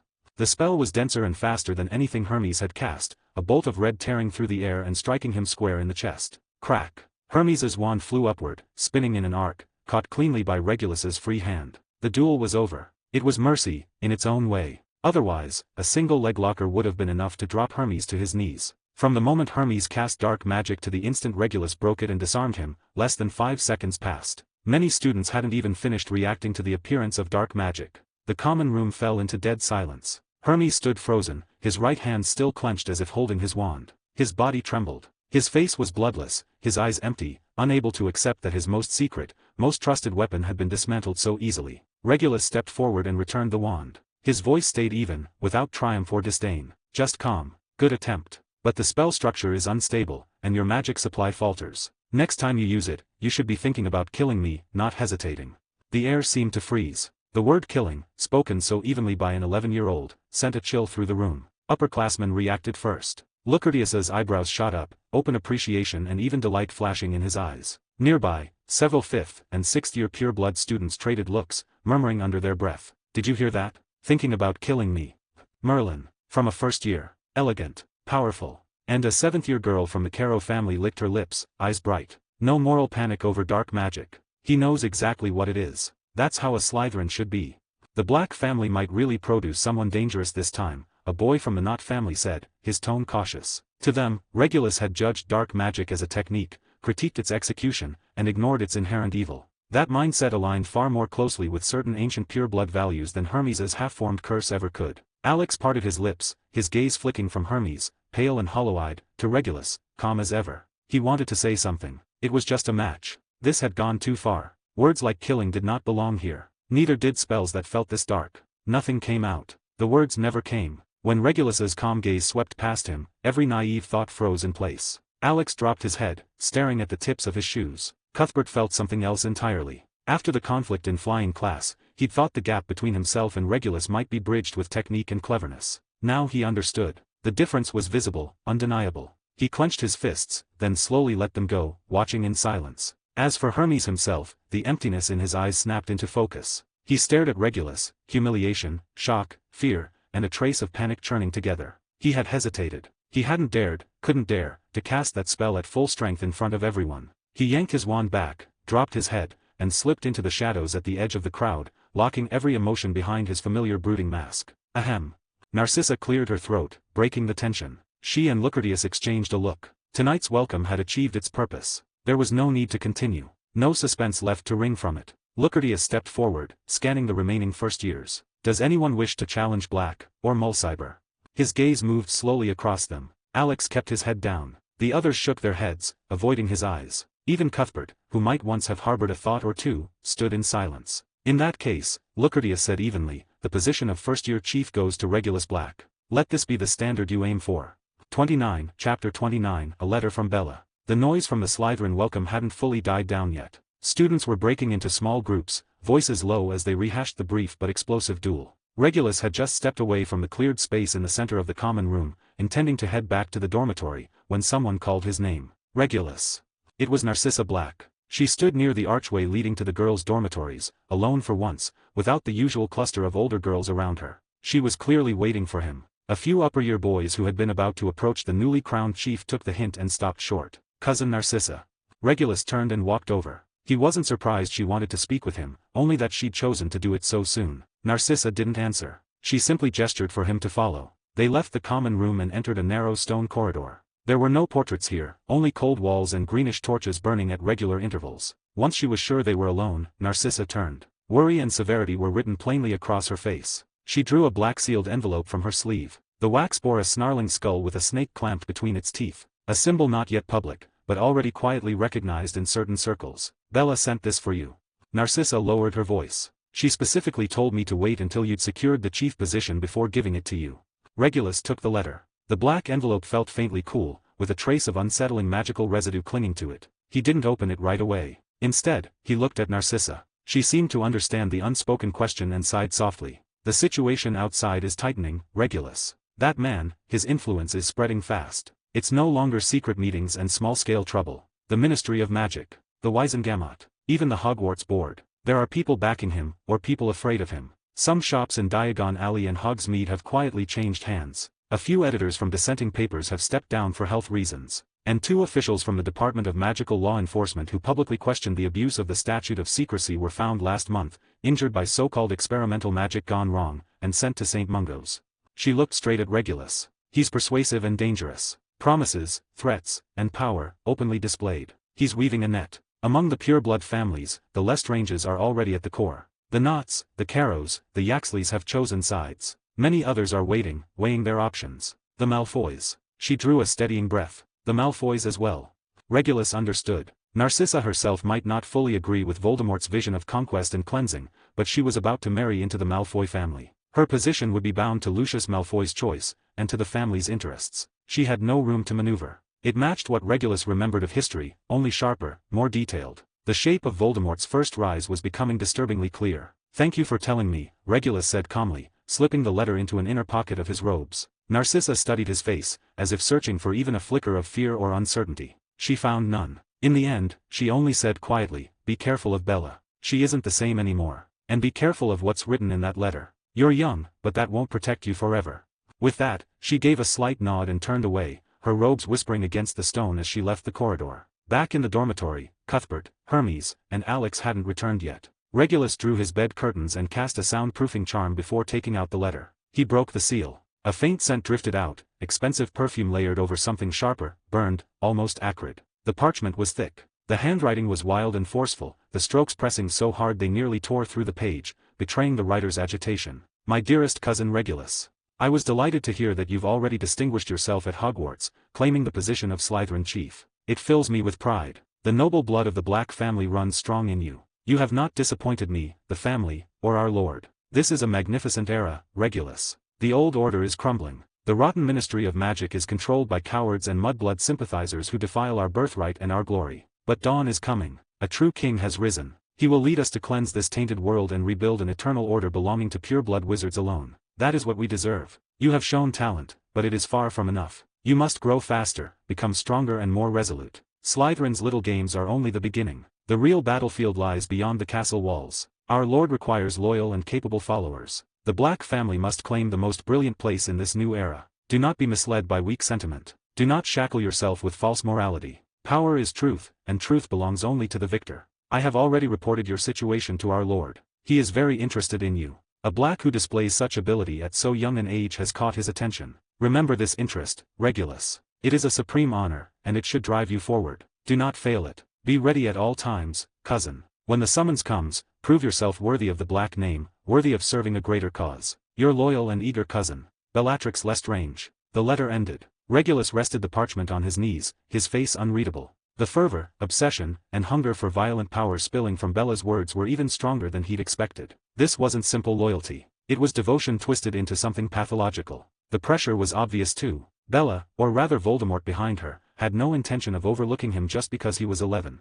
Especially that line about Voldemort taking an interest in him. That wasn't a good sign. Attention like that usually meant scrutiny, trials, and punishment if expectations weren't met. He'd thought he had at least a few years to build strength and find his own path. Now it seemed time was tighter than he'd imagined. Voldemort's net was closing, and the Black family was already caught inside it. A cold irritation crept into his normally steady thoughts. When Regulus stepped back into the common room, plenty of students were still around. He spotted Alger Travers at once, the 5th year he'd humiliated at the start of term, surrounded by a few pureblood followers. They had claimed the area near the fireplace, speaking just loudly enough, their eyes flicking now and then toward the dormitory corridor. When Regulus appeared, Travers raised his voice deliberately. So really, no matter how talented you are, you're still a baby who needs watching. First-year chief, what does that even mean? A real Slytherin thinks long-term. Real influence. Not a bit of cleverness and luck, getting praised twice and suddenly believing you matter.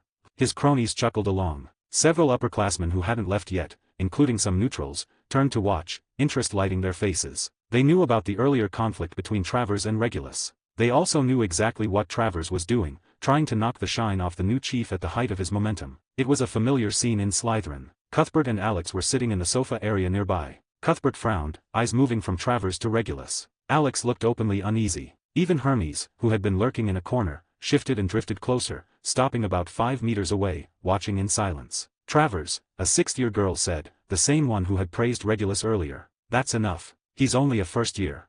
First year. Alger Travers scoffed and finally turned fully toward Regulus, malice and confidence plain on his face. A first year who uses who knows what underhanded tricks on older students. A first year who makes certain people lose their heads and circle him like moths. I'm just stating facts. If you're young, learn restraint. Learn to respect your seniors. Don't let a bit of talent go to your head. Do you really think being Slytherin chief is some grand achievement? Chapter 30, an overwhelming victory. Travers's words grew sharper by the second. He twisted the facts on purpose, reducing Regulus's strength to cheap tricks and luck. Regulus lowered his head slightly, calm and composed. He knew exactly what Travers was doing. He was trying to provoke him, push him into losing control and striking first. If Regulus attacked first, Travers, a 5th year forced to defend himself, would hold the moral high ground no matter how the duel ended. And Travers was confident. As long as he stayed focused and didn't make careless mistakes, he would never embarrass himself the way he had last time. The surrounding chatter gradually faded. Everyone was watching Regulus, waiting for his response. Regulus stood where he was, listening to those malicious words, feeling the cold irritation carried by the letter in his chest slowly ferment and heat up. He looked at Alger Travers's face, full of calculation and spite, and suddenly found it ridiculous and tiresome. Why were there always people who couldn't see reality for what it was? The corner of his mouth slowly lifted, forming a smile so cold it was nearly sharp. Those who knew him well froze when they saw it. Cuthbert and Alex exchanged uneasy glances. Both of them sensed it at once. Something about Regulus's mood was off. Even Hermes, lurking in the shadows, had his gaze stall for a brief moment. In the corner, Snape watched closely, eyes narrowed as he studied the Regulus who looked like an entirely different person. Regulus did not explode in anger or snap back the way Travers expected. He did not even spare a glance for the upper years waiting eagerly for a show. He simply took 2 steps forward and spoke in a flat, icy voice. Save your clumsy provocation, Travers. You want me to attack first so you can claim forced self-defense and claw back that pitiful excuse for pride. Such a childish trick, and you're still acting it out with such enthusiasm. As he watched Travers's expression sour instantly, Regulus continued in that unsettlingly calm tone. Like a clown. 3 light words, yet they landed like 3 hard slaps across Alger Travers's face. Then Regulus raised the wand in his hand. So stop wasting time. Draw your wand. The common room fell into dead silence, broken only by the occasional crackle from the fireplace. Travers's face flushed and drained in turns. The humiliation of having his scheme exposed in public tangled with the fury of being called a clown. He had never imagined Regulus would ignore the usual rules entirely and rip his calculations open in the most brutal way possible. Fine. Travers yanked out his wand, pointing it straight at Regulus, forcing a vicious look onto his face. If you're this arrogant, I'll teach you where the gap between a first year and a 5th year really lies. I'll also teach you how to respect your senior. The crowd automatically spread outward, clearing the space once more. Whispered voices surged like a tide. Tisk, Travers really is an idiot. He still thinks everyone else is one too. The black kid's ruthless. He tore the mask right off. 5th year versus 1st year. Even if Black beat Travers last time, wasn't that basically a sneak attack? Maybe not. Did you see how he blocked that dark spell?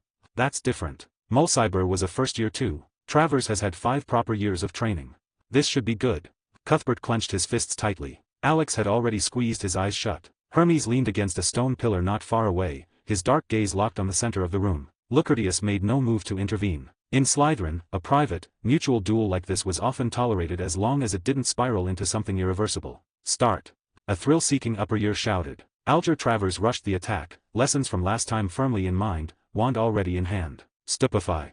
A blazing red bolt shot straight at Regulus's face. Regulus flicked his wand lightly. Light flashed, and the stunning spell was intercepted right in front of him. Incendio. Travers switched spells, a blazing serpent of fire roaring from his wand. Regulus did not move. His wand tipped upward with a casual motion, followed by a fire-extinguishing charm. The flames vanished into nothing, taking even the lingering heat with them. Regulus's cool voice carried over. Is that all? He did not give Travers another chance to cast. Regulus snapped his wand, and the leglocker curse struck with pinpoint accuracy. Travers's body went slack. As he pitched forward, an impedimenta slammed into his torso. Bang! The 2 spells hit in rapid succession. Travers was flipped stiffly in midair, and before he could hit the ground, another impedimenta followed immediately. Bang! He flew like a torn sack of cloth, battered helplessly through the air. The brief combo made several upper years wince. Just watching it looked painful. Hiss. A 6th-year girl sucked in a breath, hugging her shoulders. That has to hurt. Another boy nodded. Compared to the pain, Travers probably feels worse inside. A 4th-year exclaimed, look at Black spells. Silent, fast, the transitions are perfect. Several others exchanged looks. Could you dodge that? What about you? No chance. After taking 3 spells in a row, Travers's mind was blank as he flew backward. He didn't even register what had happened before he hit the ground. But it hurts everywhere. He flew 7 or 8 meters. Instead of the expected impact, he sank straight into a mire of sludge. Reducto. In a panic, Travers fired the curse at the ground beneath him, trying to blast his way free. Before the spell could finish its work, an empty armchair beside him suddenly came alive. Its wooden frame twisted, stretched, and reshaped itself. In moments, it became a massive python nearly 10 meters long. The serpent slid forward without a sound, coiling around Travers's waist and yanking him out of the sludge before tightening its grip. Ah! Travers screamed in terror, his wand flailing. Defindo. The spell struck the snake, blasting away a few scales. Beneath them, flesh was clearly visible. That was all it did. The coils tightened instead, squeezing the air from his lungs. Let go of me. Travers struggled uselessly, his face turning red. Regulus walked closer at an unhurried pace. He looked down at the wretched figure bound tightly by the python, his expression utterly unmoved. With an almost leisurely flick of his wand, he gave another command. The python began to move, dragging Travers, who struggled in vain, in slow circles across the open space of the common room. One circle, then another, like a grotesque display of a captured trophy. That's enough. Let him go. A 6th-year boy friendly with Travers couldn't stand it any longer and shouted. Regulus glanced at him. That single look choked off the rest of the sentence in the boy's throat. Only when Travers began rolling his eyes from lack of air and humiliation did Regulus seem to lose interest. Then he lifted his wand. The python released him instantly, collapsing back into a broken, fabric-shredded armchair. Alger Travers crumpled to the floor like a fish hauled out of water, coughing and gasping violently. His robes were smeared with saliva, his face streaked with tears and snot, his wand nowhere to be seen. The common room was silent. Everyone stared at the black-haired boy who still looked neat and untouched, as if he had merely taken a casual walk. Using only basic spells in a single, precise, imaginative act of transfiguration, he had toyed with a 5th year from start to finish. The entire exchange had ended without his opponent ever brushing the edge of his robes. Some even wondered whether, if this hadn't been a crowded common room, Black would have killed Travers outright. The way the python moved had made it painfully clear. Travers had been seconds from suffocation. This was no longer about winning or losing. It was a display of skill and intent, edged with something cruel. Regulus did not spare the defeated boy another glance. He ignored the stunned, awed, and faintly fearful looks around him. The irritation in his chest seemed to ease slightly after this one-sided game, yet a deeper, colder urgency still settled heavily in his heart. He put away his wand and turned, walking straight toward the corridor leading to the dormitories through the heavy silence. Cuthbert opened his mouth, then closed it without a word. Alex stood there, completely stunned. Hermes cast one last unreadable look at Regulus's back, then glanced at the collapsed Travers before melting quietly back into the shadows. After tonight, the name Regulus Black would likely carry a very different meaning in Slytherin. 31, Chapter 31, Lighting the 4th Star. The dormitory was utterly silent. Regulus drew the heavy bed curtains and layered soundproofing and anti-surveillance charms, sealing off the outside world completely. Praise, whispers, wariness, scheming, even the lingering feverish warmth from Bella's letter were all shut out. He sat cross-legged on the bed, closed his eyes, and let his consciousness sink inward. Basic magic circulation flowed along familiar pathways, gently washing through his limbs and body, nourishing and strengthening every inch of muscle, sinew, and bone. Then, on a higher layer of awareness, his mental energy began to gather and weave itself together. In the dark sea of consciousness, the 3 stars of Orion's belt lit up one by one, moving with a slow, nearly imperceptible, yet undeniably real trajectory. Star-guided meditation began to turn. The chaos of stray thoughts was soothed by the vast imagery of the stars. Once his state of mind fully settled, Regulus attempted to light the 4th star. Things were moving faster than expected. His pace needed to quicken as well. Synchronizing 3 stars was only the beginning. It was merely the threshold of star-guided meditation. He directed his awareness toward Betelgeuse, glowing with a dark red halo. This required maintaining the dynamic model of the 3 belt stars while integrating this new point into the entire moving system. Betelgeuse had its own trajectory. Its relative position and motion in relation to the belt stars formed the foundation of Orion's upper body structure. The difficulty spiked sharply. Simulating stellar motion was far harder than constructing a static model, not by a small margin, but by orders of magnitude. It demanded precise calculation, powerful spatial imagination, and absolute control over magic. He had to maintain the exact relative positions of all points in his mind. At the same time, each point needed to move slowly, so slowly it was almost invisible to perception, yet in a way that still obeyed the laws of celestial motion. It was like controlling multiple points of light at once, each following a different, complex function, while ensuring the overall shape they formed remained intact. This required extreme concentration and non-stop calculation. The slightest lapse would cause one point's motion to slip, breaking the entire model's dynamic balance and potentially collapsing it outright. That slowness did not reduce the difficulty. Instead, because it had to exist continuously and be maintained over time, it imposed an even heavier mental burden. Simulating this near-still, ultra-slow movement required absolute patience, precision, and constant adjustment. Regulus began by precisely locating Betelgeuse's current position in his awareness. A new point of light ignited, dark red and slightly larger than the belt stars, appearing above and to the right of them. Next came motion.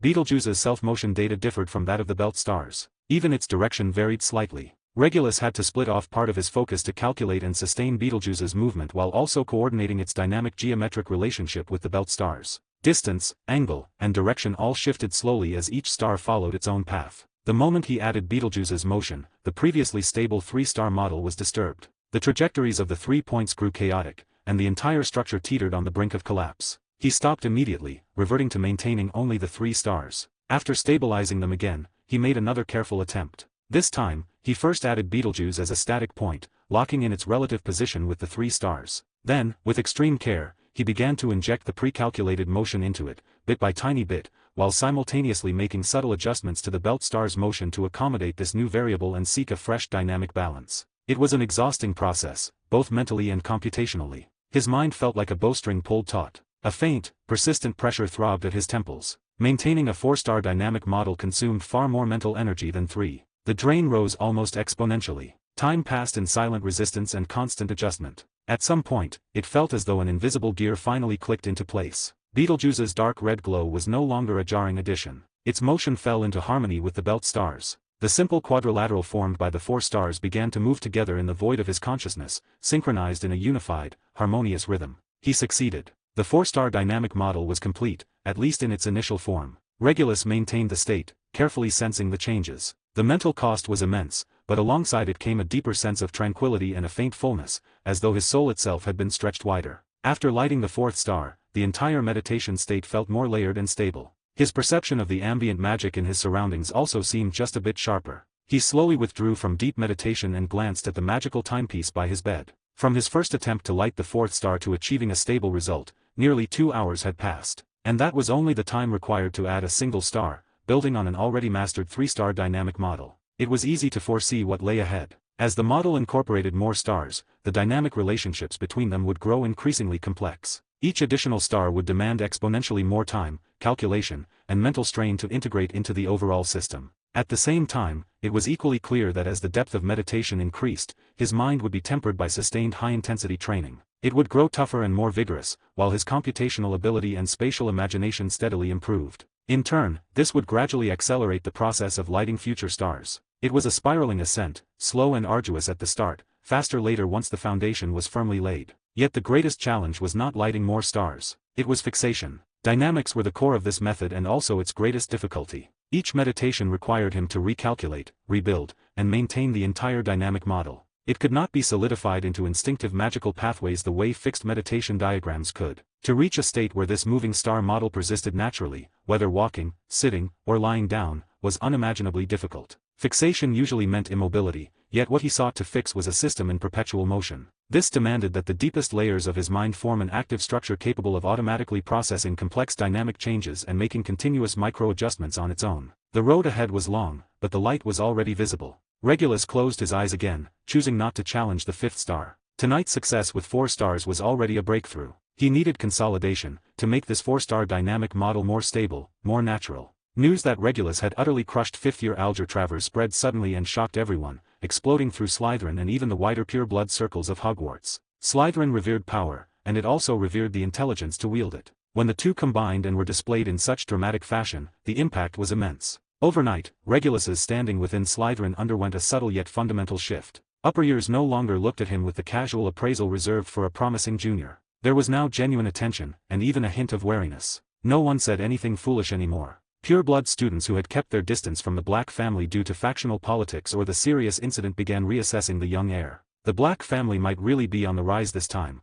a 7th-year murmured to a companion over breakfast. Think about the strength he showed, and how unfazed he was by dark magic. That kind of attitude appeals to certain people. What matters is power, his companion replied seriously. He's only a first year, and he toyed with a 5th year like a plaything. What about when he graduates? Lord Voldemort is at his peak right now. If the Black family produces someone like this, their future standing. Similar conversations unfolded in many corners. Pragmatism was one of Slytherin's survival rules. When the balance of power tilted clearly in one direction, adjusting one's stance and reassessing relationships was only natural. Over the following days, the Owl Post grew unusually busy. Many Slytherin students, especially upper years closely tied to their families, wrote home in detail about the duel and the overwhelming strength Regulus Black had displayed far beyond his age. Thursday morning, just after Transfiguration class ended, Regulus was stopped by a 7th year. Black, Professor Slughorn would like to see you in his office, the older student said politely. Regulus nodded, packed his things, and headed toward the potions classroom. 32, Chapter 32, Slughorn. Horace Slughorn's office was much like the man himself, carefully curated to project comfort and abundance. The air carried a peculiar blend of expensive potion ingredients. The walls were crowded with photographs of Slughorn alongside famous witches and wizards. Ah, Regulus, my dear boy, do come in. Slughorn bustled forward, his round belly leading the way, his face split by a beaming smile. Sit, sit, a glass of mead, or perhaps a sherbet lemon. Thank you, Professor, but I'm fine, Regulus replied politely. He took the indicated seat, posture straight and composed, neither stiff nor overly deferential. As he sat there, Regulus observed Slughorn carefully. The man was shrewd, fond of collecting promising students and weaving them into a vast web of favors and mutual benefit. He valued talent, background, and future utility. He also knew how to read the winds and avoid unnecessary risks. A textbook Slytherin opportunist, but not a villain. He simply took investment and networking to their extreme. I've heard about the little incident in the common room last night, Slughorn said, rubbing his hands together. His eyes seemed to glint. That Travers boy, well, always so impulsive, not nearly mature enough. Still, you handled it very well. Very properly. Quite in line with the dignity of the Black family. Regulus almost laughed inside, along with a flicker of disbelief. I beat him half to death and you call that proper? And what exactly was the dignity of the Black family supposed to be? Bullying people? Outwardly, he remained calm, listening quietly and nodding in acknowledgement of the praise. With your talent and temperament, I have no doubt you'll become a truly influential figure in the wizarding world, Slughorn said, lowering his voice as he leaned forward, adopting a confidential air. I've always enjoyed watching outstanding young people shine. If you ever need help with potions, or anything else at all, my club, my collection, even a few of my modest connections, will always be open to you.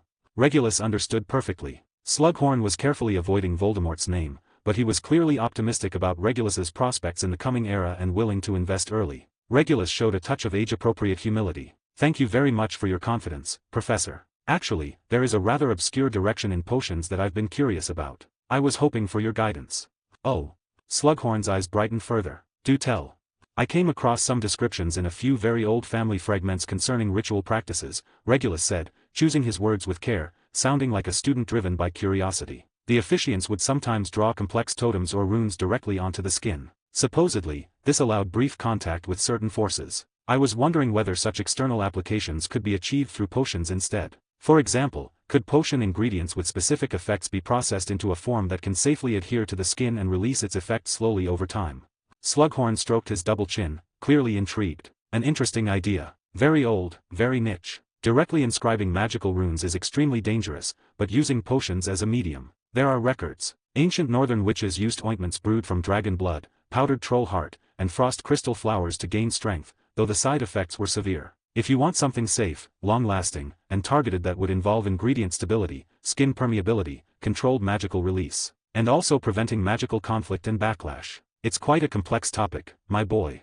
The more he spoke, the more animated he became, obviously drawn in by the academic challenge. Still, it's not impossible. I recall an appendix in alchemy book that mentioned a basic carrier formula, which might serve as a starting point. And some healers in Africa, particularly around Uagata, have traditions of mixing plant extracts with mineral powders to draw sigils that enhance magical resistance. I'll need to check the texts and run some theoretical models. He looked at Regulus with open enthusiasm. If you're truly interested in this path, perhaps during the holidays we could conduct some safe, theoretical discussions and basic formula experiments. With absolute caution, of course. That's exactly what I was hoping for, Professor, Regulus said, inclining his head slightly. Thank you very much for your guidance. As he left Slughorn's office, Regulus felt quietly energized. One of his ideas had just gained a crucial supporting plank. At lunch, two owls with very different airs landed almost simultaneously in front of him, dropping two letters of noticeably different thickness. The first was from Walburga, the handwriting bold and overflowing with emotion. My proud son. The news has already reached us. You defeated your challenger and upheld the honor and glory of the Black family. Well done. This is exactly how a Black heir should act. Let those doubters be silenced. The family is proud of you. Your father and I could not be prouder. Continue to display your strength so that all may see the Black family will take a leading position in the great transformation to come. We are fully prepared to answer our Lord's call and fight for the future of purebloods. You will be our blade and our glory. Stay sharp, my Regulus. Remember your mission and your bloodline.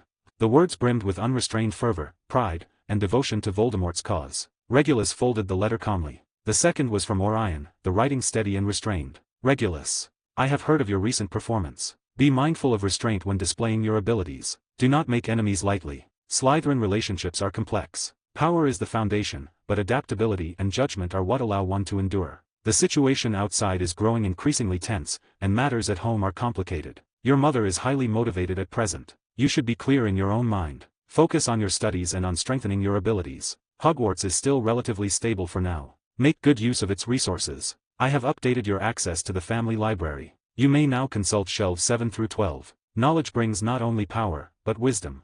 2 letters, 2 entirely different expectations. Regulus put them both away. He understood clearly enough. His father was warning him that a storm was coming, while his mother could hardly wait to throw herself into it. At the Gryffindor table, one section felt unusually subdued. Sirius jabbed at the mashed potatoes on his plate, his expression dark. Of course he had heard about Regulus. There was some shock, but not complete surprise. He had always known his brother was different. He simply hadn't expected it to be to this extent. What unsettled him was not jealousy over Regulus's achievement or strength, but something deeper. The more impressive Regulus became, the more perfectly he fit Slytherin and pureblood expectations. The more likely it was that he would catch that man's attention and be pulled into that dark vortex. The thought of Regulus someday wearing a Death Eater's black robes, standing behind that man, made Sirius's chest feel tight, even though he had long prepared himself for that possibility. Hey, Sirius, don't look like that, James said, clapping a hand hard on his friend's shoulder. He assumed Sirius was simply annoyed at a Slytherin little snake stealing the spotlight. So he beat a fifth-year idiot. That Travers kid was useless anyway. Your brother just got lucky and used some shady tricks. Sirius shook his head, saying nothing. James took the silence as agreement. His eyes gleamed as he leaned closer and lowered his voice. Don't worry, mate. I've had it out for him since the train. Always putting on an act. I wrote to my dad. He says that kind of spell freezing technique is rare, but it has to have weaknesses. Either it burns through magic like mad, or it fails against fast, continuous attacks. Remus, Peter, and I talked it over. We'll find a chance to give him a lesson. Do it for you. Sirius looked up sharply. James, don't. Relax, we know what we're doing, James cut in confidently, winking. We won't make things awkward for you. We'll catch him alone, hit fast, and make sure he remembers it. Remus frowned slightly, as if he wanted to speak. He glanced at James's excitement, then at Sirius's dark expression, and finally let out a quiet sigh instead. Peter nodded nervously, his small eyes darting about. Sirius watched James, brimming with enthusiasm. The words of protest rose to his lips, then fell away. He knew James meant well, and once James made up his mind, he was hard to dissuade. More importantly, somewhere deep down, Sirius felt a faint, unsettling curiosity. He wanted to see whether James and the others could really force Regulus to show even more of what he was capable of. 33, Chapter 33, Poor Potter. Thursday afternoon, after History of Magic. Regulus walked alone down a quiet corridor leading toward the library, books tucked under his arm. Professor Binz's hypnotic droning still echoed faintly in his mind. Suddenly, 3 figures stepped out from around the corner ahead, blocking his path. James stood in the center, wearing that familiar, prank-laced grin that never quite reached his eyes. Remus lingered slightly behind him, brow faintly furrowed. Peter shrank at the back, eyes darting nervously. Well, look who it is, James drawled, deliberately stretching his words. Slytherin's little chief. All by yourself? Where's your entourage? Regulus stopped. His gaze passed calmly over the 3 of them, lingering on Lupin for a brief moment longer. The brown-haired boy stood stiffly, the tension in his posture subtle but unmistakable. He was not openly aggressive like James, nor did he cower like Peter. He looked more like an unwilling bystander. Or rather, like a container straining to hold something down. Regulus let his magical perception brush lightly over Lupin. Within him, he sensed a tightly restrained force, instinctive and restless. Something non-human, primal, steeped in blood and the chill of moonlight, held in check by force rather than harmony. A werewolf. An oddly absurd thought flickered through Regulus's mind. Why did it have to be a wolf? Why not a pigman, or a dogman, or even a sheepman? Perhaps on full moons he could just transform, root around in the forbidden forest, chase his tail, or graze quietly. That might even be entertaining. The thought passed as quickly as it came. He knew Lupin's secret now, but to him, a werewolf was just that. Not worth dwelling on. He had no intention of exposing it. Let them keep playing their little game called friendship. Sirius was not here. Regulus understood at once, finding it faintly amusing, and faintly irritating. Potter, Regulus said evenly, no emotion in his voice. If your intellect is as barren as your magic, I suggest you report to the hospital wing instead of wasting what little brainpower you have left on this painfully unoriginal provocation. James's face flushed red. You what? Regulus cut in, a trace of almost pitying mockery slipping through. What do you think this is? Some sort of brave little game? Picking fights, proving who's stronger? Is your world really that small? Quidditch, pranks, and stunts like this. He looked at James, as though seeing past the furious teenager to the man he would one day become. A man who would charge just as directly at Voldemort and the Death Eaters. Courageous, perhaps, but crude. Idealistic to the point of recklessness. As if the entire world could be reduced to a simple rule. Good people hit bad people. That kind of optimism, raised in love and sunlight and never truly tempered by cruelty, could be breathtakingly naive. James snapped, yanking out his wand. Rictus Empra. Locomotor Mortis. 2 spells shot toward Regulus, one high, one low. They were clearly practiced, faster than what most younger students could manage. In Regulus's eyes, they were still painfully slow. He did not even move his feet. His wand traced a casual half-circle in front of him. Prodigy. A solid barrier snapped into place. Both spells struck it and burst into scattered sparks. The shield did not waver. What? James froze. In that heartbeat of hesitation, Regulus pointed his wand forward. Expelliarmus. James reacted quickly, true to his reputation as an athlete. He tried to roll aside. It did not matter. A thick, tightly condensed red beam slammed into his chest. Ah! James cried out as he was blasted backward. His wand flew from his hand, only to be caught midair by Regulus with a smooth levitation charm. Petrificus Totalis. The third spell followed almost seamlessly, striking Lupin in the shoulder just as he started to move. Lupin froze mid-step, body locked in place, shock flickering in his eyes. Peter had already panicked. Seeing both friends taken down in an instant, he shrieked and turned to run without even drawing his wand. Incarcerus. Regulus did not look at him. He flicked his wand casually, and invisible binding snapped into place in front of Peter, pinning him where he stood. All he could manage was a muffled whimper. The entire exchange took less than 10 seconds. The corridor fell silent, leaving only James clutching his chest and gasping, Lupin rigid as stone, and Peter struggling soundlessly. Regulus picked up James's wand and stepped closer, looking down at his twisted face, contorted by pain and disbelief. This is what your confidence rests on. He tossed the wand back into James's arms, his tone like that of an adult scolding a disobedient child. Go read a few more books, Potter. Or try watching the people around you. Ask yourself why you don't learn from those who are actually capable.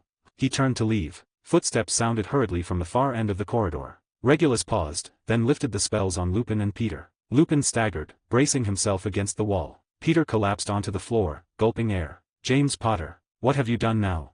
Lily Evans came running up, breathless, red hair flying, green eyes blazing with anger. She had rushed over to stop whatever trouble was brewing. But when she took in the scene, Regulus standing untouched and calm, and James's trio looking thoroughly wrecked with wands on the floor, she froze. "Looks like you're a bit late, Miss Evans," Regulus said, inclining his head politely. His tone was neutral, not cold. He looked down at James again. His grey eyes were empty of emotion. "This is the last time, Potter," he said quietly. "I don't care about your childish games, and I have no interest in indulging your fragile pride. This is the second time you've come after me on your own initiative, and it will be the last. There will not be a third."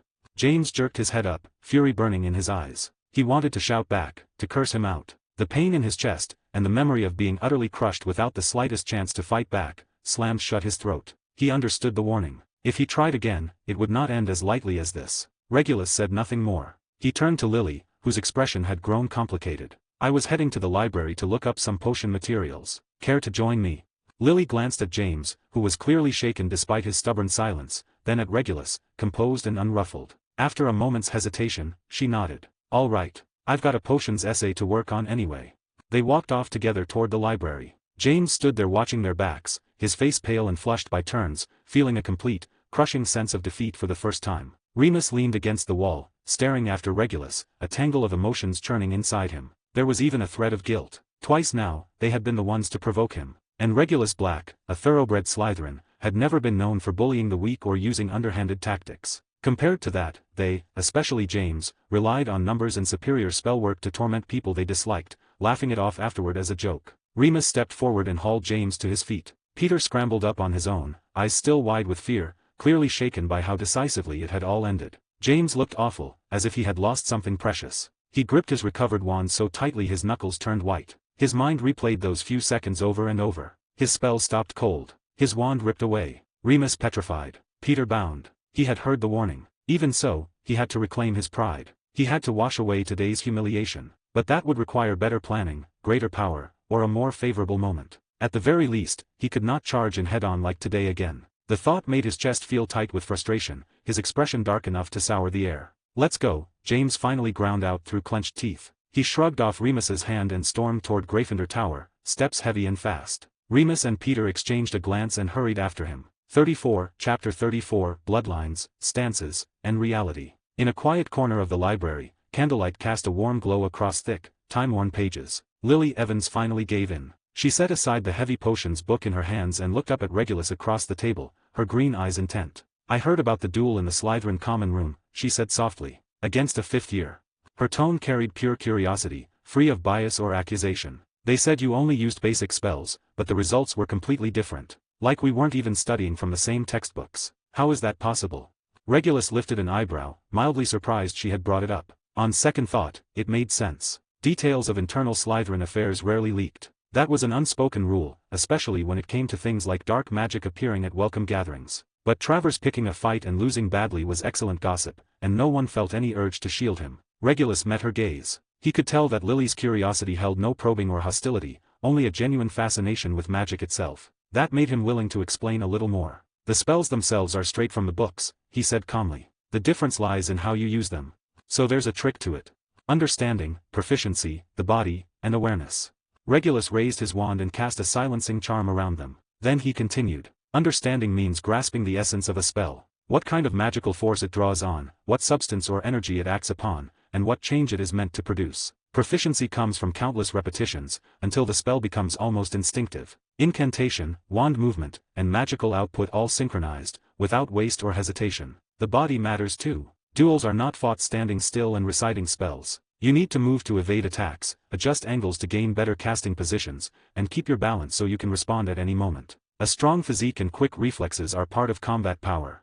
He paused, then added, "That's something many wizards overlook." And finally, awareness. Candlelight reflected in Regulus's gray eyes, giving them unusual depth. Anticipating your opponent's intent. Calculating spell trajectories and points of intersection. Making the best possible choice in an instant. In many duels, the clash of minds happens before the clash of spells. He added silently that this applied only to conventional dueling, not to higher-tier magic. It certainly did not apply to everyone. Like Voldemort, Dumbledore, Grindelwald and someday, himself. Lily sat frozen, absorbing every word. She had never heard a wizard's duel analyzed so clearly, so systematically. At Hogwarts, professors taught incantations and wand movements, emphasized practice, but rarely connected spellcasting so deeply to the caster's overall qualities. For the first time, she felt the outline of a deep divide between Muggle-born students and their peers from ancient wizarding families. She parted her lips, almost asking whether this was not inherently unfair. Children from pure-blood families grew up exposed to these deeper concepts, while people like her. As if reading her thoughts, Regulus shook his head slightly. This has no necessary connection to being pure-blood. Family inheritance does offer earlier exposure to these ideas, but that is only knowing. Turning knowing into doing requires personal study, practice, and reflection. Many pure-blood wizards stop at knowing. Some even neglect practice out of arrogance. My level comes largely from my own investment.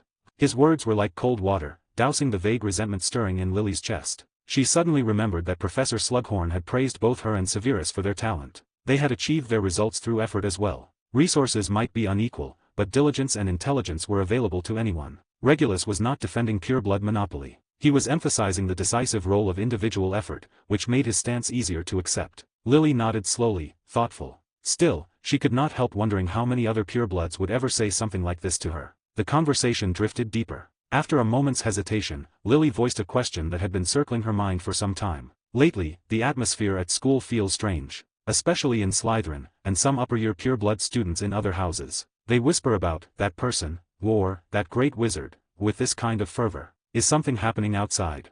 Regulus fell silent for a moment. He knew Lily had grown up in the Muggle world and had limited insight into wizarding affairs, yet her sharpness had picked up on the undercurrent. The most critical information would never be shared with someone of her background. Still, Regulus did not mind saying a little. The wizarding world is on the eve of change, he said carefully, avoiding the name. She would hear it elsewhere, but not from him. A powerful wizard who advocates pure-blood supremacy is rising. He has drawn the support of many old families. He believes pure-blood wizards should re-establish absolute dominance over the wizarding world and purge impure elements.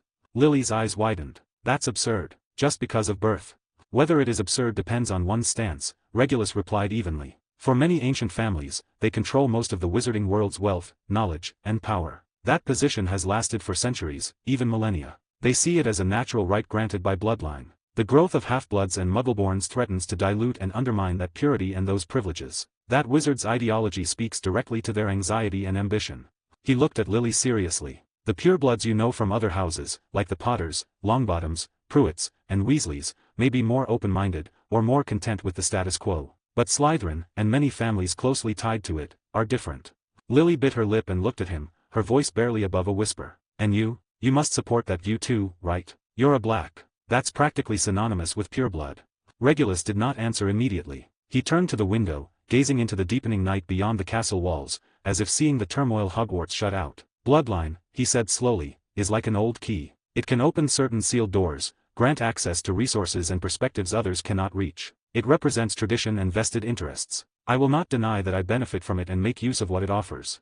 He turned back to Lily, his gaze frank. But bloodline does not represent wisdom. It does not represent character. It cannot determine a person's entire worth. Throughout history, many wizards who pushed magical progress forward were not pureblood. Reducing everything to blood is lazy and narrow-minded. The stance of many pureblood families is less about belief and more about preserving existing interests and dominance. They monopolize knowledge and resources, reinforce their position through marriage, and form a closed, powerful class.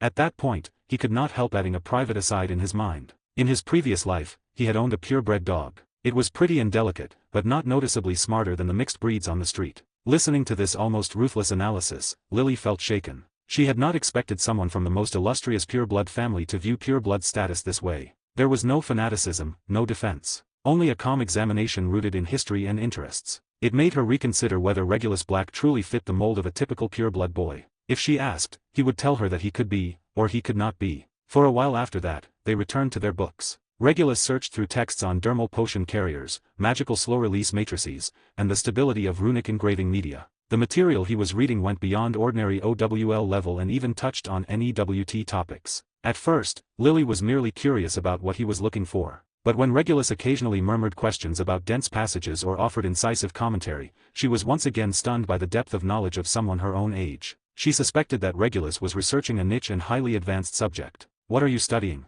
She asked again, unable to resist. This material is very specialized. Regulus looked up and thought for a few seconds. Lily's talent in potions was acknowledged by both Professor Slughorn and history itself, and her sharp mind and curiosity could make her a valuable helper. But his true objective could not be revealed. 35, Chapter 35, A Brief History of Soul Magic. My family is exploring some ancient topical potion formulas, Regulus replied after a moment of thought. Something similar to old ritual, but safer and more controllable. The goal is to find a potion material that can safely adhere to the skin, steadily carry a specific magical effect, and release it slowly over time. That brings in questions of material compatibility, magical permeability, and long-term stability. Lily's eyes lit up at once. The topic had clearly sparked her academic curiosity. That sounds like expanding potions from internal use to external application, and making them compatible with a wizard's own magic, she said, excitement spilling into her voice. That's fascinating. Can I help? I mean, if you need someone to analyze formulas with you, or test basic material combinations. She volunteered eagerly, her expression bright and restless with interest. Regulus met her gaze and saw nothing there but pure enthusiasm for knowledge. He nodded. If you're interested and willing to put in the time, I do need a reliable collaborator. But it may take up a lot of your free time, and there may not be any visible results in the short term. That's fine.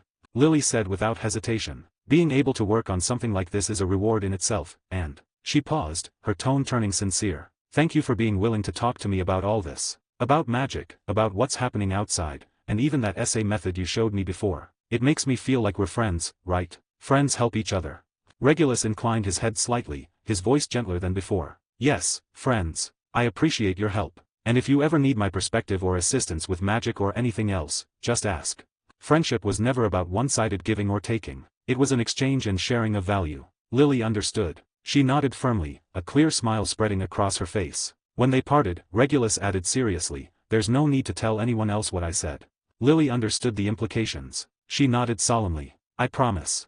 Regulus still had preparations to make for the night's plan. He needed to enter the restricted section. An invisibility cloak would have been perfect, but he did not have one. In that case, the disillusionment charm was a good alternative. It was an advanced spell, usually beyond the grasp of younger students. But the Black family library contained detailed records of it, and Regulus had already studied and memorized the principles. The disillusionment charm was not true invisibility. It functioned more like optical camouflage. It demanded fine control of magic and sustained concentration. For Regulus, that was precisely what he had in abundance. He found an abandoned broom closet on the 7th floor of the castle and locked the door behind him. On the first attempt, he focused his mind, spoke the incantation, and guided his magic across the surface of his body. He felt light begin to distort, but the effect was wildly unstable. It was like viewing his body through violently rippling water. His outline blurred and flickered, completely useless for concealment. Failure, the magical output was uneven, and his control over light was too crude. On the second attempt, he adjusted his output, trying to let the magic spread more smoothly over his body. The result was slightly better.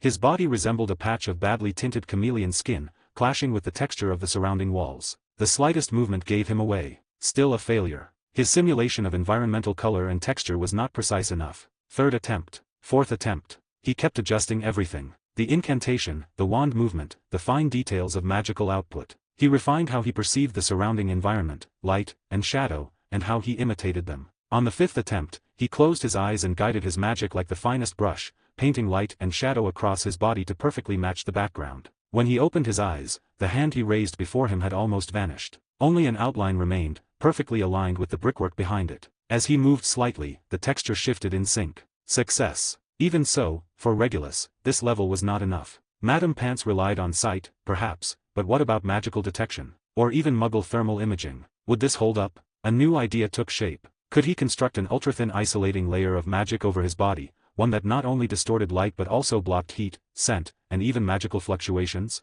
That was far more difficult than a standard disillusionment charm. It required multi-layered weaving of magic with different properties. He tried again. After 2 more failures, the 3rd attempt worked. He used the light distortion layer of the disillusionment charm as a base. Inside it, he wove an extremely thin inner lining with finer strands of magic. This lining had no offensive or defensive function. Its sole purpose was to absorb and neutralize the faint heat radiation naturally emitted by his body, along with surface-level magical ripples. He felt his presence drop even further in magical perception. It was not complete disappearance, but it was enough to evade most conventional detection, wizard or Muggle alike. The improved disillusionment charm was complete, at least in its initial form. He dispelled it and exhaled softly. Late at night, the castle itself seemed asleep. Regulus returned to the entrance of the library. The improved disillusionment charm activated silently. His form blended into the dim stone walls of the corridor, nearly imperceptible. Like a shadow without substance, he slipped past sleeping portraits, avoided Filch's patrols, and finally reached the restricted section. Whether by illusion or not, the air there felt colder, thick with the smell of parchment, dust, and old magic.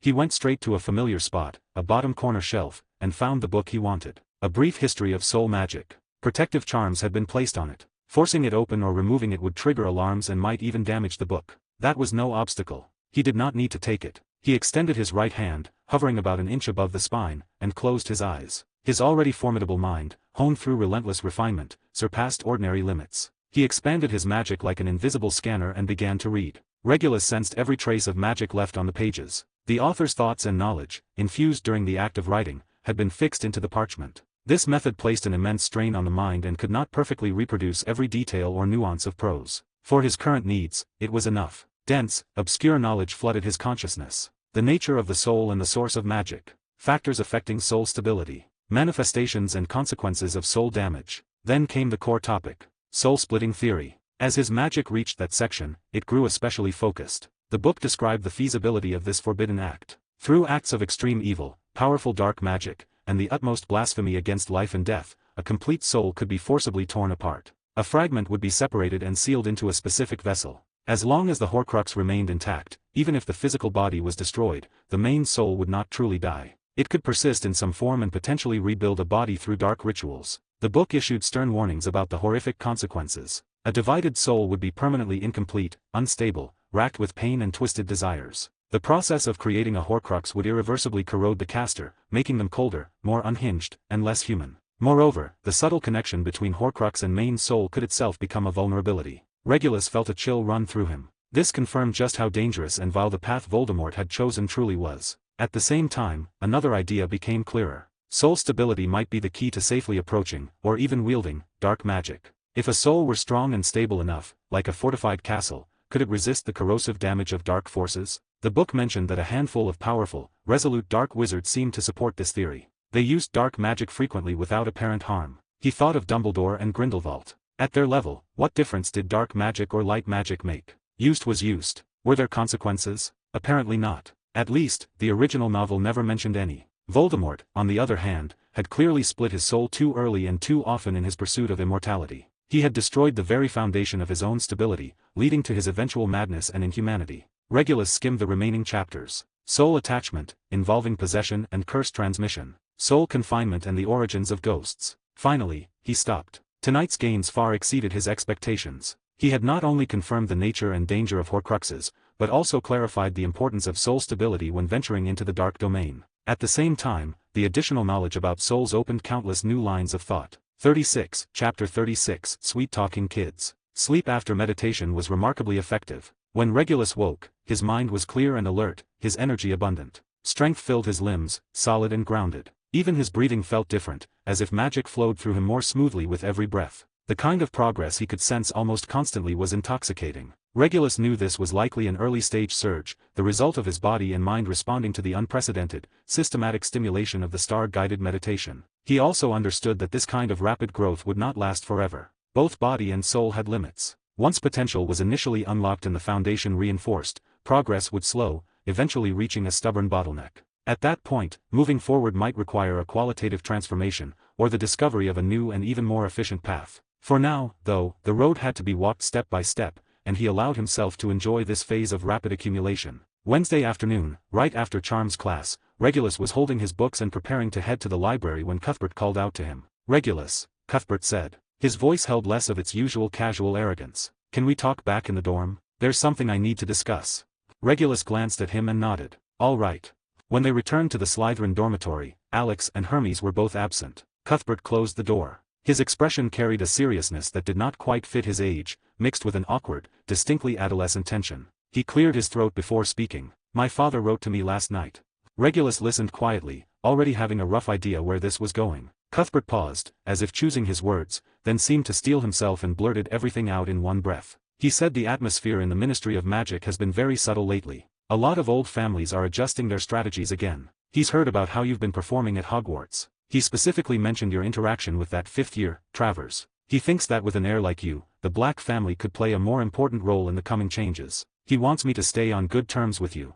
The wording was stiff, but the meaning was clear. The Avery family, another long-established pureblood line, had its current head of house holding an important position within the Ministry of Magic. He was politically sensitive and quick to spot shifts in the wind. Regulus's strength and potential had spread through various channels, drawing the attention of calculating or far-sighted pureblood families. They were reassessing the Black family's value and looking to establish or reinforce ties through the next generation. Regulus neither confirmed nor denied anything. After finishing, Cuthbert looked at him, visibly tense. In truth, Cuthbert had already been convinced by Regulus on a personal level. The gap in strength between them was undeniable. His family's instructions simply gave him a more legitimate excuse to move closer. At 11, he did not understand political investments or family alliances. His thinking was much simpler. Regulus was strong. Sticking with him was the right call, and it was nothing to be ashamed of. Regulus studied the expression on Cuthbert's face. It was a complicated mix of family duty, genuine respect, and a trace of stubborn pride that refused to bow completely. No matter how refined pureblood education was, an 11-year-old was still a child. Being able to clearly express "I respect you and want to stand with you" was already rare. After a moment of thought, Regulus spoke. "Cuthbert, we live in the same dorm and attend the same classes. We're already companions. Wanting to stay on good terms is perfectly fine." Then his tone grew more serious. "But there are a few things I need to make clear first." Cuthbert straightened instinctively, as if entering a formal discussion, though he could not quite explain why. Perhaps it was because Regulus's bearing and manner felt more like the adults back home. "First, strength is fundamental. Family prestige gives us a starting point, but true pride should be built on power you command yourself, not just on a surname." That could not have resonated more with Cuthbert. He wanted to prove himself, to earn personal glory beyond his family's shadow. His gaze fixed on Regulus, bright and intent. "Second, learn to observe and think. Slytherin has no shortage of clever people, but cleverness is often misused. Try to look further ahead." The implication was not entirely clear to Cuthbert, but he still nodded firmly. "Third," Regulus said, looking straight at him, "respect basic boundaries, at least in front of me." Cuthbert nodded without hesitation. "I understand. I can do that." He felt that Regulus was not treating him as a mere follower who needed orders. This felt more like an agreement, which put him at ease. After all, he was a pure-blood heir too. With the initial understanding reached, Cuthbert relaxed a little. He lowered his voice and nodded toward the tightly drawn curtains around Hermes's bed. "Regulus, don't you think Mulciber is a bit strange? He's often gone at night, and when he comes back, there's always this weird smell. And during that last duel, he used that kind of..." Regulus followed his gaze to the dark curtains and replied calmly. "Cuthbert, everyone has their own secrets. As long as they have not revealed them voluntarily or caused real harm, offering a degree of privacy and respect is basic courtesy." Then he shifted the focus. "That said, some level of attention is necessary. His behavior is indeed unusual. It may involve less common areas of magic, possibly even curse-related fields. He's at Hogwarts for his own reasons. We do not need to dig into them. Limited awareness is enough. Just avoid being dragged into unnecessary trouble." Cuthbert nodded thoughtfully, though a question lingered in his mind. Was Mulciber already in serious trouble? He had not seen it that way. He thought Hermes was just a dark magic enthusiast. Regulus, meanwhile, was thinking of something else entirely. Hermes Mulciber was gloomy, dangerous, and possessed unconventional dark magic knowledge, with a clear sense of purpose. Treating someone like that as merely a roommate to be wary of would be a waste. He could become a capable executor, provided he could be controlled, or at least bound by a stable relationship built on benefits. Cuthbert could be brought in through displays of insight and superior strength. Hermes, however, would likely require something more direct. Stronger force, and tangible exchanges of benefits. In the same dormitory, privacy was fragile in the face of absolute power. Regulus had no intention of prying into every detail, but he needed to understand Hermes's limits and desires. That way, when the time was right, he could extend an offer of cooperation. The conversation gradually shifted to Alex Rosier. Cuthbert curled his lip. "Rosier, he's too soft. Timid, average talent. In our dorm, he feels out of place." The disdain was obvious. Even after Regulus's earlier guidance, Cuthbert's natural arrogance made it hard for him to respect a gentle, slow-moving pureblood from a marginal branch family. Regulus understood this adolescent mindset. Direct lecturing would only provoke resistance. "Cuthbert," he said instead, "if you wanted to accomplish something big that required many people, say maintaining family honor or achieving a goal, would you rather have more people around you, or fewer?" Cuthbert paused. "More people, obviously." Regulus continued. "Everyone has strengths and weaknesses. Alex may not shine in dueling, but he's careful, patient. His notes for potions and herbology are always the most complete, and his grasp of foundational theory is solid. And he comes from the Rosier family. Even as a branch, that represents connections, a stance, and potential strength." Seeing Cuthbert's thoughtful expression, Regulus went on. "Power takes many forms. Raw combat ability is one. Reliable logistics, accurate information, or even a stance that does not oppose us are also forms of power. Pushing away people who could become part of your strength, simply because of prejudice, is not a wise choice." What Regulus showed Cuthbert was a level of pragmatism and resource integration far beyond that of an ordinary 11-year-old. Cuthbert did not fully grasp all the layers of meaning, but he could not deny that Regulus made sense. 37, Chapter 37, Diamond and Graphite. In Friday's Transfiguration class, Professor McGonagall began teaching them how to turn beetles into buttons. This was a step beyond matches into needles. It involved transforming a living creature into an inanimate object, which demanded far greater precision and a much clearer intent. Most students were struggling with beetles that kept trying to crawl away. The classroom buzzed with faint humming and the soft popping sounds of failed attempts. Regulus picked up his beetle, raised his wand, and spoke the incantation quietly. The beetle stiffened slightly in his palm. The sheen of its shell began to change, shifting from dark brown to a smooth black. Its shape contracted, flattening as the transformation took hold. In barely 3 seconds, a delicate button lay quietly in his hand. Its surface was jet black and glossy, etched with faint spiral patterns. The transformation was seamless. The result was flawless. It even retained a trace of the beetle's original texture, making it more distinctive than an ordinary button. He no longer asked questions beyond the lesson during class. He knew Professor McGonagall regarded him with caution, so there was no need to test boundaries. Silence was sufficient. As she made her rounds, Professor McGonagall stopped at his desk. She picked up the button and examined it carefully. A hint of satisfaction flickered across her stern expression. Mr. Black, a perfect transformation. 5 points to Slytherin, she said with a nod before moving on. After class, Regulus packed his things and prepared to leave, but Professor McGonagall called out to him. Mr. Black, a moment, please. Once the other students had left the classroom, she approached him. Her gaze behind her spectacles was sharp and serious. Your talent in Transfiguration is exceptional, far beyond that of most students your age. Thank you, Professor. I've noticed that lately you've been asking fewer questions in class, she said evenly, giving no hint of her thoughts. Regulus felt a stir of surprise. He had not expected her to raise the point directly. He had assumed a silent understanding was preferable. He replied calmly. Yes, Professor. I reflected on your earlier guidance and felt that, at this stage, I should focus more on solidifying my foundations and mastering the curriculum, rather than delving too early into complex issues that may exceed my current level. Professor McGonagall studied him for several seconds, as if weighing the sincerity of his words. At last, she gave a small nod, her tone softening slightly. A solid foundation is essential. However, if you do develop questions during your studies that are truly worthwhile, grounded in the coursework and carefully thought through, my office door remains open. Hogwarts encourages thinking, but thinking must be built on sufficient knowledge. I understand, Professor. Thank you very much, Regulus said, genuinely surprised. He bowed politely. As he left the classroom, he fell into thought. Since Professor McGonagall had made her position clear, there was no reason for him to hold back. That afternoon, after herbology, he went straight to the Transfiguration professor's office. He knocked, received permission, and stepped inside. Professor McGonagall was seated behind her desk, marking papers. When she looked up and saw him, her severe expression seemed to ease by the smallest margin. She gestured for him to sit. Mr. Black, what question do you have? She set her quill aside and folded her hands neatly on the desk. Yes, Professor. It's about some thoughts I've had regarding Transfiguration. Regulus reached into his bag and took out 2 objects wrapped separately in soft cloth, laying them out on the desk. One was a piece of graphite, smooth and dark gray, soft enough to leave marks on paper. The other was a small diamond, perfectly cut and scattering brilliant light. I'd like to ask about these 2 materials, Regulus said, his manner respectful and focused. From certain perspectives, graphite and diamond are thought to be closely related at the most fundamental level, even originating from the same basic element. Their appearance, hardness, luster, and value are worlds apart, but to a master of Transfiguration, do they share some kind of internal similarity, or even the possibility of transformation between them? He continued, I've tried to explore the connection through Transfiguration. I attempted to turn graphite into diamond, and diamond into graphite. The process is extremely difficult, consumes vast amounts of magic, and is hard to stabilize. It seems to involve more than changing shape or texture. There appears to be something deeper at play, something tied to the stability of a material's internal structure.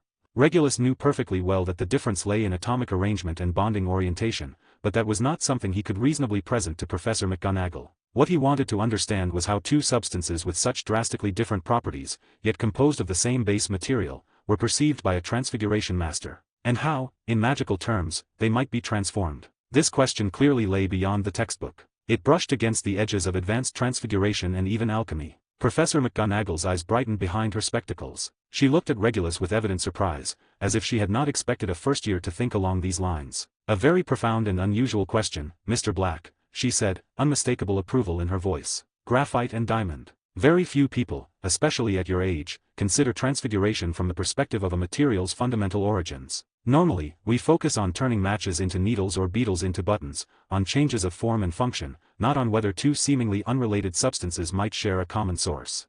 She picked up the graphite, rubbing it lightly between her fingers to feel its slick texture, then examined the diamond. She fell silent for a moment, thinking. In my own Transfiguration practice, she said at length, different materials do present distinct magical characteristics. Turning a feather into iron is far more difficult than turning iron into a feather, because the former requires constructing a denser and more stable structure. The two materials you've brought are a striking contrast, yet you've pointed out a possible shared origin. That alone makes the question fascinating.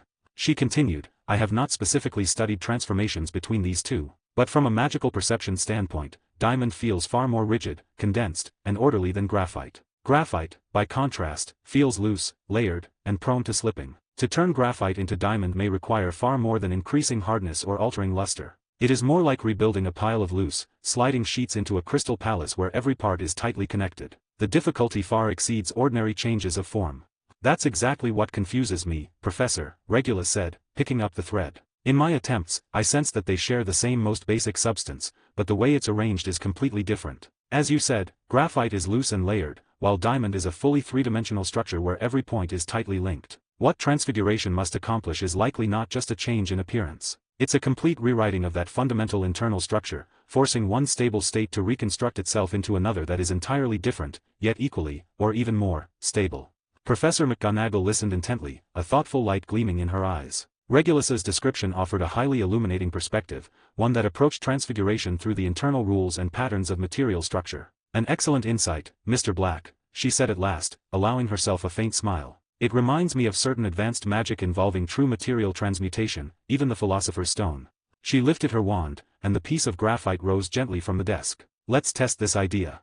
She did not recite a long incantation. She simply pointed her wand, her gaze fixed on the graphite. Regulus could feel an immense, pure, and tightly condensed magical force envelop it. Within that magic was an unmistakably clear intent. The intent to reconstruct its internal rules of connection. The graphite began to change at a visible pace. The dark gray color faded rapidly. The material grew impossibly dense and increasingly transparent. Light began to refract within it. Seconds later, a clear crystal with the unmistakable hardness and characteristics of diamond lay on the desk. With another light tap of her wand, the crystal shifted again. Its edges were shaped by unseen forces, refracting light into brilliant fire, until it became a small diamond. The entire process was effortless and stable, far beyond anything Regulus had achieved on his own. This was the power of a true master. 38, Chapter 38, Dumbledore is watching you. As you can see, Professor McGonagall said, when one's understanding of a material's internal structural rules is deep enough, their magic sufficiently strong, and their intent perfectly clear, this kind of transformation is achievable. But as you noted, it is far more difficult than ordinary transfiguration. It requires the caster not only to imagine the target form, but to comprehend and reconstruct its stable inner structure, converting loose, layered connections into a solid three-dimensional framework. Regulus asked at the right moment, Professor, then what about the Philosopher's Stone? She lowered her wand and looked at him. As for the Philosopher's Stone, that is the pinnacle of alchemy, far beyond the scope of ordinary transfiguration. It touches upon the domains of creation and eternity. Gold produced through standard transfiguration often carries a strong imprint of the caster's magic. It is unstable, prone to reverting over time or under powerful magical interference, or it possesses a kind of false essence. Gold refined by the Philosopher's Stone, on the other hand, is said to possess truly eternal material properties. The difference may lie in whether one has genuinely created or permanently fixed the perfect internal structural rules that define gold itself.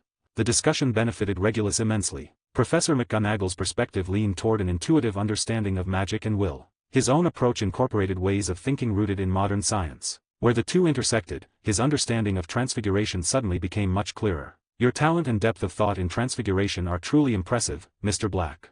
Professor McGonagall's tone softened. She rose and walked to an old bookshelf, taking down a thick notebook that clearly had some years on it. Regulus noticed the cover at once. It was made of deep blue dragon hide, the sort of thing that made its owner's regard for it obvious at a glance. This contains some insights, conjectures, and lessons learned from failure that I recorded in my youth, when I was exploring higher levels of transfiguration, she said solemnly as she handed it to him. There are no specific spells or techniques inside. It focuses more on reflections about the essence of transfiguration, and on how to perceive and understand an object you wish to transform with greater clarity. I believe it may be of some help to your current studies.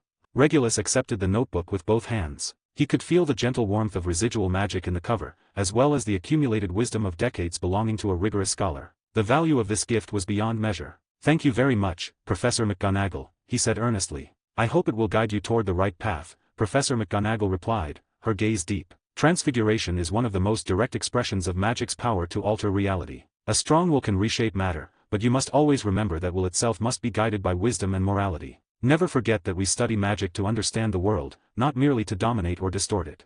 Yes, Professor. I won't forget, Regulus said. He nodded, understood her meaning, thanked her once more, and left the office. After the door closed, Professor McGonagall remained where she was, staring at it with a complicated expression. The talent and mindset this child had shown were rare even across her many years of teaching. He was calm, sharp, creative, and also capable of restraint and respect, at least on the surface. Yet it was precisely because of this that her concern deepened. Such talent and temperament, if led astray, could cause tremendous harm. I only hope he chooses the right path, she murmured. She returned to her desk, but for a long while, she could not bring herself to resume grading. In the end, Professor McGonagall stood and made her way to the headmaster's office. She spoke the password. The stone gargoyle leapt aside, the spiral staircase carried her upward, and she knocked on the gleaming oak door. "Come in, Minerva," Dumbledore's gentle voice called. Professor McGonagall entered the circular office. As always, it hummed with the soft buzz of strange silver instruments. Portraits of former headmasters pretended to doze while clearly listening in. Fawkes preened his feathers on his perch. "Albus, I need to talk to you about Regulus Black," Professor McGonagall said without preamble.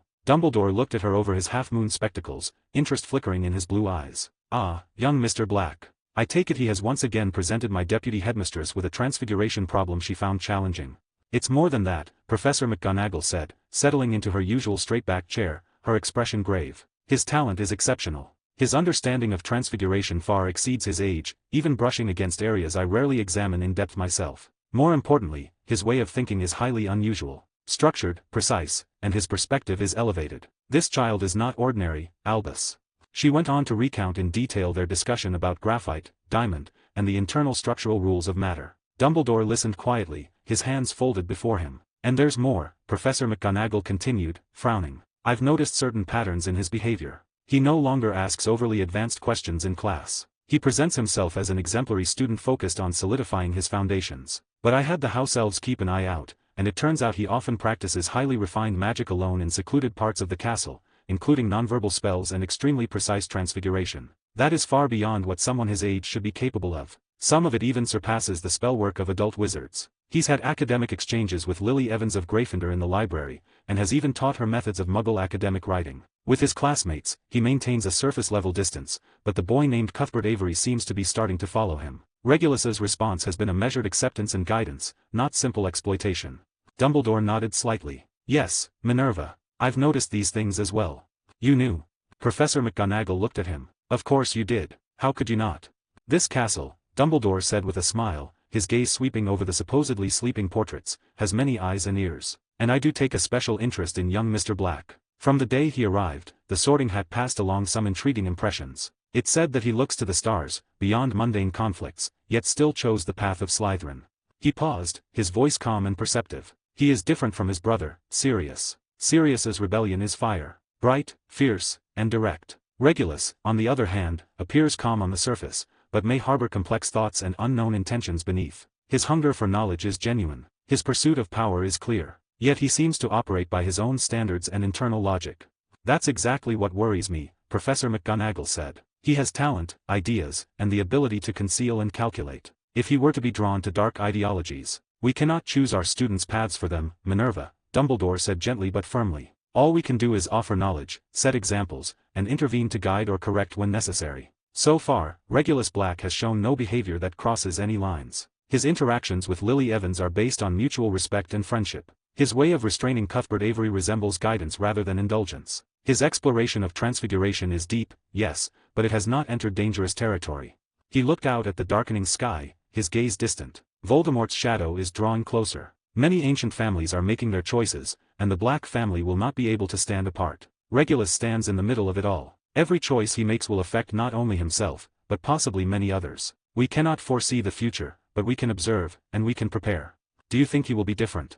Professor McGonagall asked. Dumbledore fell silent for a moment before speaking slowly. "The starry sky the Sorting Hat saw may have been a metaphor. It could signify ambition, or it could represent a broader vision and higher aspirations. The way he views magic differs from most. That could be dangerous, or it could be an opportunity. Time will give us the answer, Minerva. Until then, let us continue to fulfill our duties as professors. Teach him, watch him, and when necessary, ensure that he does not harm others, or himself."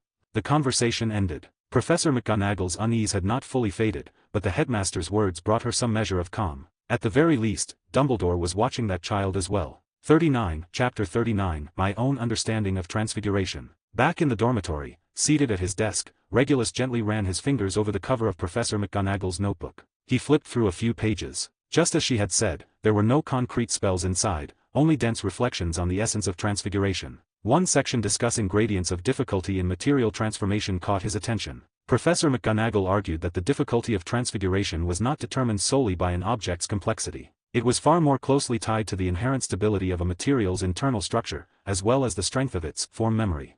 Combining today's discussion with his own experiments, Regulus found himself arriving at a fairly solid conclusion. Transforming elemental substances was harder than changing one complex compound into another, especially when the transformation involved a fundamental alteration of the material's original properties. Turning a wooden stick into an iron rod meant converting one established organic structure into a metallic crystal structure. In essence, it was a shift from one fixed framework to another fixed framework. Many young wizards could manage that, even if most only succeeded in altering the outward form. But transforming graphite into diamond was different. It meant changing one form of elemental carbon into another. Without altering the base element itself, one had to completely reconstruct its internal connections, or in other words, rearrange its molecular structure, to produce two substances with radically different physical properties. This demanded understanding and reshaping matter at its most microscopic level, and the difficulty far exceeded ordinary changes of shape. Regulus took out a small piece of graphite he carried with him and began to practice. He let his magical perception sink deep into the graphite, trying to pry at the stacked layers within,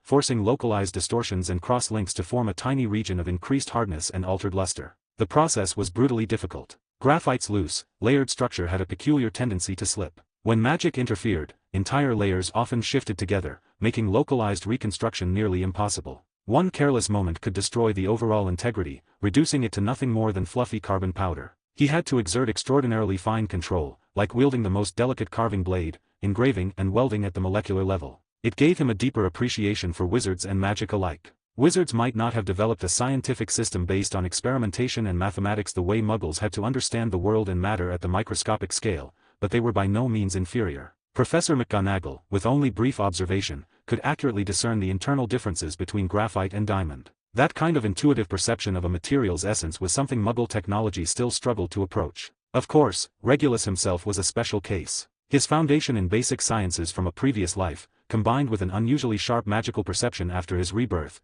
gave him an advantage. Professor McGonagall, by contrast, relied solely on experience and magical intuition to reach similar conclusions. The gap between them was measured in decades immersed in transfiguration. This also clarified the next step on the path forward. Transfiguration was not merely about altering form. One had to understand the underlying principles, and ultimately reach the point of changing a thing's very essence. And alchemy, the legendary kind, the kind represented by the Philosopher's Stone and its pinnacle of achievement, it likely touched upon something far more terrifying. That went beyond rearranging molecular structures. It probably involved reconstruction at an even more fundamental level. Turning stone into gold might require altering the number of protons in an atomic nucleus, or at the very least perfectly simulating every chemical bond and macroscopic property of a gold atom. That was completely outside the realm of transfiguration. The fact that it could also grant longevity and extend life spoke to the vast power contained within it. Even Voldemort sought to use it to return from death. During a pause in his practice, his thoughts continued to wander. The air itself was filled with elemental substances and compounds.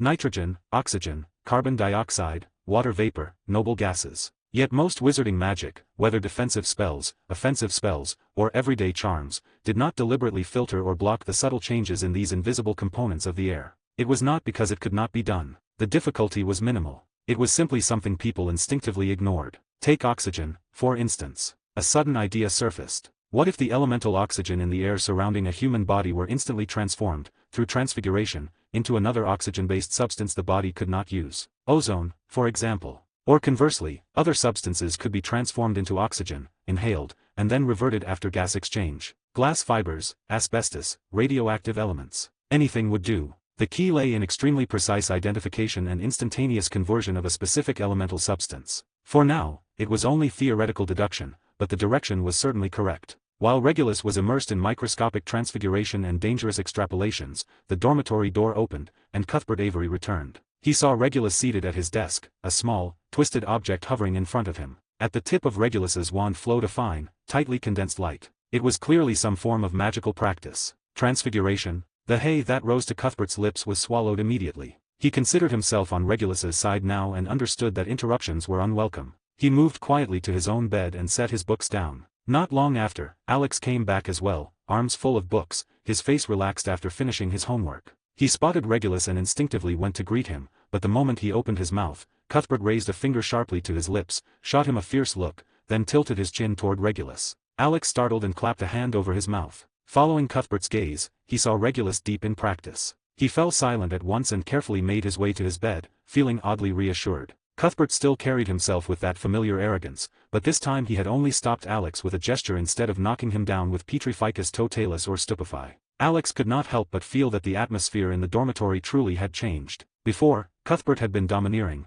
Hermes unpredictable and gloomy, Regulus distant and silent, while Alex himself lived on edge. Now, although the hierarchy was still clear, Cuthbert no longer bullied people at will, and Regulus, despite his strength, was not overbearing. Alex suspected the change had a lot to do with Regulus's presence and influence. Thinking of the recent letters from home, his parents had, as always, urged him to study well, take care of himself, and get along with his classmates. There was no need to force his way into the core circles. Staying safe was enough. Alex felt a quiet gratitude toward Regulus. On the fringes of Slytherin's inner circle, Regulus had, without fanfare, created a space where one could at least breathe. Regulus noticed his roommates returning and the subtle movements in the room, but he did not let it distract him. His mind was racing, magic pouring out as he maintained delicate control over the graphite's internal structure. With Professor McGonagall's demonstration and notes as guidance, Transfiguration based on molecular arrangement now had a clear entry point for him, though putting it into practice still demanded enormous effort. The last to return was Hermes. He pushed the door open, bringing in a trace of cold from outside.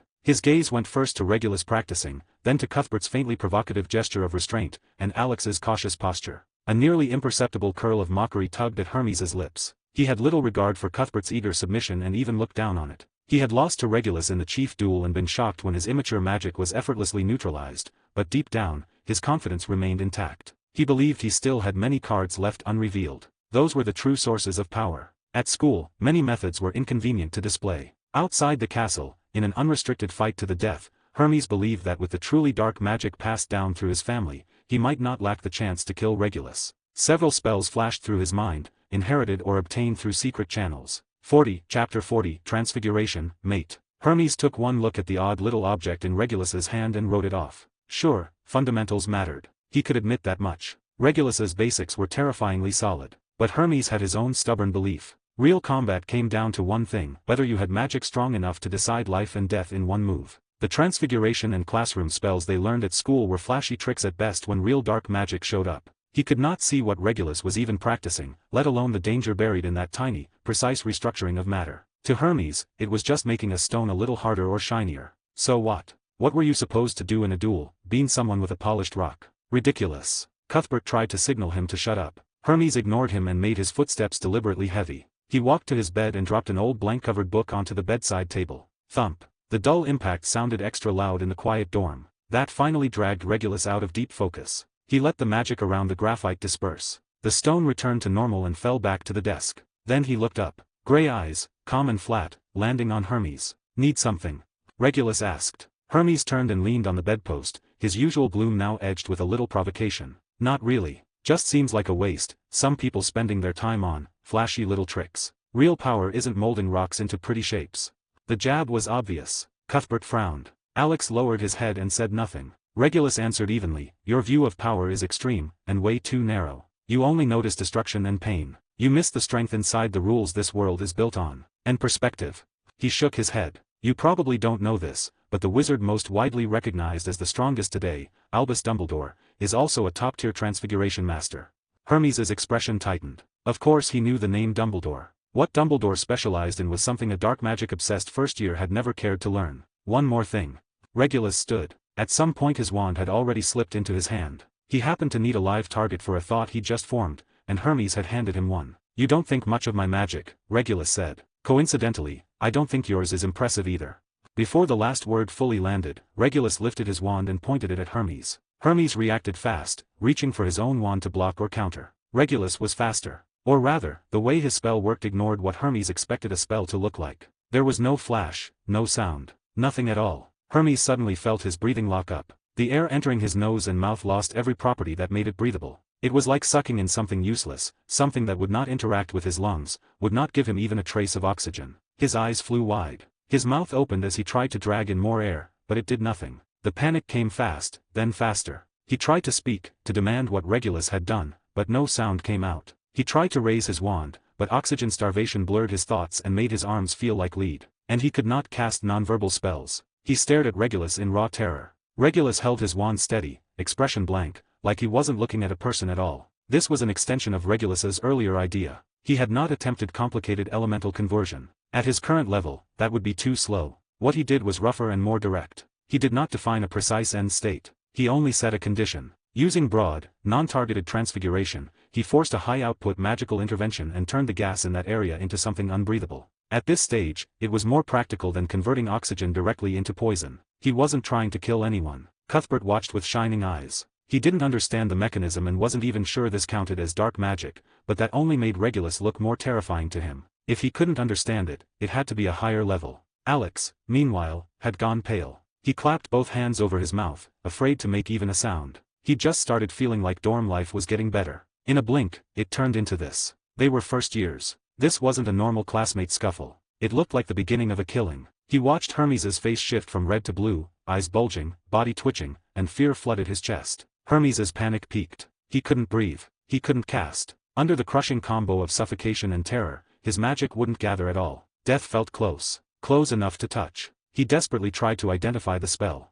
What was this? Silent, invisible, bizarre in function, stripping away the basis of life itself. It had to be some horrifying advanced dark magic. He had lost completely. He didn't even understand what method he'd been hit with. Seconds crawled. Around the half-minute mark, Hermes's struggles weakened. His eyes started to lose focus. Even Cuthbert, excited at first, felt cold sweat break out. He worshipped power, sure, but he understood limits. Killing a student on campus, especially someone from the Mulciber family, would be a total disaster. Everything would blow up. He opened his mouth, ready to beg Regulus to stop. Then he saw Regulus's face, calm to the point of chilling, no frenzy, no madness, and swallowed the words. Instinct told him Regulus wouldn't cross that line. Someone this composed, this rational, someone who calculated each step, wouldn't kill over a dorm room argument. Right when Hermes was about to black out, Regulus gave a small flick of his wrist and withdrew the magic. Ha! Hermes collapsed forward, catching himself on both hands, sucking in air like a broken bellows. He coughed violently. Tears and mucus ran down his face in a miserable mess. It took him over a minute of desperate gasping before he could even lift his head. His bloodshot eyes, full of fear and disbelief, locked onto Regulus. Regulus had already put his wand away. He looked down at Hermes and asked, calm as ever, "So, what do you think of Transfiguration now?" He offered no explanation. Let Hermes guess. Let him fear, let him claw at the principle behind this invisible, formless, lethal thing. Hermes stayed slumped on the floor, body trembling from leftover terror. His thoughts were a mess. Transfiguration? How was that possible? Transfiguration could make him unable to breathe. That overturned everything he thought he knew about the subject. But if it wasn't transfiguration, then what was it? There was no sinister dark magic aura, no curse-like feeling. The unknown only made him more afraid. He realized he couldn't see through Regulus Black at all. Regulus didn't just crush him with raw ability. He also seemed to command methods Hermes couldn't understand, couldn't even classify. Against techniques like that, there was no defense. Cuthbert finally let out a breath, only for it to turn into a stronger rush of pride and resolve. Look at this. This was the person he chose to follow. Powerful, clear-headed and unfathomable. Then his mind started working. If he had to face that move himself, what could he do? Set up a bubblehead charm in advance. Keep defensive magic active all the time. Too passive. Alex also relaxed a little, though his legs were still weak.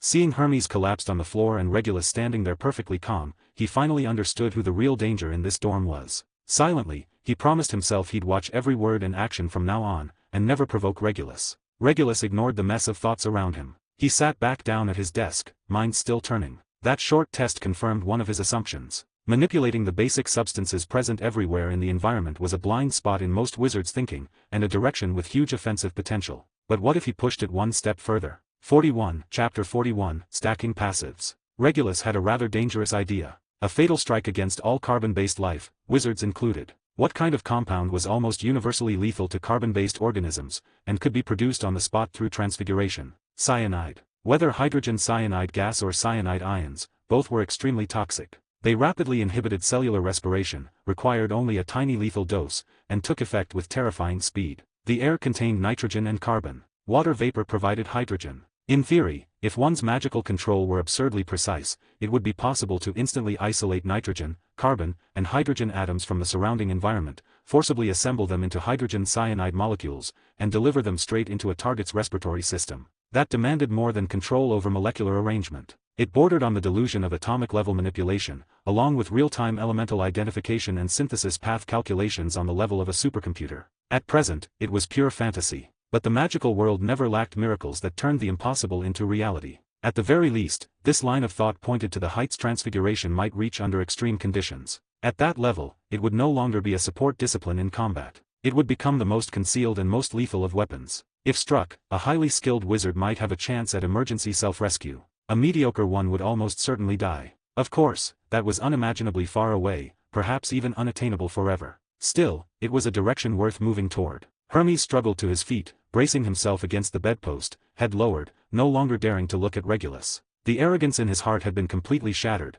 replaced by deep wariness and fear, along with a trace of twisted curiosity toward that unknown power he did not even realize he felt. The confidence he once had in overturning the situation through dark magic now seemed laughable. He needed to reassess everything, himself included, and how he should face this terrifying roommate. Silence returned to the dormitory. A faint, unreadable smile touched Regulus's lips as he picked up a fresh piece of graphite and began another round of practice. Exploring the essence of matter through transfiguration was undeniably fascinating, but Regulus knew it required years of accumulation. It could not be rushed. Right now, he needed something more immediate and critical. Defensive capabilities to deal with the looming threat of Voldemort. Occlumency came first. The original records mentioned that Severus Snape had relied on this art to act as a spy at Voldemort's side without being discovered by a master of legilimency. True mastery of occlumency did more than defend against legilimency. It might even help resist the Imperious Curse. It was an indispensable survival skill when facing Voldemort. But occlumency alone was not enough. He began thinking about passive magic. Spells that required no active casting to remain effective, or that triggered automatically to protect the caster. Hogwarts' standard curriculum rarely covered these. They were often considered advanced or obscure arts, scattered among ancient family legacies or buried in high-level grimoires. Occlumency was the most fundamental of these passive mental defenses. For Regulus, entering the restricted section without permission was a matter of 0 times or countless times. Tonight, a Wednesday evening before Halloween, the castle was unusually quiet. He decided to sneak in again. The process was routine by now. He did not linger. His goals were clear. Using powerful mental scanning and reading techniques, he rapidly absorbed and memorized the core content of the relevant books. He saw many titles. The Fortress of the Mind, Essentials of Mental Defense. Ancient Warding Rituals and Permanent Magical Imprints. The Nature of Magic, on Shaping and Disguising Personal Magic. An Introduction to Dark Magic Detection and Countermeasures. Soul Resilience, on Resisting Possession and Enchantment. The Hidden Path, Tracking, Counter-Tracking, and Magical Obfuscation. The depth of Hogwarts' library was staggering. It also outlined a vast field of knowledge he would need to explore in the future. Back in the dormitory, Regulus immediately began practicing occlumency. According to the texts, its core lay in strictly controlling the leakage of thoughts and emotions, and constructing complex false structures or rigid mental labyrinths deep within the mind to mislead intruders. Training progressed through several stages. First came the basic barrier. Focus the mind and erect a simple wall at the outer edge of consciousness, preventing surface thoughts from scattering freely or being read. Next was organization and partitioning. Different memories, knowledge, and emotions were categorized and stored in separate mental rooms. Then came false thought generation, actively creating plausible but irrelevant or misleading mental fragments that would automatically be pushed forward as bait when an intrusion occurred. Finally, deep consolidation and automatic defense, training the system into instinct, so that even without conscious maintenance, the subconscious would continue running basic barriers and bait deployment. Only the deepest and most central thoughts would be heavily protected, with access paths rendered extremely complex. With a mind and soul that had been relentlessly tempered through meditation, already far surpassing his peers and even many adult wizards, Regulus found entry-level occlumency almost frictionless. He quickly mastered the construction of basic barriers. His mental partitioning was orderly and precise. That said, reaching a level capable of fully deceiving a legilimency master like Voldemort would likely require far more practice and refinement of advanced techniques. Still, the door was now open. What remained was patience and adaptation. He even formed a hypothesis. Could the dynamic model of star meditation serve as a special core for a mental labyrinth? Hide the most critical secrets within constantly running, highly complex stellar calculations. Even if an intruder breached the outer defenses, faced with a vast, ever-moving starfield that demanded immense computational ability to comprehend, they would likely lose their bearings long before finding anything of value. Over the next 2 days, while solidifying his occlumency, he also began exploring other passive magic. He understood the prototype of constant prodigo as shaping his own magic, spreading it across the surface of his body as an extremely thin but evenly distributed protective layer. This required continuous, subconscious micro-adjustments of magic and consumed tremendous focus. For now, it could only be maintained for short periods.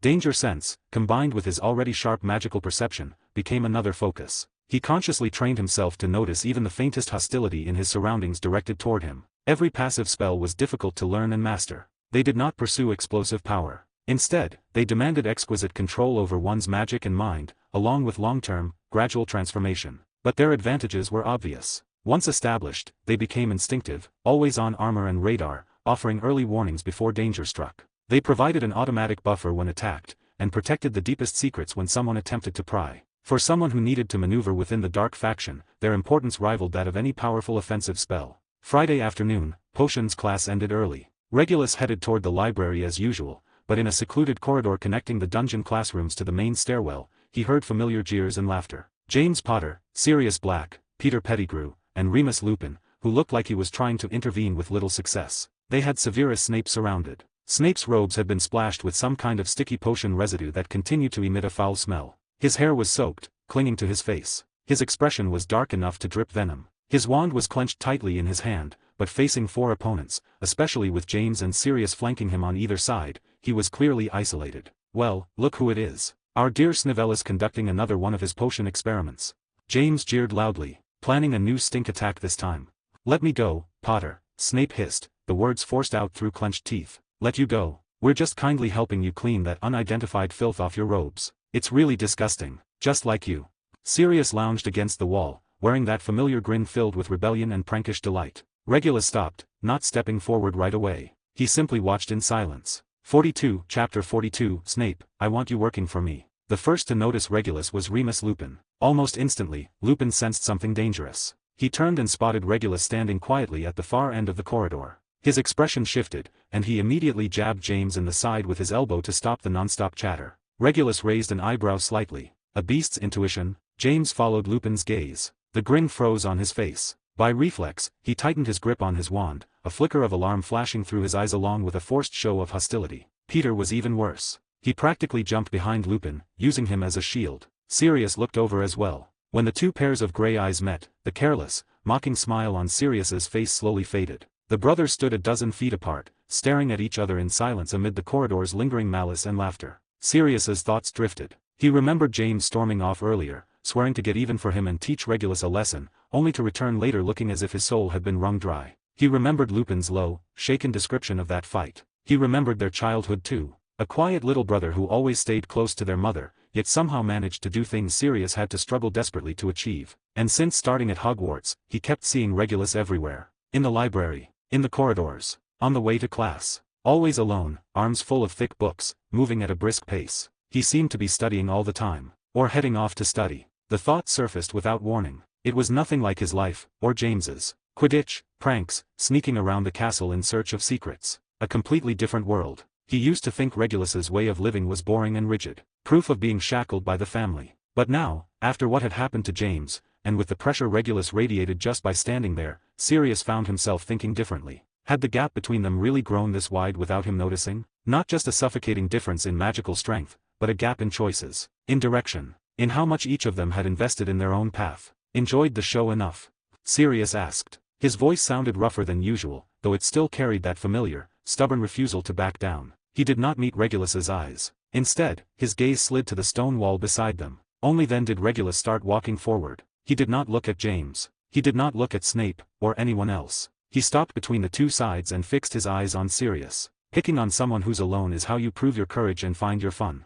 Regulus's voice was calm. If that's the case, then Gryffindor bravery is cheaper than I thought. James wanted to snap back, but the memory of the last lesson, and Regulus's warning, made the words stick in his throat. Not yet, he thought. I'm not ready yet. Regulus kept his gaze on Sirius, his tone flat and restrained. Wasting your time and energy on this does you no good. This world won't leave much room for jokes and games for very long. If you don't want to wake up one day unable to even protect yourself, or the people you care about, then you should start thinking seriously now about what you want to use your magic for, and how to make it truly useful.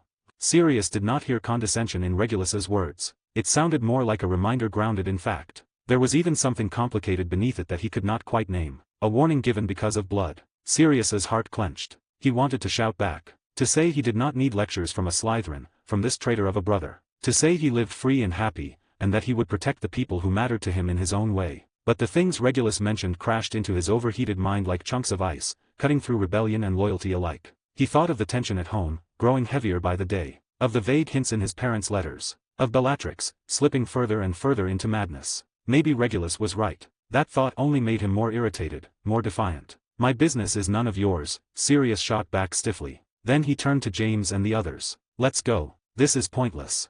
James looked like he wanted to argue, but Lupin gently tugged his sleeve. They followed Sirius, hurrying out of the corridor. Their retreat looked rushed. Once the marauders were gone, only Regulus and a thoroughly bedraggled Snape remained. Snape quickly cast a cleaning charm to remove the filth from his robes. He pushed his damp hair back into some semblance of order, his expression still dark. When he looked at Regulus, his eyes were full of wariness and suspicion, along with a trace of humiliation at being seen like this. I don't need your help, Black, Snape rasped, his voice thick with resistance. I don't need handouts from some pure-blood heir. Regulus was not surprised by the reaction. Severus Snape was brilliant. His talent for potions and dark magic was extraordinary, but he was also painfully sensitive and deeply insecure, his pride and resentment twisted by his background and experiences. He craved power. He craved recognition. He wanted desperately to be accepted by the pure-blood circle, yet instinctively distrusted and guarded himself against anyone from its core. In Regulus's eyes, Snape was a highly valuable potential collaborator. One could even call him a prime asset, a future potions master, profound understanding of dark magic, careful, patient, and capable of enduring in silence. Handled correctly, his value far exceeded even Cuthbert's or Hermes's. Handouts. Regulus repeated, his tone unchanged. Do you think I stood here to enjoy your embarrassment, or to savor the feeling of saving you? Snape pressed his lips together. He said nothing, but his eyes made his answer clear. You're wrong, Regulus said. I happened to be passing by, and they were in my way. As for you, he looked Snape up and down. Your talent in potions is something even Professor Slughorn praises openly. And your understanding of defense against the dark arts, or rather, of certain specialized branches of magic, already surpasses that of your peers. What you possess is worth far more than the bloodline some people love to boast about. Snape's body tensed. Regulus's words struck directly at the most conflicted part of his heart. He despised pure-blood arrogance, yet yearned for his abilities to be acknowledged by that very circle. But, Regulus continued, changing direction, if you keep wasting your energy on childish clashes with Potter and the rest, or remain satisfied with nothing beyond school textbooks, you'll never stop being on the receiving end. Your talent will rot unused. Real power cannot be gained from the public shelves of the Hogwarts library, nor from piecing together scattered dark magic notes on your own. Shock flickered through Snape's eyes, followed by even deeper suspicion. What are you saying? It's simple. Regulus stepped closer, lowering his voice so only the two of them could hear. Accepting help isn't shameful, Snape. No one can rely on themselves alone, especially when you're trying to obtain knowledge and power that certain people keep tightly controlled. I can offer access, opportunities to read books you might never touch otherwise, or limited exchanges in certain fields. In return, I may need your insights in potions, or in some less conventional areas of magical research. The terms Regulus offered were vague, but dangerously tempting. You can take your time, Regulus said. He did not elaborate further. He turned and left. He knew that pushing someone as proud and suspicious as Snape too hard would only backfire. Regulus disappeared around the corner, leaving Snape standing alone in the corridor, his thoughts in turmoil. Regulus Black's words echoed in his mind like a curse. The humiliation was still there, but the impact of what had been said was stronger. Black had seen his talent. He might even know about the dark magic Snape was studying in secret. The opportunity he offered, was it real, or a trap? Was he trying to recruit him, or simply exploit his skill in potions? Yet one thing was undeniable. Black was right. What had tangling with Potter and the others ever brought him, aside from wasted time and humiliation? What the school taught was nowhere near enough. Not enough to gain real power. Not enough to escape his current situation. Not enough to be worthy of Lily. 43, Chapter 43, A Small Favor. By Halloween evening, Hogwarts had completely transformed. Hundreds of living bats drifted through the corridors, clinging upside down to candle holders and suits of armor. Every so often, wings fluttered, releasing soft, papery sounds. The walls were lined with grinning jack-o'-lanterns, magical flames dancing inside them and casting all sorts of strange, comical shadows. The air was thick with the sweet scent of baked pumpkin pie, mixed with a restless magic that belonged only to festivals. The younger students were buzzing with excitement, gathering in small groups to talk about the feast to come and speculate about what bizarre desserts Dumbledore might conjure up this year. Laughter echoed through the corridors. Regulus was among them. Tonight, he had no intention of burying himself in the library or slipping off to some secluded corner to practice magic. Instead, he strolled unhurriedly through the main castle, taking in the dense holiday atmosphere. When he reached a third-floor corridor hung with enchanted tapestries that shifted and changed their patterns, a bright voice called out to him. "Hey, Black, over here." It was Eleanor Bones. She looked troubled, clearly stuck on how to decorate one corner near the entrance to the Hufflepuff common room. When she spotted Regulus, her eyes lit up and she waved him over without hesitation. Behind Regulus were Cuthbert, Hermes, and Alex. They had been moving together more and more often lately, forming a small but noticeable Slytherin group. Cuthbert followed with deliberate pride, shoulders straight, as if announcing his allegiance to the world. Alex walked a step behind and to the side. He knew that staying close to Regulus meant fewer people picking on him, and perhaps even a hint of respect. It was survival instinct, plain and simple. Hermes brought up the rear. His expression was still dark, his gaze frequently settling on Regulus's back. It was less following and more close observation, as though he were constantly searching for any flaw or weakness. Hearing Eleanor call out, Regulus stopped. Cuthbert immediately tugged Alex back before he could wander closer, then shot Hermes a look. The three of them stepped aside in silent agreement, pretending to examine a nearby tapestry depicting an animated duel between knights. Regulus walked over to Eleanor alone. Standing beside her was another Hufflepuff girl with short brown hair. When she saw Regulus approaching, she instinctively drew her shoulders in, curiosity flickering through her eyes along with a trace of nerves. The name Regulus Black had been spreading fast among the lower years lately. Pure blood and even overpowering fifth years. Favored by almost every professor. All of it wrapped him in an aura that made people instinctively wary. But with Eleanor at her side, the girl straightened a little, though her fingers still twisted nervously at the edge of her robe. Bones, Regulus said as he came closer, giving her a polite nod. Then he turned to the girl beside her and inclined his head as well. And you are? His manner was calm and even, without the slightest hint of disdain or arrogance, regardless of her background. That alone made her pause. Oh, this is Susan Payne, my friend, Eleanor said cheerfully. Susan, this is Regulus Black. I told you about him. The Slytherin who's really sharp in herbology. Hello, Mr. Black, Susan said softly. Hello, Miss Payne, Regulus replied, his tone unchanged. He genuinely did not care about blood status. The Black bloodline was already pure enough. He had no need to cling to superiority, much less belittle others to prove it. Having trouble? Regulus asked, glancing at the pumpkins and scattered materials on the floor. Yeah, we wanted to do something special here. Just lining up jack-o'-lanterns feels kind of boring. Eleanor pointed to a recessed alcove beside the Hufflepuff common room entrance. Professor Sprout said we could be creative as long as it wasn't too scary. Hufflepuff's symbol is the badger, so I was thinking about combining pumpkins with badgers, but we obviously can't hang an actual animal specimen here. She scratched her head, clearly stuck on how to make the idea work. Susan nodded beside her. We tried Transfiguration, but either it doesn't look right, or it reverts after a while. Regulus studied the alcove, then the pumpkins of various sizes on the floor, thinking for a moment. If you lean into the badger's traits and keep the Halloween feel, it might work, he said. He crouched and picked up one of the already hollowed, carved pumpkins. Eleanor and Susan leaned in, watching closely. Badgers are known for being brave, even reckless. They don't scare easily, Regulus said, examining the pumpkin as he spoke. He drew his wand and tapped the jack-o'-lantern lightly. Magic flowed. The pumpkin's shape began to change. Two short protrusions formed at the top, resembling rounded badger ears. The comical carved face on the front grew bolder, the lines rougher. The wide grin gained a fierce, fearless edge. At the eyes, magic traced two small, sharp points of white light, like a badger's eyes gleaming in the dark. Regulus tapped the wand again. The steady magical flame inside shifted from warm orange to a cooler, silvery white. The flame's rhythm became stronger, more irregular. Beneath the lantern, faint shadowy marks appeared, like the traces of clawed scratches. A unique decoration was born, blending Hufflepuff's symbol with Halloween flair. It looked cool and playful at the same time, carrying that unmistakable, stubborn badger spirit. Wow! Eleanor exclaimed. This is perfect. Exactly what I wanted. It's cool and it fits so well. Susan stared wide-eyed, her earlier nerves forgotten. That's amazing. Even the flame changed color. Glad I could help, Regulus said calmly. He flicked his wand again and again, repeating the process on the other prepared pumpkins. Soon, 5 or 6 jack-o'-lanterns stood before the alcove, each with a slightly different expression, all unmistakably badger-like. Silvery flames danced inside them, lighting the area with a lively, mysterious glow. What are you all working on here? A gentle voice asked. Professor Sprout approached, looking as though she had just come from the greenhouses. She carried a small pot of softly glowing mushrooms. Professor, look. Regulus helped us make badger pumpkins. Eleanor said excitedly. Professor Sprout stepped closer, clearly intrigued as she examined the lanterns. Then she looked at Regulus standing quietly nearby and smiled in approval. Very creative, Mr. Black. The Transfiguration is stable, the intent is clear, and it balances the festive mood with house identity nicely. 5 points for your ingenuity.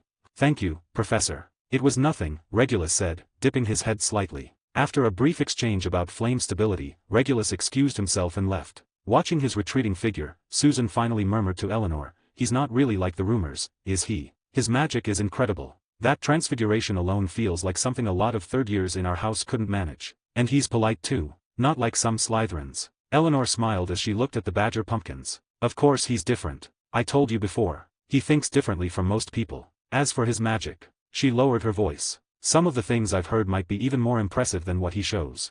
Elsewhere, Regulus and his dorm mates returned to the Slytherin common room. Halloween decorations were underway here as well, but the style was entirely different. Upper years took charge, using magic to make silver-green silk slither along the walls like living snakes. Conjured bats gleamed with a metallic sheen. Jack-o'-lanterns were carved into the heads of beasts and venomous serpents, their interiors burning with eerie green flames. The entire common room radiated a sense of cold elegance. Most of the younger students lingered at the edges, handing over materials, running errands, or watching the older students work with open admiration as more complex magic unfolded. Regulus observed quietly, understanding settling in. Hufflepuff favored warmth and inclusiveness, with a touch of grounded creativity. Slytherin prized refinement and separation, its displays heavy with symbolism and competition. Neither was better or worse. They were simply reflections of different house cultures and values. Hi guys, it's Fanfic Novel here. If you want to listen to all parts of this audiobooks, join our paid service. For $5 per month you get access to all parts and to plus 100 novels with audiobooks. Also you can request weekly your favorite novels.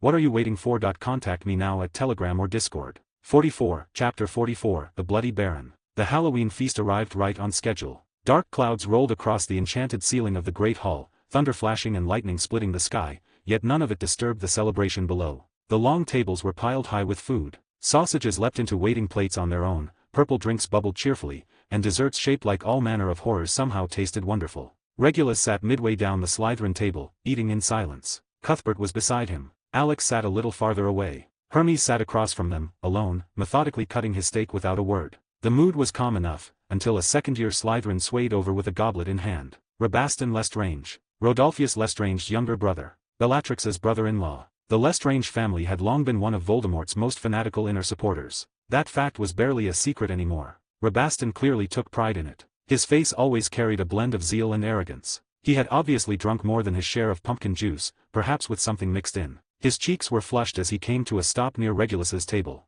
Well, look at that. Our first-year chief, Rabaston said, his voice sharp enough to grate. He deliberately adopted a familiar yet condescending tone. Happy Halloween, Black. Bella mentioned you in her last letter. Said you've been doing well, not embarrassing the family. My brother Rodolphus says that maybe someday, there'll be a chance for us to work together in service of a greater cause.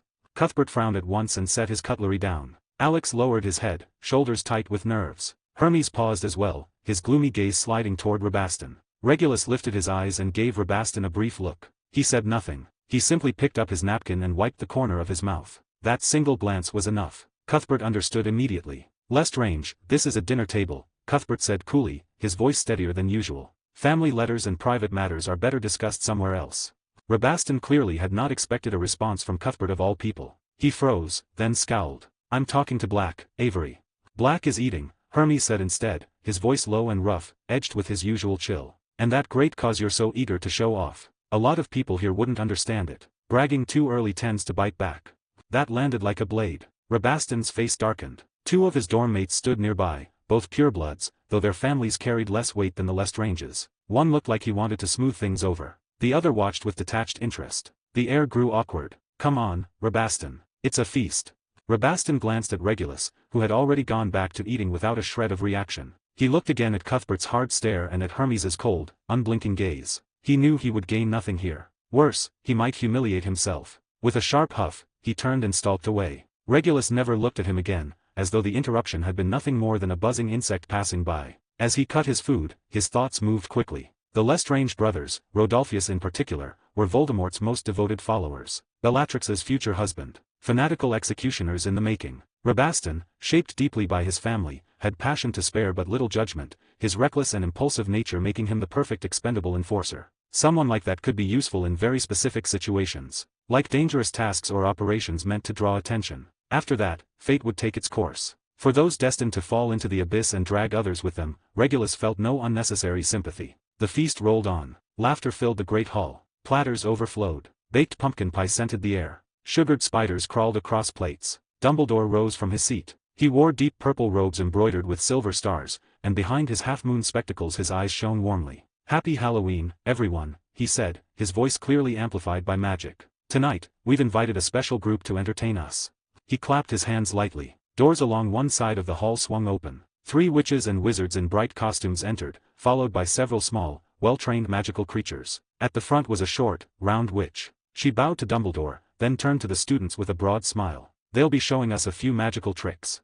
The performance began. First came a dance of color-changing lizards. At the wave of a wand, the small creatures shifted from emerald green to gold, then to silver, arranging themselves into the shape of a Halloween pumpkin atop the tables. Gasps and applause rippled through the hall. Regulus watched quietly from the Slytherin table. His gaze drifted across the crowd, catching sight of the Bloody Baron gliding past the Ravenclaw table. Dark stains marked the ghost's robes, blotches that would never wash away. Regulus recalled passages from a brief history of soul magic. Ghosts were remnants of obsession, lingering forms of the soul. And a ghost like the Bloody Baron, who had existed for nearly 1,000 years, must carry an obsession beyond imagining. Like the Grey Lady of Ravenclaw, he was among Hogwarts' oldest spirits. Powerful in life, burdened with countless secrets in death. The performance reached its peak as the circus wizards conjured glowing magical butterflies. The butterflies formed the words, "Happy Halloween," in the air, then dissolved into drifting golden dust. While attention was fixed on the spectacle, Regulus rose from his seat. He found the Bloody Baron in a shadowed corner, gazing toward the Ravenclaw table.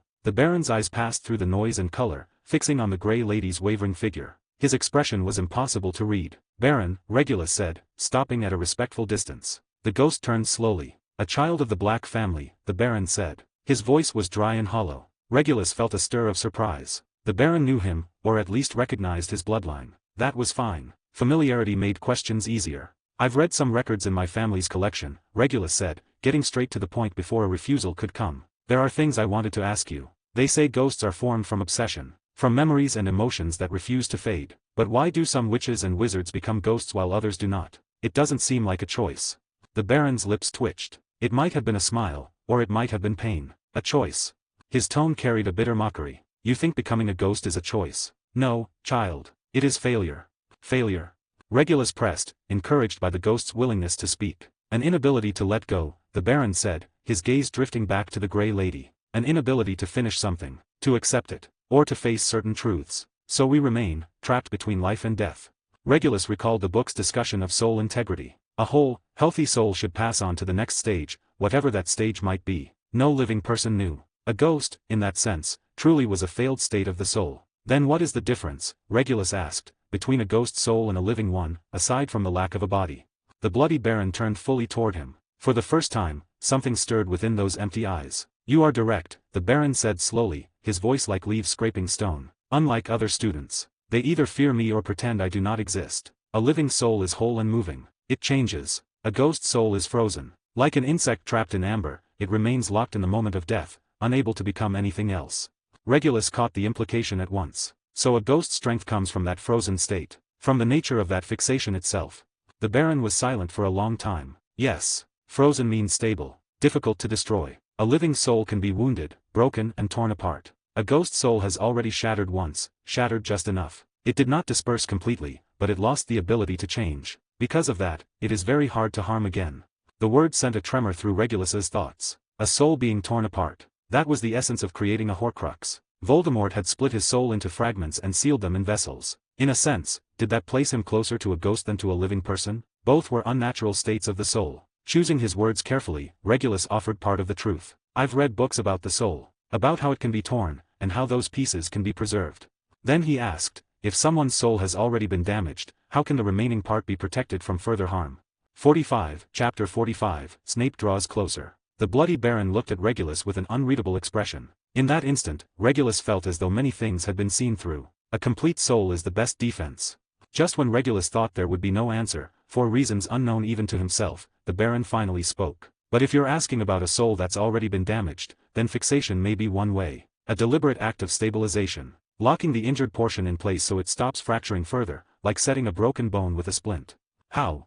Regulus pressed. This was the crux of it. One question could yield two answers. Knowing how to protect also meant knowing how to destroy. The Baron shook his head. "I don't know. I'm a failed example, not a successful one. But if you truly want to explore the secrets of the soul." He paused, as if weighing something. After a long while, he continued. "Hogwarts hides a place. There are clues left behind by Rowena Ravenclaw herself. About wisdom. About the soul. About the possibility of transcending life and death."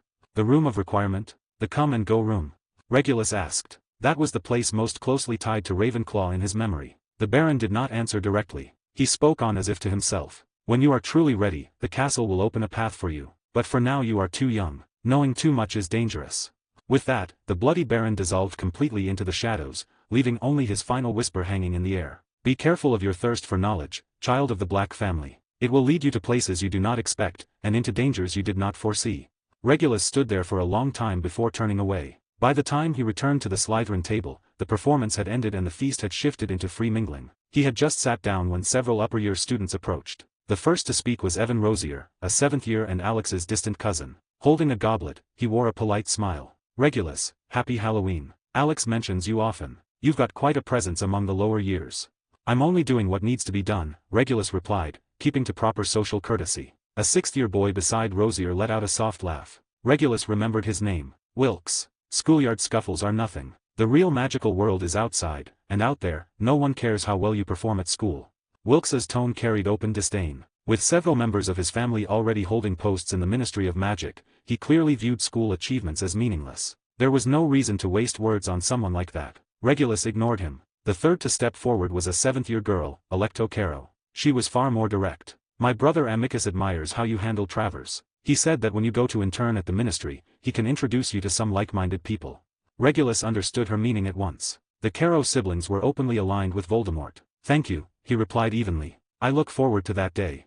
Alecto raised an eyebrow, said nothing more, and turned away. Wilkes followed her, clearly losing interest. Regulus glanced toward the Gryffindor table. Sirius was staring back at him, his expression sour. James leaned in close, muttering something into Sirius's ear while pointing repeatedly toward the Slytherin table. Lily sat not far from them. She had noticed the upper-year Slytherin speaking with Regulus as well. She lowered her gaze to her plate, brow furrowed. The last time she had spoken with Regulus, he had already mentioned the situation beyond Hogwarts. Lily knew what that implied. "See."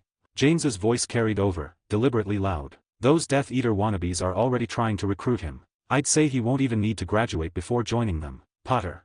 Lily snapped, lifting her head sharply. "What? I'm stating facts." James shot back, chin raised as he argued with her. "Look at him, a textbook Slytherin. Everyone around him, their families are practically all on that side. You really think he won't be?" Lily bit her lip. She wanted to argue, but the words would not come. She knew too well how much bloodlines could decide. The Black family already had one Sirius openly opposing them. What about Regulus? What choice would he make? At the far end of the Slytherin table, Rabaston Lestrange was watching Regulus. His gaze was dark and sharp, fingers tapping against the tabletop in a steady rhythm. From a corner seat, Snape noticed Rabaston's stare. His black eyes narrowed slightly. After the feast, the Slytherins returned to the dungeons in small groups. Regulus walked with Cuthbert and Hermes. Alex trailed a few steps behind, wanting to draw closer but hesitating. "That look Lestrange gave you," Hermes sneered. "Who does he think he is? He can't even manage a nonverbal spell. All he has is his family name." Cuthbert nodded. "He needs a lesson. Someone should remind him who actually gets to speak in Slytherin." Both of them looked to Regulus, waiting. Regulus was still thinking about what the Baron had said about transcending life and death. Hearing them, he gave a slight nod. "Don't make it too loud. Don't leave evidence." That was permission enough. Cuthbert and Hermes exchanged a glance, then smiled in silent understanding. Alex hurried forward, hesitating as he spoke. I can help too." No one responded. Cuthbert glanced back at him once, then turned away. Hermes did not even look at him. Back in the dormitory, Cuthbert and Hermes whispered at the far end of the room, discussing how to deal with Rabaston. Their plans grew more detailed, more vicious by the minute. Regulus listened without comment. To him, these schoolyard conflicts were laughably childish. If he truly wanted someone gone, there were countless ways. Potion accidents, dark magic, curses, and even arranging an accident beyond school grounds. But at this stage, he needed followers like Cuthbert and Hermes. Facing a shared enemy was the fastest way to build cohesion, so he allowed it. Rabaston Lestrange was a minor piece. The real concern lay outside. Voldemort's influence was spreading. His father Orion's letters hinted that many within the ministry had already pledged themselves in secret. His mother Walburga's letters urged him to associate more with suitable people. That meant pureblood heirs, preferably those likely to become Death Eaters. Meditation could not stop. Not for a moment. The next morning's charms class brought a new spell. Professor Flitwick announced it with enthusiasm. "Today we'll be learning the softening charm. The incantation is Spungify. Standing atop a stack of books so the whole class could see him, he demonstrated the wand movement. Small clockwise circles, then a gentle flick. Like this. He cast the spell, and a corner of the platform immediately softened, springy like a sponge. Several students gasped. "This charm temporarily softens hard objects," Flitwick said as he hopped down and began patrolling the classroom. "It's often used to make temporary cushions, absorb falls, or set a few harmless traps." Slytherin and Ravenclaw shared the class. Regulus noticed a Ravenclaw girl with curly brown hair who stood out. She succeeded on her first attempt, earning 5 points from Flitwick. Regulus lifted his wand. Spungify. The stone block on his desk instantly turned a deep gray, sponge-like mass. When he pressed it, it sank easily, then slowly rebounded once he released it. The effect was even more refined than the Ravenclaw girls. After class, Regulus headed toward the library. Cuthbert and Hermes exchanged a glance and split up. Alex hesitated. He looked at Regulus, and when Regulus gave no instructions, he quickened his pace and followed Cuthbert. Near the library entrance, Regulus ran into Snape. Black, Snape said flatly. Snape, Regulus replied, even flatter. After a brief silence, Snape spoke again. At the feast last night, Lestrange kept watching you. Not in a friendly way. Regulus raised an eyebrow slightly. Snape was offering him information of his own accord. It was a small thing, almost insignificant, but it was a good start. He wasn't only watching me, Regulus said calmly. He watches anyone who might make the Lestrange name look less important. Lestrange is like a dog guarding its food. Loud barking, bared teeth before the bite. With someone like Snape, overly refined language only widened the distance. Regulus made his words plainer. Snape's dark eyes flickered in the dim light. Regulus softened his tone just a little. Still, thanks. I'm not worried about him, but it's always useful to know who's paying attention. He had no intention of sending Snape to the front lines. That would be a waste. Beyond his exceptional talent in potions, Snape's ability to observe and remain unseen was extraordinary. He was, without exaggeration, the finest sleeper agent the magical world could ever produce. I'm starting Power Stone milestones. For every 100 Power Stones, I'll upload an extra bonus chapter, smiley face. 46, Chapter 46, House Clash. December at Hogwarts was bitterly cold, yet the stands along the Quidditch pitch were hot enough to make people sweat. Half an hour before the match, Regulus sat in the prime Slytherin viewing section, already calculating how he might make up for the time he was about to waste. Quidditch was the wizarding world's most popular sport. 12 people on broomsticks chasing a handful of balls. Matches could drag on for hours, sometimes even days. Regulus knew the rules. He also considered it an inefficient form of entertainment. The time cost was high, the tactical depth limited, and the risks far from trivial. Broken necks were hardly rare in Quidditch history. He had not planned on coming at all. Cuthbert had started pestering him early that morning. You have to go. This is about house honor. Alex nodded along beside him. Hermes said nothing, but his silence carried the same agreement. For the sake of fitting in, Regulus sighed inwardly. In Slytherin, some occasions could not be skipped. So here he was, wrapped in a thick cloak. It's starting. Cuthbert suddenly shouted. Regulus looked up. At the center of the pitch, Madame Hooch blew her whistle, and the quaffle shot into the air. Slytherin's captain was a fifth-year named Elliot Rosier. He was a distant relative of Alex's family, but from the main branch. He came from the same house as Evan Rosier, the one who had approached Regulus at the Halloween feast. The man was built like a wall. Broad shoulders, tall frame, the sort who looked like he could block a doorway just by standing in it. During the pre-match huddle, he addressed the team loudly, right in front of everyone. Listen up. Today, there's only one goal. We win. Victory matters more than style. I want to see Slytherin score higher than theirs on the board. I don't care how you do it. The words were brutally straightforward. A few chasers grinned. One of the beaters weighed his bat in his hand, testing the balance. Regulus turned his gaze to the opposite stands. Gryffindor's side was a sea of red. James Potter stood at the very front. As Seeker, he wore scarlet and gold robes. His hair was a mess, as always, but his eyes were bright with anticipation. From the stands, Sirius's voice rang out the loudest. Gryffindor. Victory. James, tear those snakes apart.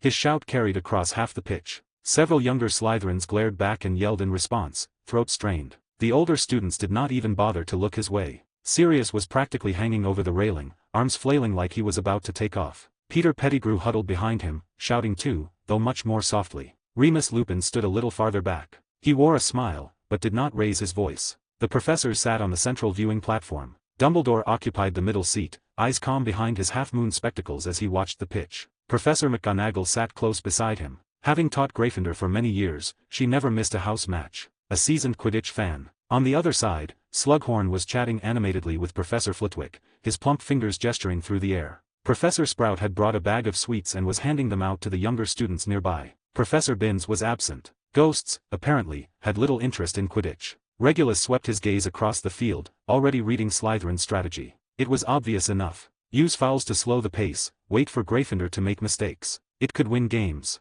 It also bred grudges. The whistle blew again. The match began. The first 20 minutes were relatively normal. The quaffle zipped back and forth through the air. Bludgers boomed as beaters sent them flying. Slytherin scored first, 10 points, and Gryffindor equalized almost immediately. Then the small trick started. The first was simple. As a Slytherin chaser passed the quaffle, his elbow accidentally slammed into a Gryffindor chaser's ribs. The boy let out a grunt, and the ball slipped free. Madame Hooch blew her whistle. A warning. Dirty. Someone shouted from the opposite stands. Cuthbert snorted. The rules don't say you can't make contact. The second was subtler. Another Slytherin chaser accelerated, and the hem of his robe suddenly flicked outward, catching the tail of a Gryffindor player's broom. Half a second. That was all it took to steal the ball. Madame Hooch blew her whistle again. Another warning. Then came the third. And the fourth. James Potter made a sharp turn in midair, chasing the golden snitch as it flashed near the far end of the pitch. At that exact moment, a Slytherin beater sent a bludger straight into his projected path. James yanked his broom upward. The bludger skimmed past the sole of his shoe. Foul. Professor McGonagall was on her feet. Madame Hooch flew straight up to the beater, speaking sharply. She did not eject him, only awarded Gryffindor a penalty shot. The score kept stretching. 40 points. 50. Slytherin's tricks continued, growing more concealed, more malicious. By the time the score gap reached 150 points, the golden snitch appeared again. James Potter took off almost instantly. He rode the latest Nimbus 1001, and its speed showed. He streaked forward like a bolt of red lightning. Slytherin's seeker chased hard, but he was clearly a step behind. At the same time, the quaffle landed in a Slytherin chaser's hands. Gryffindor's goal hoops were right ahead, but the keeper had already read the play and sealed the angles. Under normal circumstances, the shot would never go in. That was when the Slytherin beater made another small move. He redirected the bludger toward the Gryffindor keeper's broom handle. The keeper dodged instinctively. His balance shifted for a fraction of a second. In that instant, the Slytherin chaser threw. The quaffle traced a vicious curve, slipping under the keeper's arm and straight through the rightmost hoop. The whistle blew. Goal confirmed. Almost simultaneously, James Potter closed his fingers around the golden snitch, its golden wings fluttering between his knuckles. It did not matter. Slytherin's last 10 points, added to their existing lead, put them ahead by 10 overall. The match was over. For 1 second, the pitch fell silent. Then it exploded. The Gryffindor players did not even land. Still mounted on their brooms, they swarmed Madame Hooch. James Potter was at the front, the golden snitch clenched in his fist. That was a foul. He hit my broom. The Gryffindor keeper shouted. Madame Hooch tried to explain. No one listened. James shoved the snitch into a teammate's hands, spun his broom, and dove toward the ground. He jumped off before he even touched down. Rosier. He charged straight at the Slytherin captain. Elliot Rosier had just dismounted. Seeing James coming, he bared his teeth in a grin. What, can't take a loss? You used dirty tricks. The ref called it valid. Rosier shrugged. If you've got a problem, take it up with Madame Hooch. It was like pouring oil onto a fire. Sirius vaulted down from the stands. Remus, Peter, and several other Gryffindor boys followed in a rush. It looked less like an argument and more like the start of a brawl. This is going to blow up, Cuthbert said, standing. Alex's face had gone pale. Hermes still said nothing, but his hand slid into the inner pocket of his robes. Regulus rose to his feet, eyes sweeping the field. On the professor's platform, Dumbledore remained seated. Professor McGonagall was already moving, Slughorn rising to follow. But it would take time for the professors to reach them. The two groups in front of him might start fighting within 30 seconds. Move, Regulus said simply. He headed down. Cuthbert and the others followed. More Slytherin students surged after them, a tide of green pouring from the stands. By the time they reached the main corridor outside the changing rooms, both sides had filled it. Green to the left, red to the right. Between them, a narrow passage less than 10 feet wide. The older students stood at the front. On Slytherin's side, the 7th-year prefect Lucretius Burke stood squarely at the center. Narcissa was slightly behind him, poised and composed. Her fingers were already curled around her wand. Behind them were several 6th-year corps members, all surnames with real weight among pureblood circles. Gryffindor's front line was also led by a 7th-year, Frank Longbottom. Regulus knew the name. Beside him stood a tall red-haired boy, likely from the Pruitt or Weasley family. James and Sirius were wedged behind Frank, still shouting, the situation nearly out of control. This was no longer a team dispute. It was a confrontation between two houses. Wands came out one after another. Someone had already begun the first syllable of a spell. Regulus quickened his pace. He needed to cut through the Slytherin ranks. At the very edge were younger students. Seeing him approach, they moved aside instinctively. Deeper in were 3rd and 4th years. Almost all of them recognized him. Some shifted to let him pass. Others frowned and stared. Cuthbert, Hermes, and Alex followed him. When they reached the 4th-year section, Cuthbert hesitated, then stopped and took his place there. Hermes and Alex stopped as well, standing together. Ahead lay the domain of the upper years. Regulus could go farther. They could not. Regulus did not slow. A 5th-year reached out as if to block him. One calm glance from Regulus, and the hand withdrew. In the 6th-year corps, several students stared at him with unfriendly eyes. Lucretius Burke heard the movement behind him and turned. Seeing Regulus, his brow lifted slightly. He said nothing. Narcissa also looked back. When she saw him, she shifted just enough to open a space at her side. 47, Chapter 47, Defusing the Conflict. Regulus moved to the very front and stopped beside Narcissa. A sixth year from the Knot family snorted and muttered, "Black kid, there's no place for you here." Regulus ignored him, but he remembered the face. His gaze shifted to the opposite side of the corridor. Frank Longbottom already had his wand raised, the tip beginning to glow. It was the opening movement of a disarming charm. Almost at the same moment, Lucretius Burke lifted his hand as well. They were about to start. Regulus was faster. His right hand flicked, wand snapping forward. A burst of invisible force slammed into Frank Longbottom's wand. It was not a spell at all, just raw magical interference. Frank's casting rhythm shattered, and the light at his wand tip collapsed instantly. The trick itself was not impressive. Any experienced adult wizard could have handled it easily. Against a student with limited combat experience, it was exactly enough. At the same time, Regulus's left hand closed around Lucretius Burke's wrist. Lucretius had been about to cast when his wrist was suddenly pinned. He reacted on instinct, trying to wrench free, but the grip was like iron. It was not just physical strength. Something stranger was at work. He felt his magic choke at the source, the flow cut off midstream. His entire arm went numb, and his wand nearly slipped from his fingers. He turned sharply, shock written across his face. Regulus did not look at him. His eyes were on Narcissa. His goal was to stop a house clash before it ignited. Any spell could become the spark, so he chose disruption and restraint instead. Narcissa had been about to draw her wand. When she met Regulus's eyes, she saw him give the faintest shake of his head. Her wrist paused. She did not move. The entire exchange lasted only a moment. Students on both sides froze. Everyone saw Regulus act. Both prefects stopped at the same time, and no one understood why. They could not make sense of it. On the Gryffindor side, Frank Longbottom stared at his wand, then at Regulus, disbelief plain on his face. On the Slytherin side, Lucretius was still trying to pull free, but the hand on his wrist did not budge. James Potter could not see what was happening and kept shouting from the crowd, "Dirty tricks! Snakes!" Sirius joined in, bouncing at his side. "No honor at all. Enough." Frank Longbottom cut them off. His eyes stayed on Regulus. "Who are you?" "Regulus Black." Regulus released Lucretius's wrist. His posture was reserved, but his presence filled the space. First year. First year."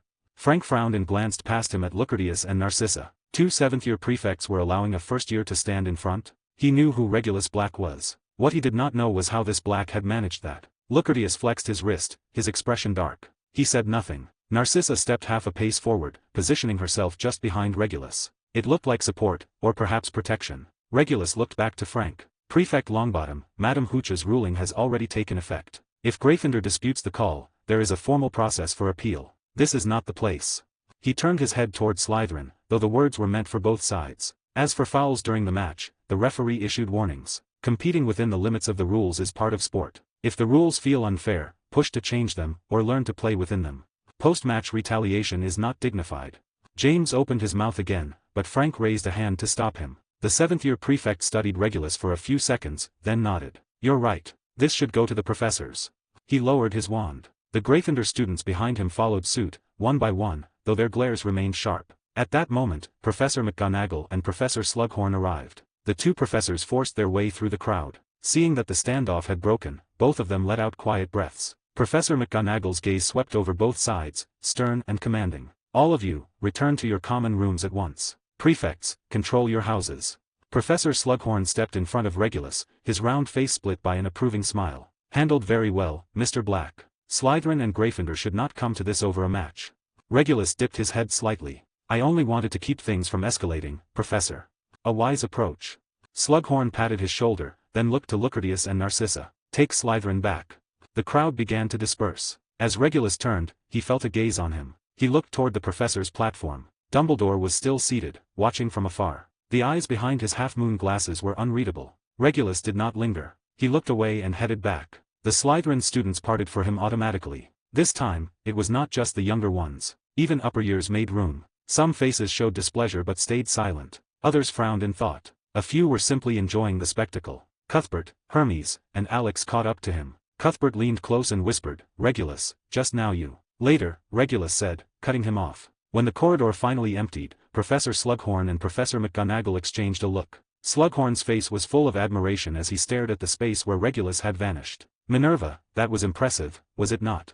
"His handling was efficient," Professor McGonagall replied, concern threading her voice. "But he's only a first year. It's too early."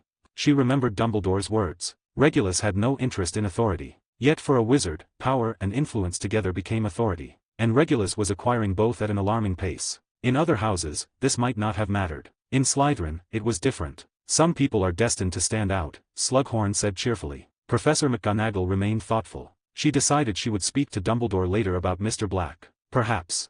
That night, in the Slytherin common room, the fireplace burned hot, green flames casting shifting shadows across the stone walls. Most students were murmuring about the match. They had won, but it had not felt satisfying. Many resented Regulus for stopping what could have been a proper clash with Gryffindor. Still, given Regulus's growing reputation and the strength he had displayed, no one dared confront him yet. Regulus occupied a sofa by himself, an unmarked book resting on his knees. He was practicing constant prodigo. He had already passed the introductory stage and now possessed a solid defensive capability. Around 9 o'clock, Lucretius arrived. He sat on the sofa opposite Regulus. After a few seconds of silence, he spoke. About today, Lucretius said, his voice subdued, no longer carrying the polished arrogance of their first meeting. When you pinned my wrist, how did you do that?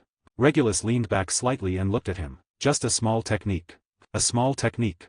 Lucretius lifted his right hand and rolled his wrist. It's still a little numb. My magic doesn't flow smoothly. I thought about it all afternoon. I even asked Professor Slughorn. He said it was a very advanced method, direct magical interference through physical contact.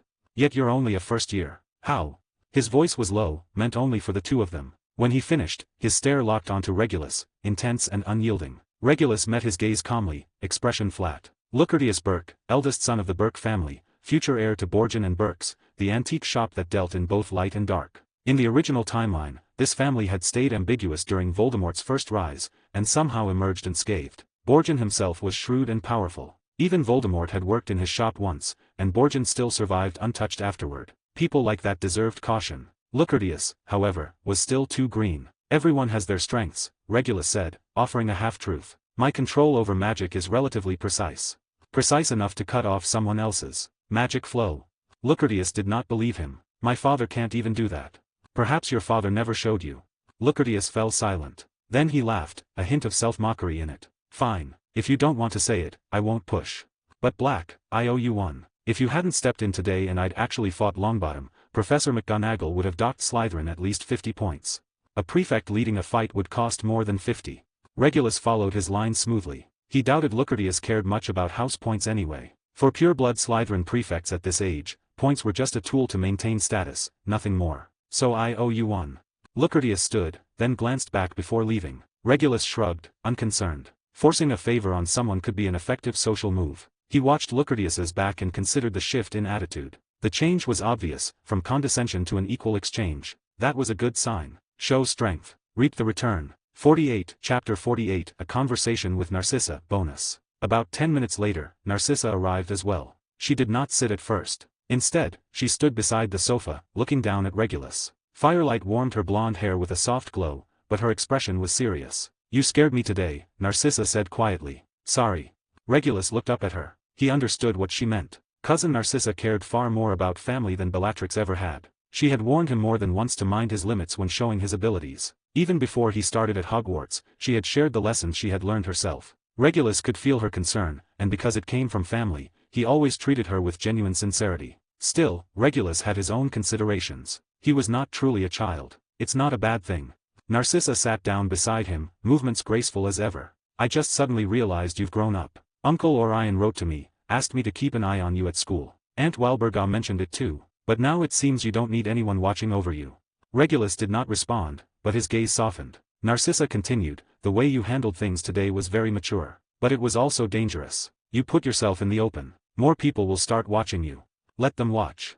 Regulus's tone was firm. He meant it partly to reassure her. In truth, he did not care much at all. He was far clearer in his own mind. As a first year, he still needed to act within the rules, to stay under the professor's eyes, to maintain the image of an exemplary student. But at the core, he did not need to look up to the upper years. It was not arrogance. It was a matter of fact. What filled their minds, all that so-called house politics and pure-blood maneuvering, looked laughably shallow to him. 2 years from now, when he reached third year, how precise would his magical control be? How many constellations would his meditation encompass? How many spells would he master, and how strong would his magic become? By then, the people worth comparing himself to would no longer be Hogwarts students, but the so-called elite aurors of the Ministry of Magic, perhaps even certain professors. After all, Voldemort had created a Horcrux by 5th year. What was Regulus lacking? His gaze had never lingered on mediocrity. "Cousin Narcissa," Regulus said at last, his voice lower than before. "You're worried about me drawing attention. But from another angle, letting people see my position clearly might be safer."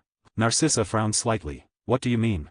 "The Black family's heir will stand somewhere sooner or later. Instead of letting others guess, test, and scheme in the dark, it's better for me to set the tone myself. That's stronger than hiding."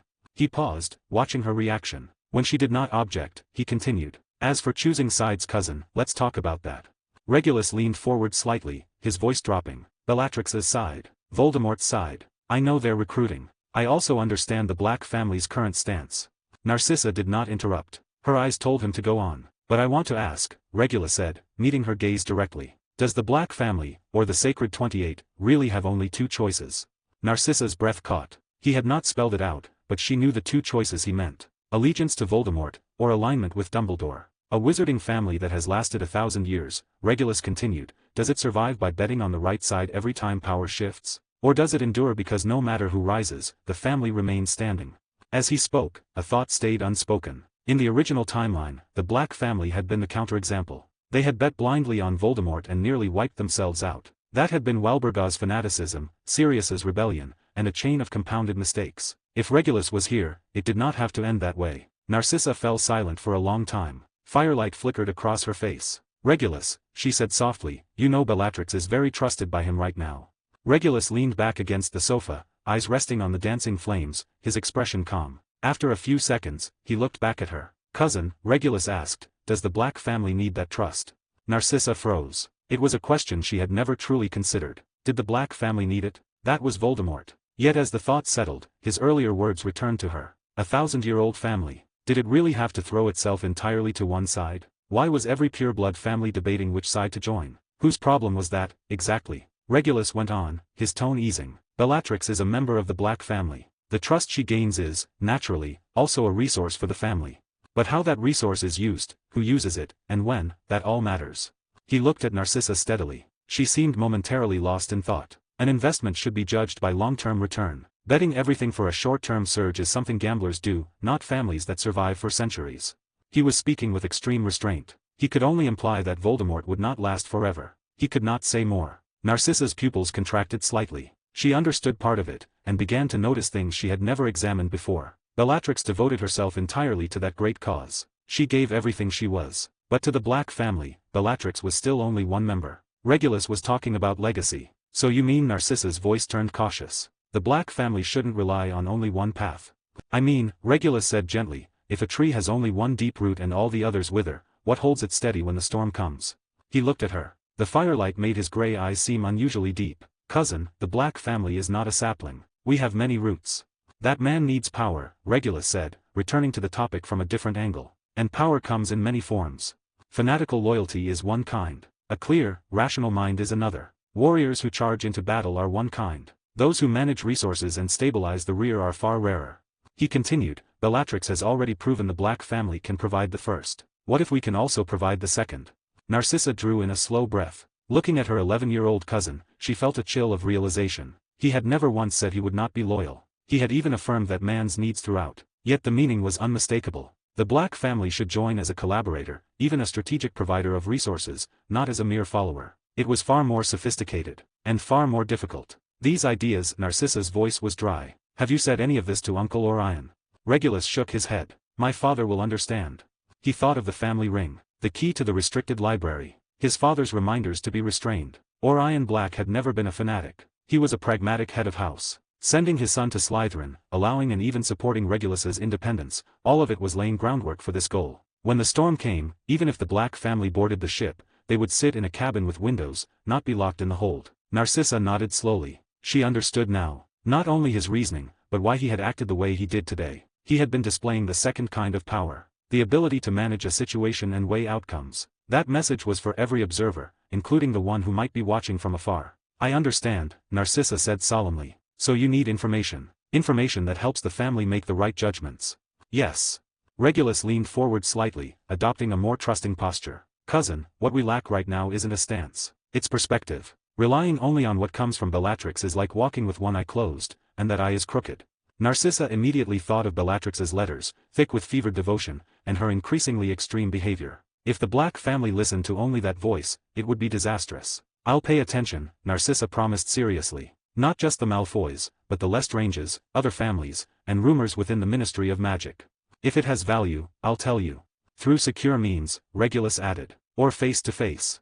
He could not risk sensitive information ever touching parchment. Voldemort's need for control was absolute. There was no telling how he might monitor others. Narcissa nodded. All right. With the core of the discussion settled, Regulus finally relaxed. His tone grew lighter. By the way, cousin, he asked casually, is old Mr. Malfoy's health any better? The question sounded like nothing more than a younger relative checking on an elder. Stone PLZZZ. 49, Chapter 49, Position Matters. Narcissa froze for a moment. She did not believe Regulus truly cared about Abraxas Malfoy's health. In fact, she doubted Regulus wanted Abraxas to be healthy at all. If it were any other young wizard, the question might have been genuine concern, or simple social courtesy. But Regulus? By now, she understood all too well that Regulus was nothing like ordinary children. The depth and complexity of his thinking surpassed that of many seasoned elders. His perspective was unconventional, even sharp-edged. Abraxas Malfoy, Lucius's father, current head of the Malfoy family. A man cunning to the bone. His health directly affected the Malfoy family's future direction. Just some minor issues, Narcissa answered carefully. His spirits are good. Her heart lay with the Blacks, and she cared deeply about Regulus. Still, the Malfoys were her future in-laws. Regulus smiled. Then I should prepare a proper gift. He had already received an invitation to the Malfoy family's Christmas dinner. A personal invitation, separate from the Black family, which spoke either of importance or hidden intent. They exchanged a few more words of harmless family chatter. Narcissa stood, reached out, and gently adjusted the collar of Regulus's robes before saying goodbye. At the entrance to the girls' dormitory, she glanced back at him. Her gaze was complicated, but in the end it became a small nod. Regulus remained on the sofa alone until the fire burned low. He reviewed the conversation in his mind. The goals had been met. Deeper trust had been established, a channel for information sharing clarified, and his position conveyed without stating anything that could be seized upon. Nothing dangerous had been said, yet everything that needed saying had been said. Narcissa was sharp, pragmatic, and placed family above all else. She had her own bottom line. In the original story, she had betrayed Voldemort for Draco. Regulus decided to trust her a little more. Narcissa would soon marry Lucius Malfoy, and for now, the Malfoy family was still under Abraxas's control. That old Malfoy was no harmless figure. In the early days of cooperation with Voldemort, the Malfoys had even held the upper hand. Later, Abraxas died suddenly of dragon pox, and Lucius took over. From that point on, the Malfoys became little more than Voldemort's purse. Dragon pox, an incurable disease in the wizarding world. Wizards without real ability did not catch it. Abraxas's death had been too sudden. The timing was far too convenient. Regulus did not believe in coincidence. If there were nothing behind it, that would be harder to believe than the opposite. He decided that after returning home for Christmas, he would mention it to Orion. If there was anything hidden behind the Malfoys' change, the Blacks needed to know early. He thought of the tragedies in the original story. Sirius breaking completely with the family. Walburga dying without ever understanding her eldest son, and never knowing how her younger one died. Narcissa and Bellatrix walking different paths, their sisterhood hollow in name only. In the end, aside from Narcissa and the disowned Andromeda, not a single Black survived. Too many misunderstandings. Too many information gaps. Everyone lost. He would not repeat that path. Besides, he was not exactly harmless either. When Regulus pushed open the dormitory door, Cuthbert was sitting on his bed, polishing his wand. Hermes was writing at his desk. Alex was curled under his blankets, only half his head showing. Regulus, Cuthbert looked up at once. Weren't you afraid it would turn into a fight today? He had been holding that question in all day. He could not understand why Regulus had stepped forward in that situation. It did not match the Regulus he thought he knew, nor the upbringing he associated with the Black family. Earlier that day, one wrong move and Regulus could have been targeted by everyone. No matter how capable he was, how could he handle being swarmed? Regulus removed his outer robe and hung it up. He had no intention of answering directly. He was not afraid of a real fight. The leaders of both houses had been present, and he had neutralized them instantly. He had also kept his eye on the real troublemakers, Sirius, James Potter, and several of Slytherin's more poisonous types. He was confident he could suppress them, and he did not fear being targeted by students at all. Regulus turned back to Cuthbert. What benefit would a fight give me? Cuthbert blinked. That was not what he had meant. House points lost, detention, possible injuries. Regulus sat on the edge of his bed. Stopping the conflict lets me show capability, solidify my position, and leave a good impression on the professors. Which one sounds like the better deal? Cuthbert thought it through, then frowned. But doesn't that make you look too restrained? Some of the older students were talking in the common room. They said you were too. Regulus raised a brow slightly. He knew the original words had not been so polite. Let them talk. He did not care. What I need is influence, not empty displays of toughness. After today, Audiobooks owes me a favor. Frank Longbottom has to consider whether he would have been punished if I hadn't stepped in. Professor McGonagall and Professor Slughorn both saw how I handled it. That's far more valuable than throwing punches with Gryffindor in a corridor. Influence was abstract, but at certain moments, it could be turned into power. That required constant, subtle accumulation. Cuthbert thought for a moment, then nodded slowly. I get it. You're putting yourself in the position of the one who solves problems. Heirs trained by pure-blood families were rarely fools. With a little guidance, Cuthbert reached the key point on his own. Good, Regulus said, offering rare praise. So, Cuthbert, keep an eye out. Who disagrees with me the most? Who's complaining the loudest behind my back? Cuthbert's eyes lit up. You're going to deal with them. No, Regulus shook his head. I want to know who's stupid. Real opponents won't jump out over something this trivial. Only fools turn hostile over a single Quidditch match. Just remember who they are. They might be useful later. He looked at Hermes. What about you? Notice anything today? Hermes set down his quill and turned halfway around. Rabaston Lestrange. During the match, he was sitting behind us, watching you the entire time. After the game, he left the stands immediately, but didn't go back to the common room. I had Rosier follow him for a bit. Alex poked his head out of the blankets and spoke softly. He went to an abandoned potions classroom on the 4th floor. He was alone. Stayed about 10 minutes before coming out. Regulus narrowed his eyes. He immediately marked Rabaston as someone with hostile intent. An annoyance more than a threat. Not worth his own time. This was exactly the sort of thing better handed to his roommates. He turned to face them. Can you handle it before Christmas?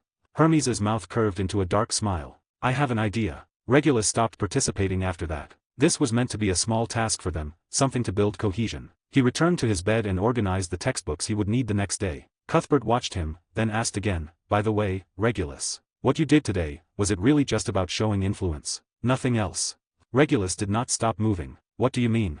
I mean, Cuthbert hesitated, choosing his words carefully. You seemed very focused on controlling the situation.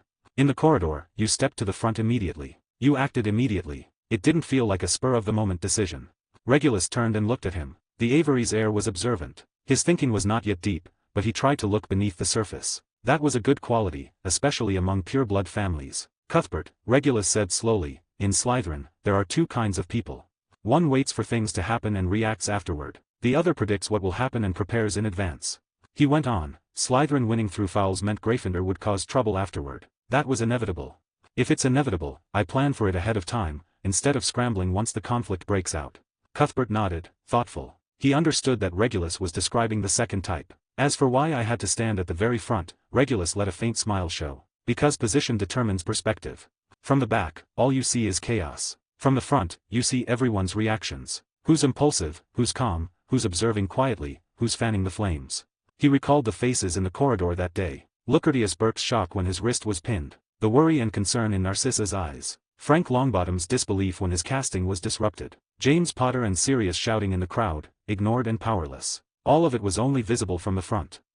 Chapter 50, Paths That Never Cross. The first school year was drawing to a close. Christmas break was only a day away. Regulus closed his eyes, letting his awareness sink inward. Star-guided meditation had become the foundation of his daily routine, as natural as breathing itself. Nearly half a year of growth had unfolded around this practice. Body and soul were tempered in tandem, refined through the steady motion of the star rails. Magic was no longer just energy flowing through him. It had fused deeply with muscle, bone, blood, and will, becoming a single, unified whole. What once required deliberate guidance, magic circulation, had turned instinctive. Every breath now carried magic through his body, nourishing it. Bone density and muscle fibers strengthened quietly, without fanfare. Even without prodigy, ordinary spells could hardly injure him at the root. This was the natural result of the body as a vessel resonating in harmony with magic and soul. The changes to his soul were even more striking. The 3 layers of occlumency no longer needed conscious maintenance. The star model itself had become the strongest barrier. The 4-star synchronized Orion configuration rotated steadily in his mind. Betelgeuse's dark red glow and the silver-white belt stars formed a miniature cosmos, stable and precise. It did more than sharpen his will. It tempered his mind. External noise, emotional turbulence from others, none of it could easily shake him anymore. Body as the foundation, soul as the core, magic as the bridge. Guided by the star, all 3 were evolving toward a more complete state. But the 5th star had failed to ignite. The target was Bellatrix of Orion. The failure had nothing to do with complex calculations or overwhelming data. It was simply a barrier of magic itself. During the attempted integration, the star model in his consciousness destabilized violently. The 4-star balance collapsed, magic surged backward, and pain pulsed sharply at his temples. He had been forced to stop. Still, failure was not without value. The attempt itself was a form of refinement. To accommodate Bellatrix's integration, he had pushed his control precision to another level. His mental resilience strengthened through repeated cycles of collapse and reconstruction. The 4-star model became even more stable in the process. The compatibility between his magic and soul deepened almost imperceptibly. Growth at the edge of one's limits always paid off, and this time was no exception. Regulus opened his eyes. Outside the window, the giant squid drifted past, its massive shadow lingering briefly across his face. He stood and headed toward the corridor leading to the Gryffindor Tower. Their meeting point was beside the one-eyed witch statue on the 3rd floor. Few people passed through there. When Regulus arrived, Sirius was already waiting. He leaned against the wall, hands tucked into the pockets of his faded jeans. The red and gold Gryffindor robes were slung casually over his shoulder, revealing a dark muggle shirt beneath. Without James and Remus at his side, the wild bravado he usually carried had dulled. The rebellion in his gray eyes had softened, replaced by something heavier and more complicated. When he noticed Regulus approaching, he straightened slightly. His gaze dropped to the cracks between the stones, fingers absently picking at the rough wall. "A letter came from home," Regulus said first. His voice was calm, stripped of excess emotion. Sirius's shoulders tensed almost imperceptibly. His Adam's apple bobbed once. Of course he had received letters too. Thick parchment, heavy with Walburga's fury and condemnation. Every line demanded to know why he had betrayed the family, why he had chosen Gryffindor, why he associated with those of Muggle birth. There had also been a letter from Orion. No shouting, no overt anger. Just carefully chosen words about the family's future and the Black Name's responsibilities. Expectations that weighed even heavier for their restraint. Sirius had answered none of them. At Hogwarts, he had found his own circle. James's warmth. Remus's quiet kindness. Peter's compliance. All of it made him feel like he had escaped the suffocating shadow of 12 Grimmauld Place. In Gryffindor, Sirius thrived. Friends, adventures, freedom. Yet the Black family's sensitivity and stubbornness still ran in his blood. Family remained a corner of his heart he refused to touch. A small thorn, sharp enough to ache from time to time. "They want you to come home for Christmas," Regulus added, watching his face. Sirius was silent for a long time. Dust sifted down from the stone cracks beneath his fingers. He lifted his head. His eyes met Regulus's, filled with resistance, confusion, and a flicker of hesitation he did not even realize was there. He wanted to say, "I'm not going back." Instead, what came out was a low, uncertain question, his voice trembling just slightly. "Go back. With them. With Lestrange, Malfoy, not, Caro, Voldemort's lapdogs." His brow drew tight. His nostrils flared, disgust plain on his face. "You're going too, aren't you?" Sirius stared at him. There was anger there, disappointment too, and something else that might have been worry. "You'll put on dress robes, raise a glass, and laugh with the Death Eaters, right?" He had received Bellatrix's letter as well. Those feverish words, the worship of Voldemort, the obsession with pure blood glory, all of it left him feeling smothered. He knew the Black family would have to choose eventually, and that choice was the path he despised most. Dividing worth by blood. Enforcing order through violence. That was not glory. It was rot wrapped in chains. Regulus fell silent. Winter sunlight streamed through the high windows, casting his long shadow across the stone floor. He saw the naked rejection in Sirius's eyes and understood that his brother would never turn back. There was no need to persuade him, no desire to. Some paths had to be walked alone. Some stances had to be held by one's own will. Regulus's very existence served as a signpost pushing Sirius toward a different road. Only by severing himself completely from the Black family's old path could Sirius survive what was coming. "Yes," Regulus said, nodding once. His answer was unambiguous. Sirius looked as though he had expected it, and yet the words still cut. His breathing stuttered. The trace of a mocking smile vanished, replaced by a dull, exhausted numbness. He stepped back half a pace, leaning against the wall again. His head lowered, black hair falling forward to hide his eyes. "I'm not going back. That place isn't my home." "I know," Regulus replied evenly. "I'm only passing along their wishes." "Regulus."